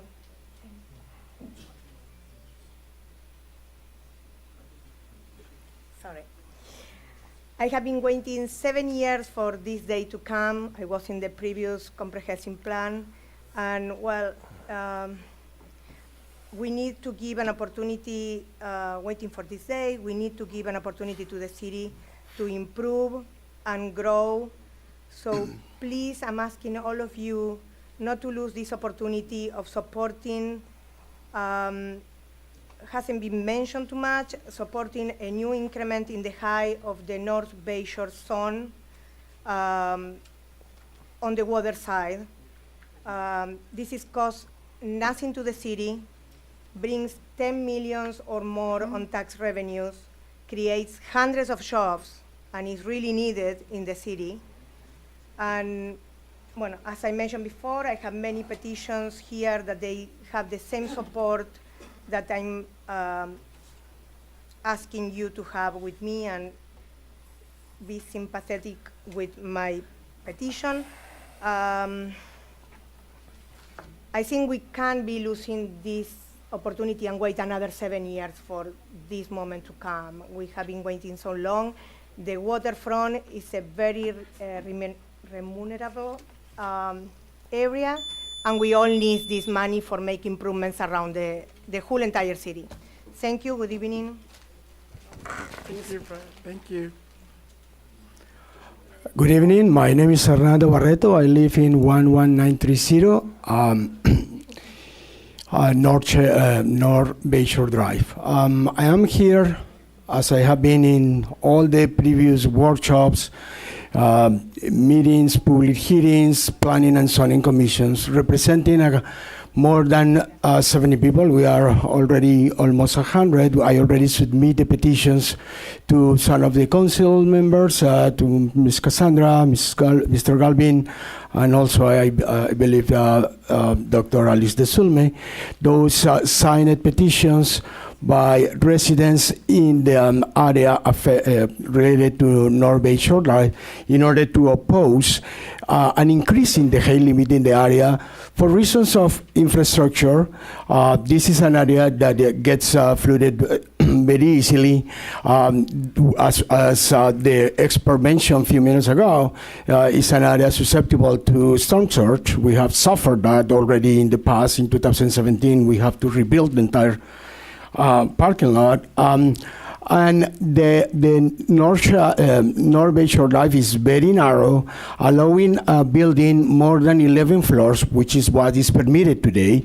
In the area in the 11950, where all their building was already demolished, will just create, will affect the quality of life, will create a safe issue, eventually infrastructure issue for the building next door, Mallorca, and also will create conditions for traffic and deterioration of the quality of life.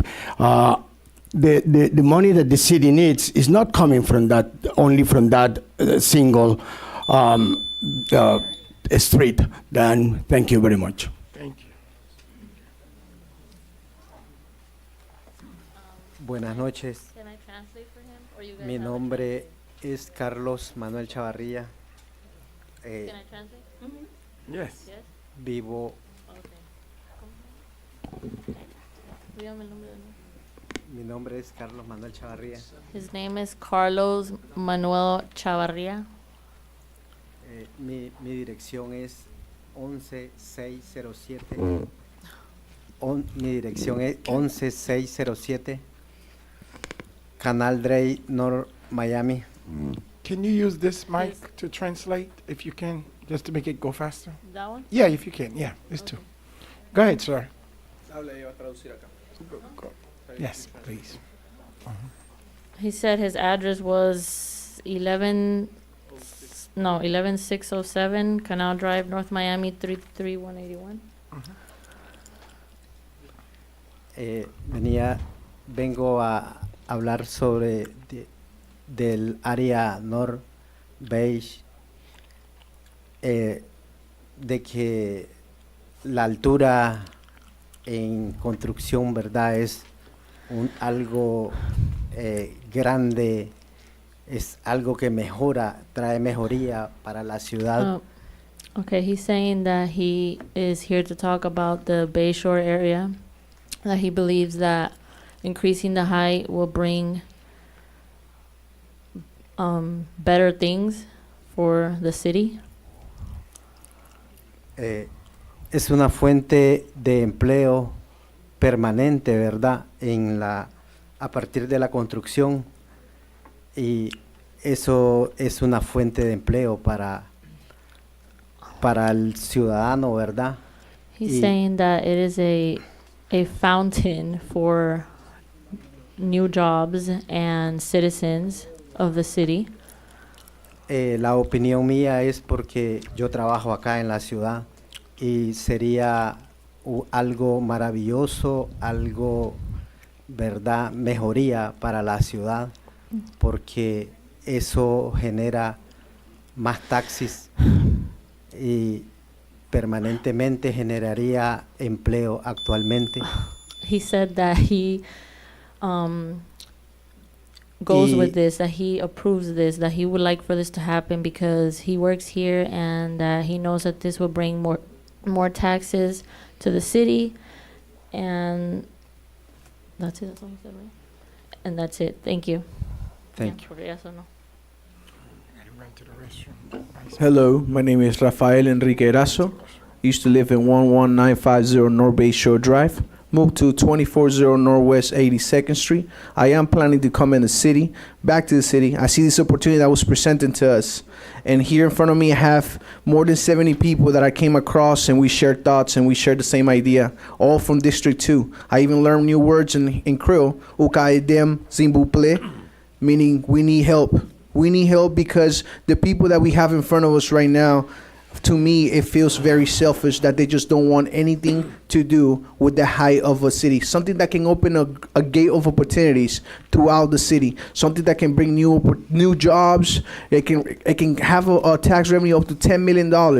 Once again, we're not asking for density to be changed. We're asking for the zoning to be increased. What would that do? That will bring new developers to the city and actually have some interest to our city. We have been left behind since 1970. Nothing has happened here. Our development is zero. And I stepped my ground into this city, going to Miami Central Senior High School, graduated 2012, came to the city and looked around, and we pretty much has been left behind. We need these changes in the city, and we got support from all the District 2, and like I said, Ukaedem Zimbuple. And we need this to happen. Bonje Binu. Okay, are we ready for me? My name's Richard Mungal. I live at 2225 Northeast 123rd Street. And I live in the immediate area of Bayshore Drive. And I'm a homeowner, and I've lived here for about 12 years. I support the height increase, as we've heard various reasons, and there's a whole laundry list of reasons why. But I've jotted down a couple of things in the interest of time tonight.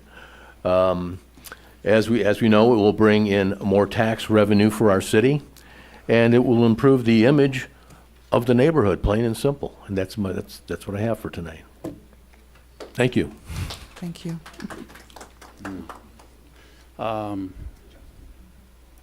My name is Tirso Frankie Silvestri. Good evening to everyone. I used to live in the area on 11950 North Bayshore Drive. I support the idea to increase the height of the area.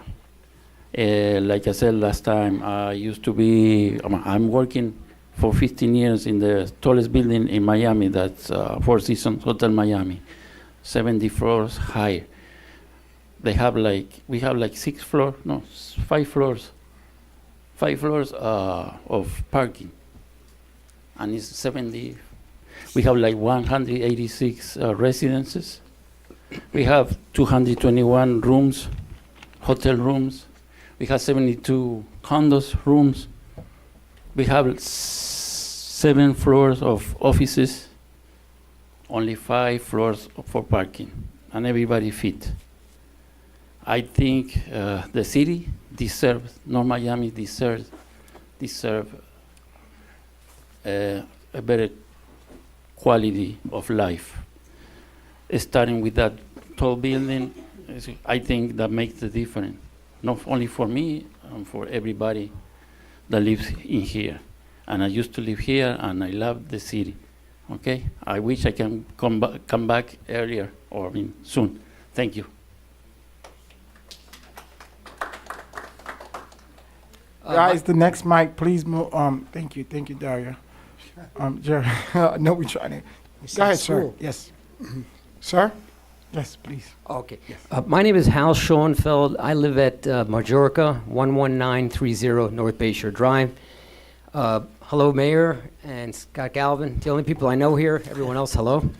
I moved to Broward County a few years ago because I couldn't stand the congestion in Dade. I was forced to move back because of a family situation. I'm up against the same thing again. I live in a beautiful building. Gets very flooded when it's raining very hard, and now they want to build a large building in our right next door. I think it's going to create a lot more congestion.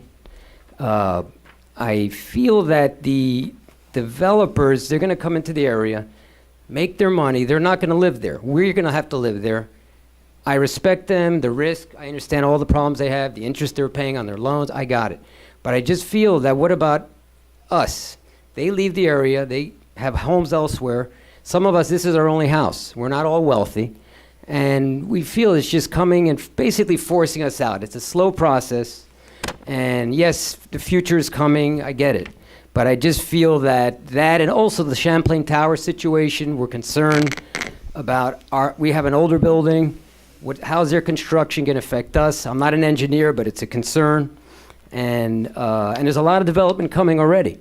So I just think in the fairness, this word selfishness keeps coming up. Fine, we're selfish. We want to keep our house and keep everything the way it is. They want to make money. So have a certain amount of floors, make your money, and let us live and keep our lifestyle. And that's all. Thank you. Hello, my name is Gio Darter, 12500 Northeast 4th Avenue. I also have been taking part in many of the workshops and the comprehensive plan and actually studying it because, again, this is my city. I have invested in the city. I see a future in the city, and I love my city, and I love my neighborhood. So with that said, we, the Copper Bridge, as you know, or at least, well, you know me, some of you, but I'm working on an arts hub in the great District 3, Vice Mayor Mary Estevan's district, and I want to work with the public parks. I want to build there. So what I'm asking for you is I'm seeking an extension of the OAD to include the R6 block, which is between 3rd and 4th Avenue, which is one just block where my actual building is already at. And actually, I already have an arts district area. But what we'd like to do is by extending the OAD while retaining the underlying zoning, it will allow for the art galleries, design, dance, and live work studios there. There's no density, high density that will be changed. I just want that to be mentioned. So what they're doing is creating the let me just do the creating currently located at the we have in that block, we have a church, an apartment complex, and then, of course, our foundation. Based on the AOC outline, we think it would be beneficial to have the community. With our phase 2, we're building a 17-unit art space right next to the lot next to our building, and it will be again art studios and galleries and dance space. So again, just expanding our arts unit in that vicinity. But that's it. Thank you. Hi, everybody. My name is Mark Schaffman. I live at 11930 North Bayshore Drive. And I'm here to speak about the proposed building that's going to be put up next to us. I've lived in North Miami for about 6 years now. I own my apartment and my building, and putting in a nice new high-end building where there was once a much older, two-story building. I can only see that it comes to benefit the people that live there, making more taxes, more property value going up, just increasing the loveliness and desirability of the neighborhood. Anyway, I think it's a great idea to build a nice building there and high end, and it can only do is make it better for everybody. Thank you. Good evening, Tommy Peoples, 11930 North Bayshore Drive, Mallorca as well. Just want to say that add my voice. I am opposed to changing the current height requirements that we have. I am not opposed to putting a beautiful edifice there. My concern comes with the traffic that will be, we already know in North Miami we have horrible traffic already. I'm worried about the flooding. Our street already floods if it rains for 5 minutes. You already need to swim. And as also the sewage, how they're going to manage the sewage. That's it. That's all I wanted to say.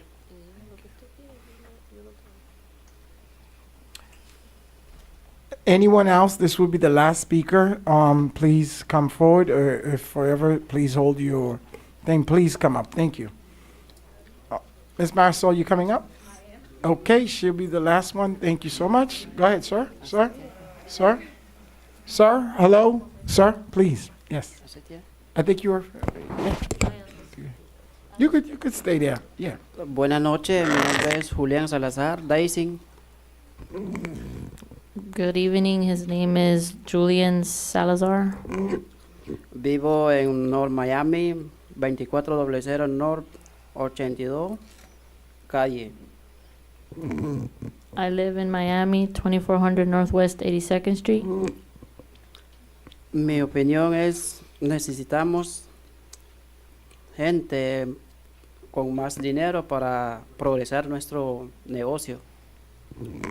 He said that his opinion is that we need more wealthy people to come to the city to bring more businesses to the city. Yo trabajo como pintor. He works as a painter. Thank you. Thank you. Good evening. My name is Melba Jaramillo, and I live at 11930 North Bayshore Drive, Majorca Towers. We believe that approving a general height limit of 450 for the city of North Miami will be a blank check for developers to decide what to build on that lot next door. Allowing 24 floors versus 11 floors will set a precedence for that very small area. There are several negative impacts, such as increased traffic congestion, noise pollution, strain on our already limited public parking resources. The majority of those of that neighborhood are single-family homes. So a very tall building will damage the aesthetic and the harmony of that area. There's also that sewer problem. So we don't need to be like Miami Beach or Sunny Isles. So we urge the members of this council to maintain the current 110 feet and include this limit on the plan. Thank you.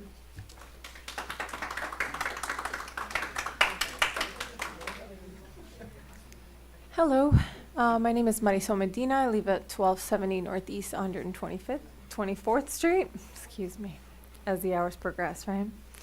I wanted to speak in favor of some future changes. As mentioned before, and a couple of comments as right now the AOD, which the Arts Overlay District, does currently end on 125th Street, and I was looking at that map and seeing what GeoDarter's doing in that community. I think it would be great and beneficial to just move it up an additional street to include that R6. So that would be just north of 125th between 3rd and 4th Avenue. And no increased density, just includes more artistic views and ties in the 3 phases that he's already working. It sounds amazing, and maybe a safe crosswalk, including all of these things, will really activate the entrance into our city. The other thing I wanted to make mention is the project that they are mentioning, proposing making that modification to the Bayshore area. I do think a lot of what's going on along Biscayne is showing that in the future of our cities, that on the shorelines that they are going 45 or more stories. I think that it would be in our best interest to kind of look into that, to make that a possibility for the future. And with that, I wish you guys a beautiful evening. For all.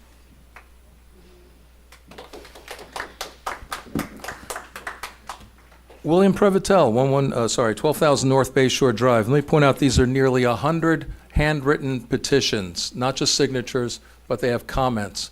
And we were hoping to read into the record, and evidently we're not able to do that. May I make something very, very clear? Something very clear. I know it's late at night, but if you do not decide to increase the zoning at Bayshore, it is essentially a death sentence to that area. What it means is that the existing building, vacant lot at Mid-Bay Club, will be built 10 stories. It means that the White House Inn will be built at its 10 or 11 stories. They will be feeble buildings. They will be probably rental buildings. They'll be buildings so inferior that they'll be taken down in 10 or 20 years, and how's that for the environment? These people have talked about cars. We're talking about no car increase, no unit increase. This is the solution to the infrastructure. It's the solution to your infrastructure. We heard an entire presentation on the comp plan about all the problems. Did anybody catch it? We have a ton of things to address. Did anybody at once say, hey, and here's how we're going to pay for it? If we go with the Solomia envelope at Bay Shore, we can get 3 towers built out there that can bring in over $10 million a year. There'll be development fees up front. There will be hundreds of jobs. There will be income down the line. And in addition to that, if we do this and we have this larger envelope along Bay Shore, we can then import the 54 units at the White House Inn, incorporate it into Bay Shore Drive where it's much safer, and create a public city park out of it for free, for zero. This cost you, the city, us people, zero to do this. Otherwise, we're stuck with it. They will start building and you'll get, if I may use the word, crap.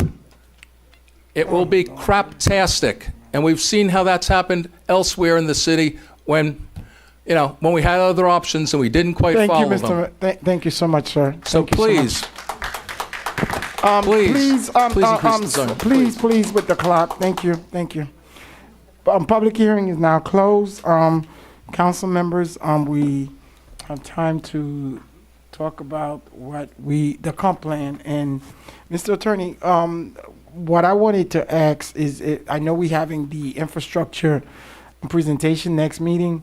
If we could close the public hearing portion on the plan, because I do have some other questions as well as some that was raised. And at the next meeting, which would be the 24th, we could present it to, we could submit it, which would mean that the submittal will be going to the state at that time. Can we do that similar, since we have public hearing now? So that would consider, I guess, the first meeting, and then we will have the second hearing. Well, this is the first meeting, so the actual vote, I guess, I'm asking you for an opinion, if I could ask my colleague to delay. So we would table this discussion to the next meeting. Thank you. Yeah, we can definitely do that. Okay, that's my proposal. With council members, if do we need to have a vote on that, or a motion on? I think a motion would be in order. I think we hear a lot, and I think we have some more discussion, and I think there's some other stuff. But again, this was the presentation based on Ms. Vegas present, in the other presentation, and Derek, everything else, public comments. So it's closed on the matter. If I could hear a motion to table this to our next, the 20. Derek, you want to say something, sir? Yeah. No, we good? Move to defer. Yeah, can we move to defer for the 24th? Madam Manager, we good with that? Yes. No. That's what we just did, the public hearing component.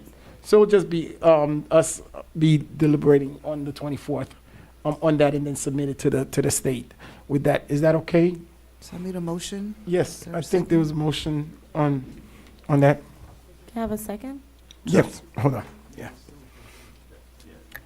Okay, go ahead. So just to clarify, all we'd be that would still be first reading. Yes, correct. Okay. We already have first reading. This. No, I'm saying because we'll continue. The next one will be. We'll continue to be first. So does this mean that public hearing would be reopened on the item? No. Oh, you can close it. I'm just saying that would be the conclusion of the first Absolutely. reading. You're correct. So are you saying that if we continue this, first reading will be on the 24th, and then we'll need a second reading in February? That's correct.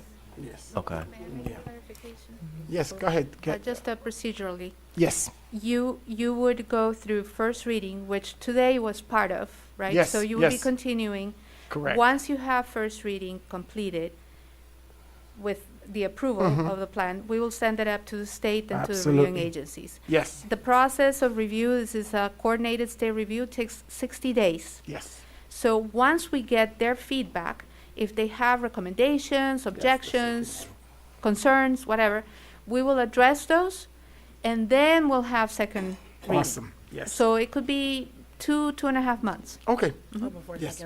Yes, before the second one. That's what we did, the last time. So can I hear a motion to defer the item until the 24th for the So first moved. reading with closed public hearing, since we're already here, that if Mr.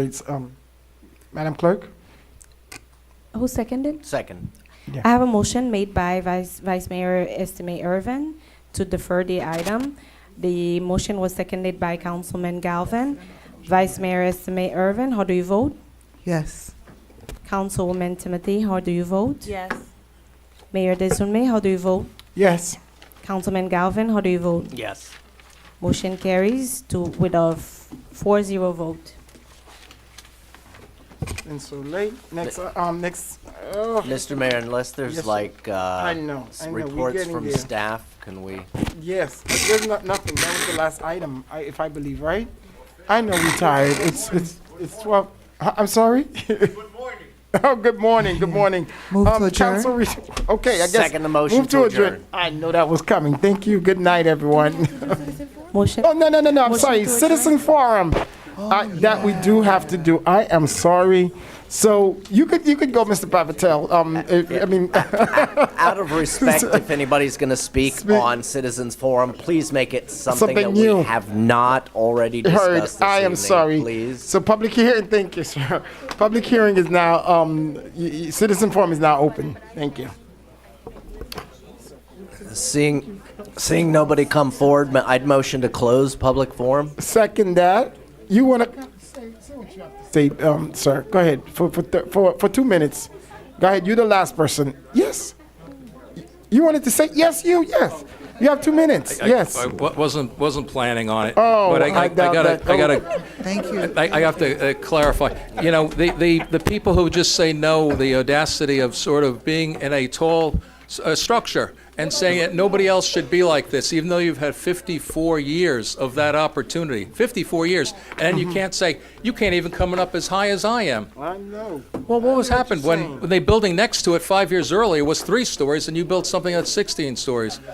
Why would we push something that is less than the 1970s vintage that we have? Why don't we try to find solutions to pay for our infrastructure? We have a solution here before us. Do we let it slide through our hands and wind up with this really dismal result? You know, something that is really lackluster. Mismatched buildings of different heights, of different geometries, one going across the causeway, another one going over here, another one going over there. You know, just this hodgepodge of design. Why would we invite that? Why don't we make an opportunity? Why don't we combine it? Why don't we get that park at the White House in? It was commented from the presentation that we need waterfront park space. We need water space and waterfront park. This is your answer. The waterfront park space is to take the 54 units from White House Inn and bring them over, and you'll have that. Mr. Mayor, I'm sorry, but now we've got everybody coming back to the mic to speak I on will the things conclude. that they... I thank you all. One councilman. No, he's the last person. It's the naysayers. It's the people that just want to say, no, we've got ours, screw everybody else, including their neighbors' property values. They don't care that Mr. property Mayor, values this could be is doubled. just... Mr. Mayor. Let me say this. Thank you so much. Public hearing is I got my closed. last 20 Sir, please do not come in here with that language again, please, respectfully. Thank you. Who? You. What did I Hey, say? Pat, how are you? Thank you. What are you talking about? Who said? Can I hear What did we say? Motion to adjourn? Second. Thank you. Have a good one. I did not motion, Calvin. Motion to adjourn by Councilman Galvin, seconded by Mayor Desulme. All in favor? Any opposed? It is 12:19.